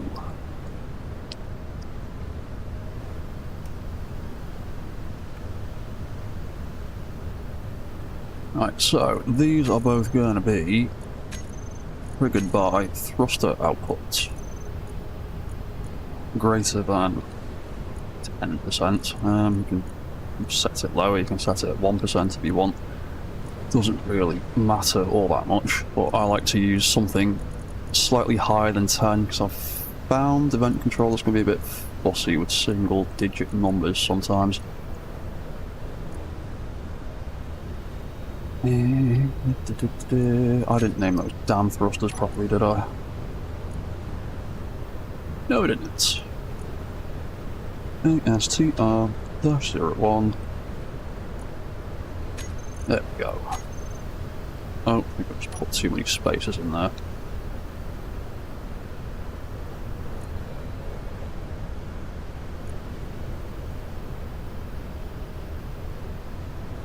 Oh crap, where are those thrusters just gone?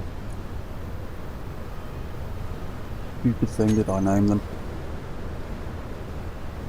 I'll just name them something really, really stupid. What have I done to them? Oh, I took the whole thing out. How have I managed that? ASTR. I pressed the wrong button, didn't I? Thruster. Reverse. In fact, I'm going to name something different. It will be CTRL reverse. Copy all.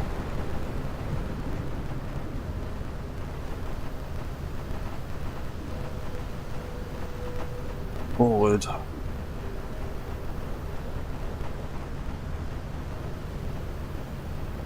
And you can just be called override for now.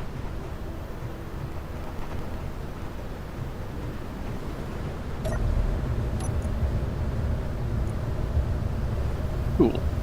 Oh, actually, no, I'll add a walk tag because I'm thinking of giving this guy some kind of jetpack. So I'm going to want to distinguish them from other thrusters later on. Right, that'll do for now. Cool, so ASTR warp controls, we can finally actually get the camera in a proper position. So, walk forward, finally should have, there we go, that for forwards and that for reverse.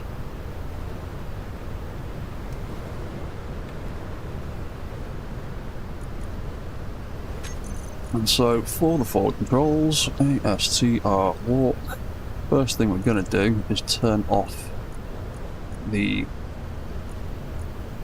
walk reverse controller so it doesn't conflict with us. Then we will turn on the walk forward controls, so that can turn on and off like that. That can turn on and off like that. Then we will have walk start trigger and walk reset trigger. And then we will have the walk cycle rotor turn on and off. And we will also turn the walk lights green when we walk forward, and set them to cyan when we stop walking. So now if I hit the right button,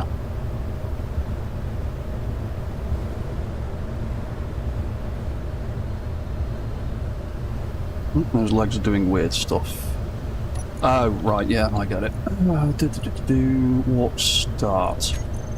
Need to put a few more fail safes in there, I think, because that is setting limits. But the legs will fold up and do weird stuff, so what we need to do...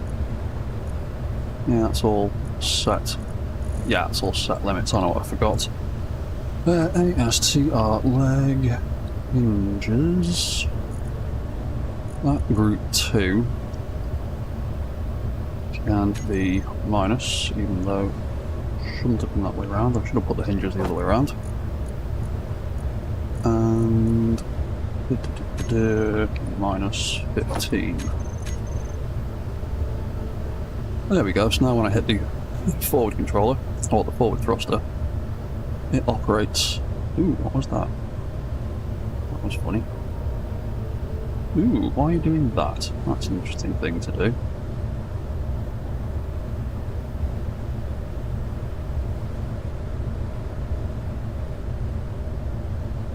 Let's put in a few more fail safes to that walk start then. Leg.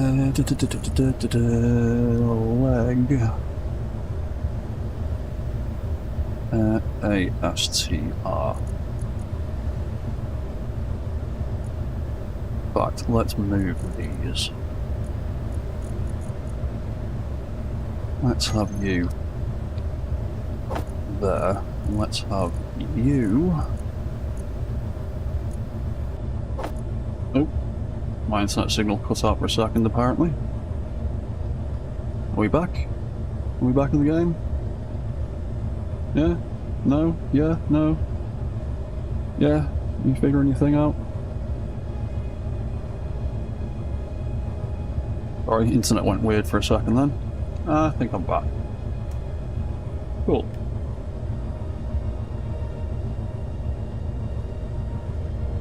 Yeah, my internet signal tends to get a little bit choppy and moody after like 4 or 5 hours, so...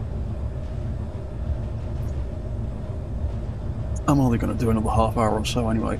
Alright, would you settle down please, internet connection? Someone in the background screwing around somewhere. Probably. Windows likes to screw around in the background occasionally. Come on. Come on, OBS. Get your life together.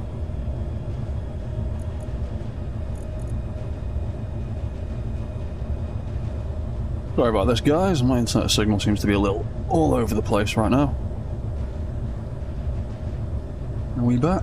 Yeah, okay, right. I'm just going to carry on and hope for the best.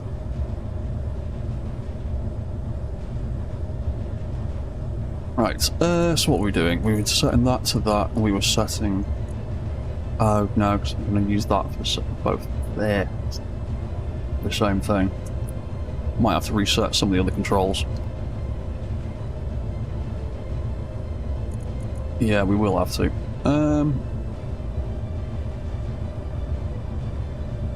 Yeah, so we'll set that to -12, and then we will just adjust the reverse controls here.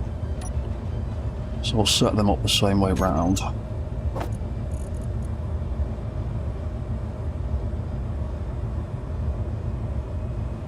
Everything else can stay the way it is. So ASTR leg rotor. That one should just be -12. Then I need to swap that one around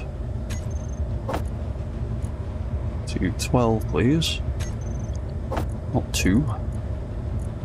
That's number 4.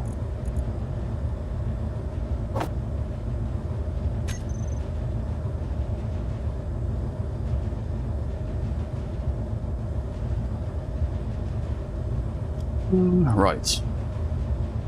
Internet, what are you doing? For the love of God, settle down.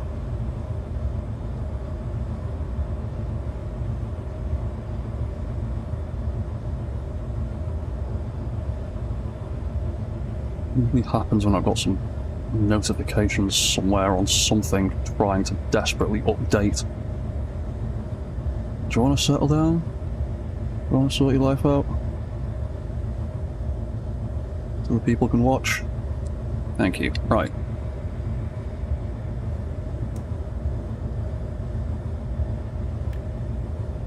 Right, so what are we doing? We were doing that and that and that. That should be fine, like so. We just need to swap these ones round.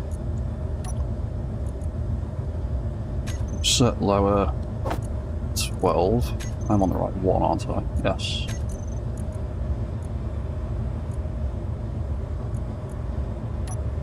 Set to velocity 12. Or -12, rather. ASTR leg R0.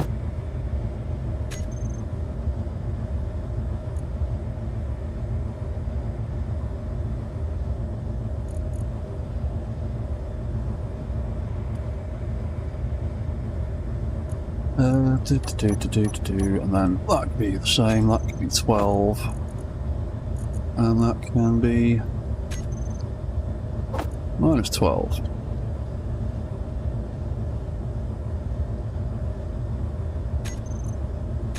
That good. Oh no, that's still got that problem now.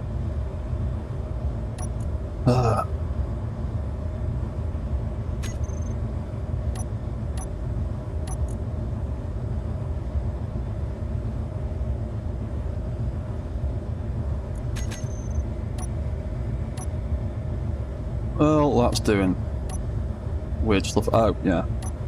That's why. Right, why are you doing that now? On, off. You're working properly.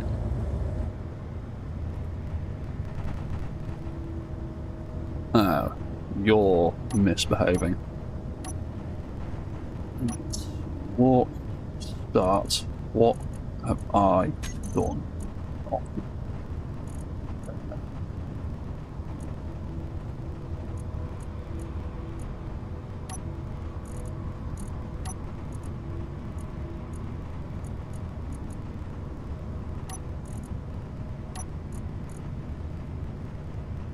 Oh, that's why I've done it wrong. You fool, they're supposed to be the same. That's the one. Cool. Right. So. Yeah, so we've now got decent walk controls. Cool.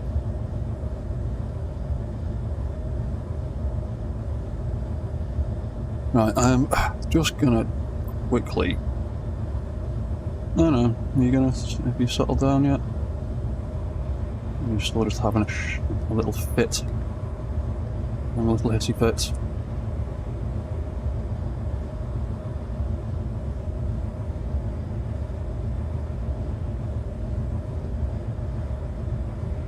Internet connection, could you just settle down, please? Right, I'm just going to try swapping over my internet connections again. Hopefully it won't kill the stream, and it hopefully might settle down a bit.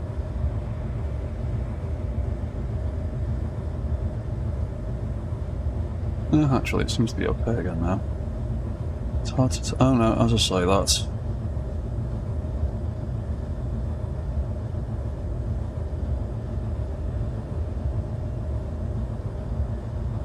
you know what, the stream still doesn't seem to be too bad, so I'll just stick with it and hopefully it doesn't break. Right, so forward controls are working. Now we just need to set up the reverse controls. So, basically, the exact same thing, just the other way around. So, we set that up. So, ASTR, walk, forward. Controller needs to turn off and then on,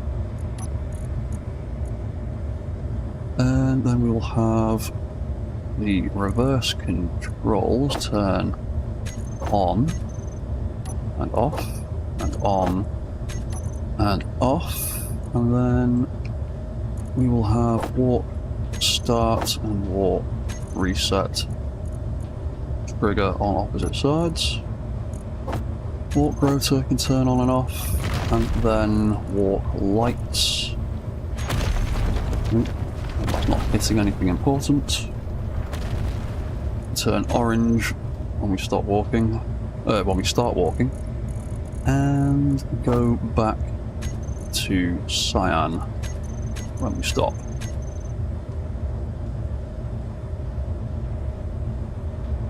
Well, that's all messed up now, isn't it?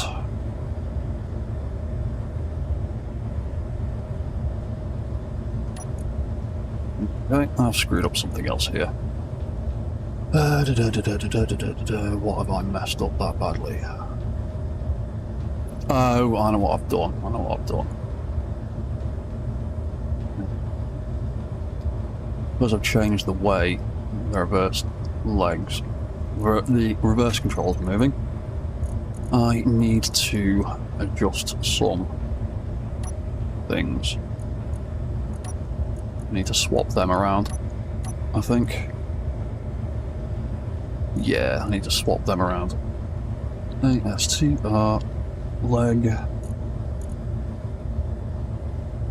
L02, so that's going to be, I think, minus 15. That's going to be 23. And I think we need to do the same thing on this side. I've only done 20 on that side. Well, that needs to change. Anyway, that's going to be minus 15. ASTR leg. And set velocity 23. There we go. I'd forgotten to swap something else around. So we now have manual reverse control.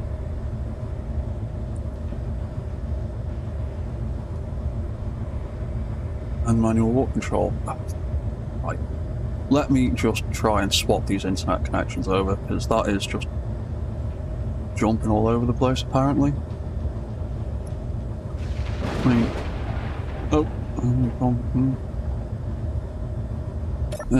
You know what? No. I'm only going to be streaming for another 15 minutes anyway, so it is what it is. Right, so we've got that. A couple of other things we need. I want to try and test this guy in the last 15 minutes. So a couple of other things we need to put in that mech is we need some balance, we need a little bit more balance override, and then a little bit of gyro control. And I just got smacked in the head with debris. Let's have some food.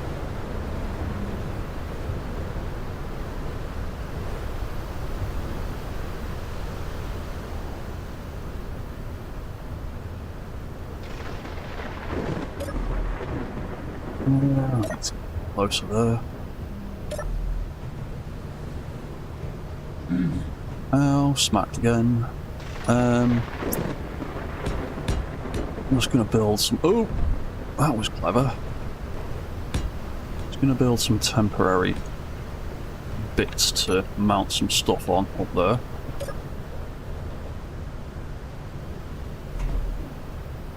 What am I doing?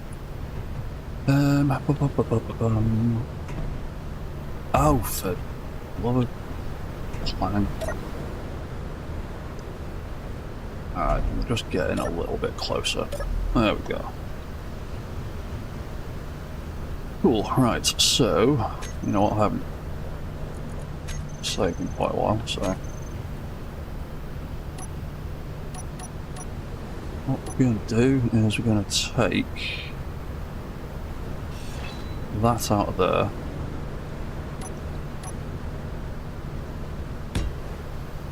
We're also going to put in a few more temporary blocks here. Oop, that's in the wrong place.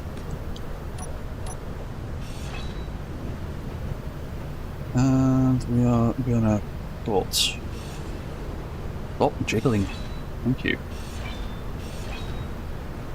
Put that stuff out for a minute. Oh, my radiation level. I'm getting badly irradiated. And there we go.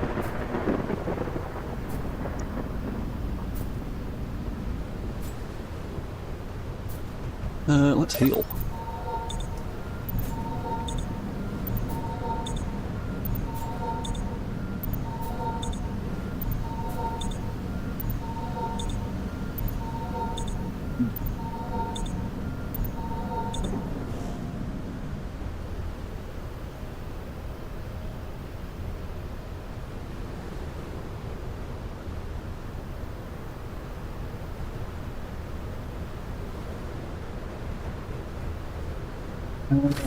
I'm just going to get irradiated if I go back out here, aren't I?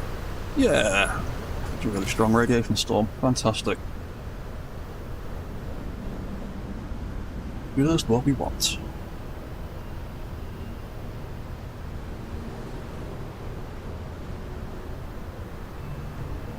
Oh, come on, radiation storm. Go away. I can carry on.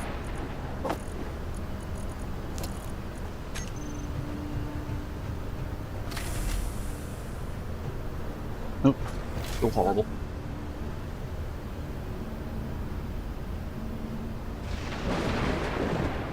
Yeah. Come on. Get it over with. Have I got any radiation kits anyway? Ooh, I have got an anti-rad kit.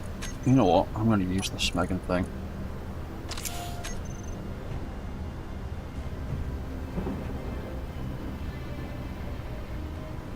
Buy me a few precious minutes.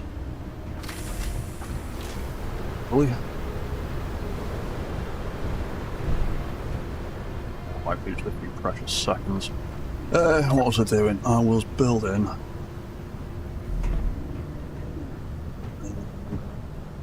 a little bit more gyro control. I want to be able to walk test this guy before we call it quits this evening. So, where around is that gyro?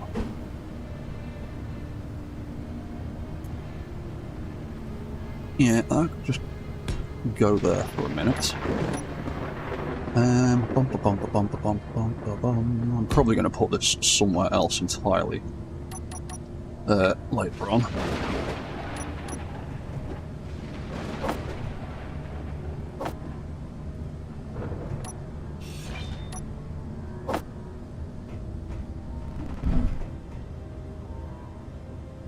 Let's grab some bits. Yeah, come on. All the bits. Thank you. So I can go around the other way. There we go.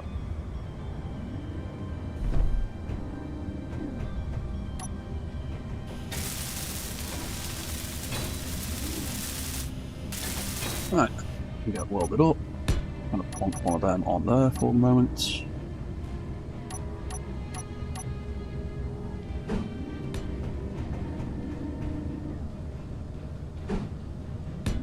We'll put a couple of them on there, just as a demonstration, and we'll stick a bunch of them up here, and then we'll weld all of them up, and we'll give it a little test walk. 5 and 6 gyro.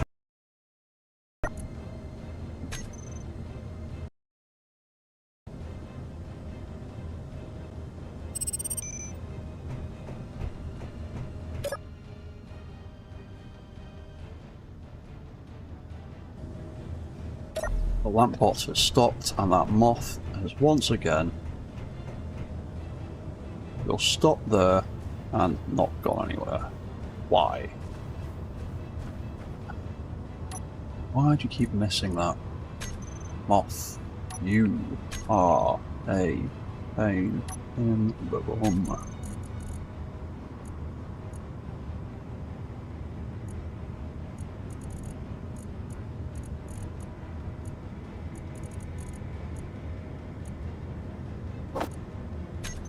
For some reason, you just don't seem to be able to trigger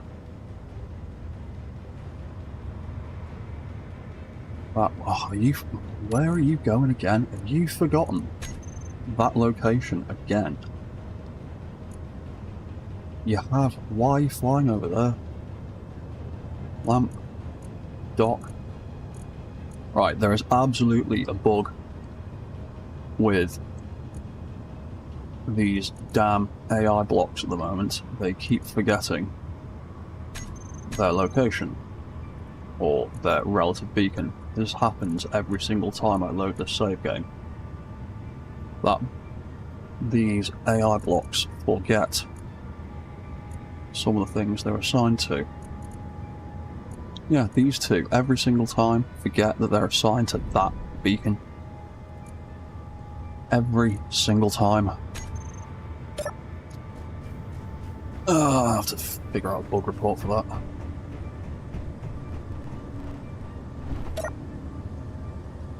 Oh, just leave the parts. Divvy.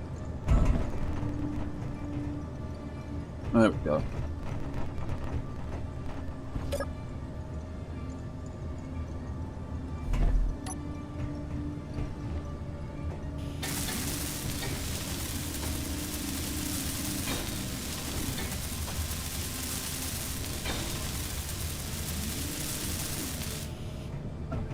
Some control gyros.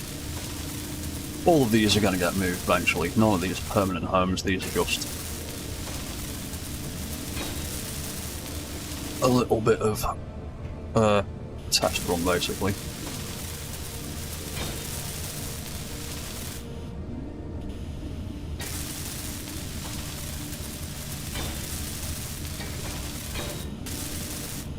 Right, so that rotor there is going to be override OVR gyro rotor. That is going to have a lot of torque on it. Also going to have shear inertia tensor on, and it's also going to have zeroed limits, so it can't move about. And I fell off again.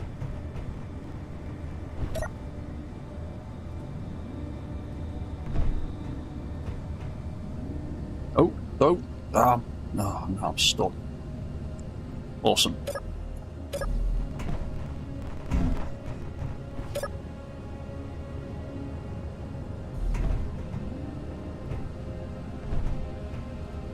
Right, okay. Cool, so that can be OVR gyro, that can be overridden. Copy all of those settings, paste it onto there, and the rest of them are for primary control, so I'm not going to bother renaming them for the moment. Move that out of the way. And bum bum bum. Down a little bit. Right, I'm going to do a quick little save. And then I'm going to do a little test run on this guy. So let's bring him down a bit.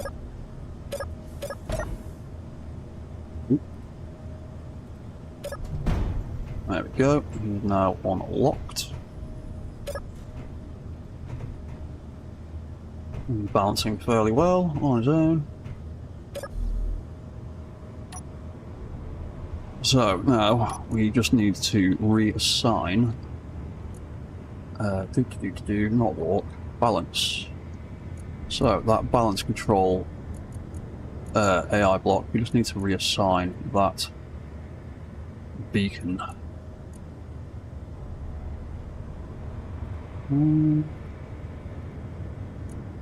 Why is it not on the list? Beacon. Best. AI balance. Oh, so you've got no power to do anything. That's not going to help. But you still aren't finding the... Why aren't you seeing that beacon? Is it because you've got no power?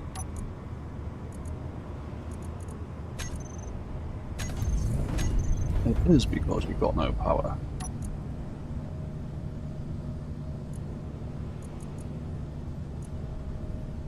There we go. Right, he is now looking at his own beacon again.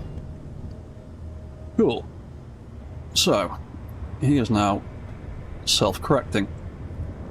If I try and tip him over, that AI block will fight me tooth and nail to stay level. And if I need more control out of it, I can just add more gyros to it.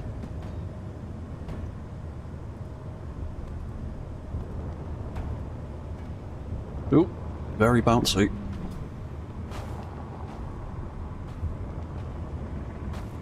Yeah, it will be quite bouncy at the moment because we need to add a little bit more mass to him, but he can move about.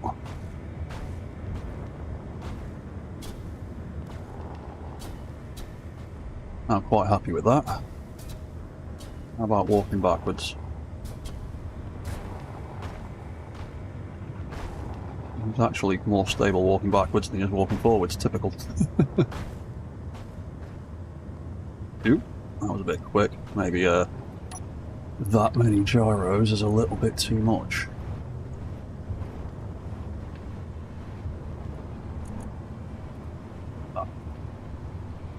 Down a bit. Yeah, that's not too bad. So yeah, that walk cycle is going to need a little bit of tweaking, and he also needs a little bit of extra mass to him. In fact, can you just slow that rotor down a bit? Slow it down to 17. That can help take out some of the bounce.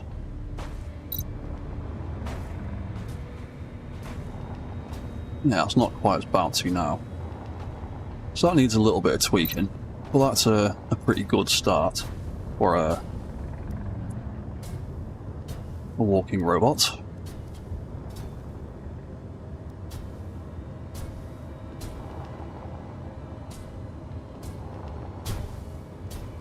Yeah, there we go. Right, I'm quite happy with that.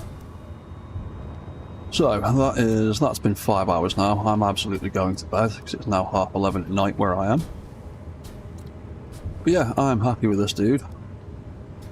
And the progress that we've made with him so far.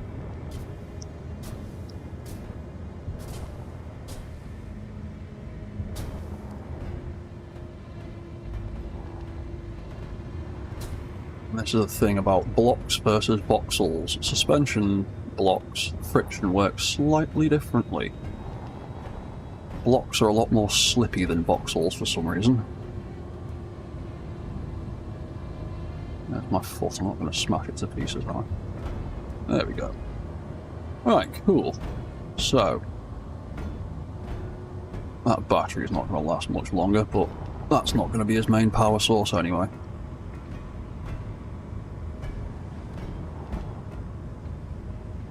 I'll do some jiggling to get him back into place off stream. Anyway, right.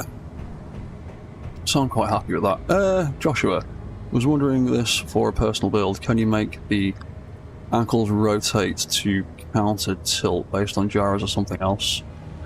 Meaning if you tilt on flat ground, the angles try to match the ground. That is something I've thought about, and I haven't quite figured out a good way of doing it yet without just building like one of those AI balance control systems into the feet. But here's an idea I've been trying to figure out. I'm not quite sure how I would do it. But anyway, I'm going to leave that there. I should, with any luck, be back again next Sunday with more of this, and we can continue building this guy and put some arms on him and move some of this gubbins around to be a little bit more economic with space. But yeah, I'm quite happy with how well he works so far. Can I get back into that cockpit? Yeah. And yeah, we'll figure out a better cockpit placement as well, but I think that's a good start for a little biped mech suit thing to plod around in, just for fun. All of his controls work, all the lights on him work properly.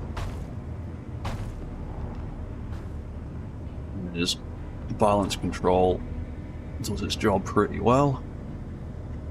I physically can't tilt it any further back than that with my mouse. The AI is fighting me too much. So yeah, I'm happy with that. He works pretty well. So yeah, we will next weekend, and we'll put some arms on this dude, and a control seat, and possibly a jetpack. And then we can go exploring around with slightly more interesting mech. So I will see you all next time. Thank you for watching, thank you for chatting, and all that stuff, and yeah, see you next time. So thanks for watching, and goodbye for now.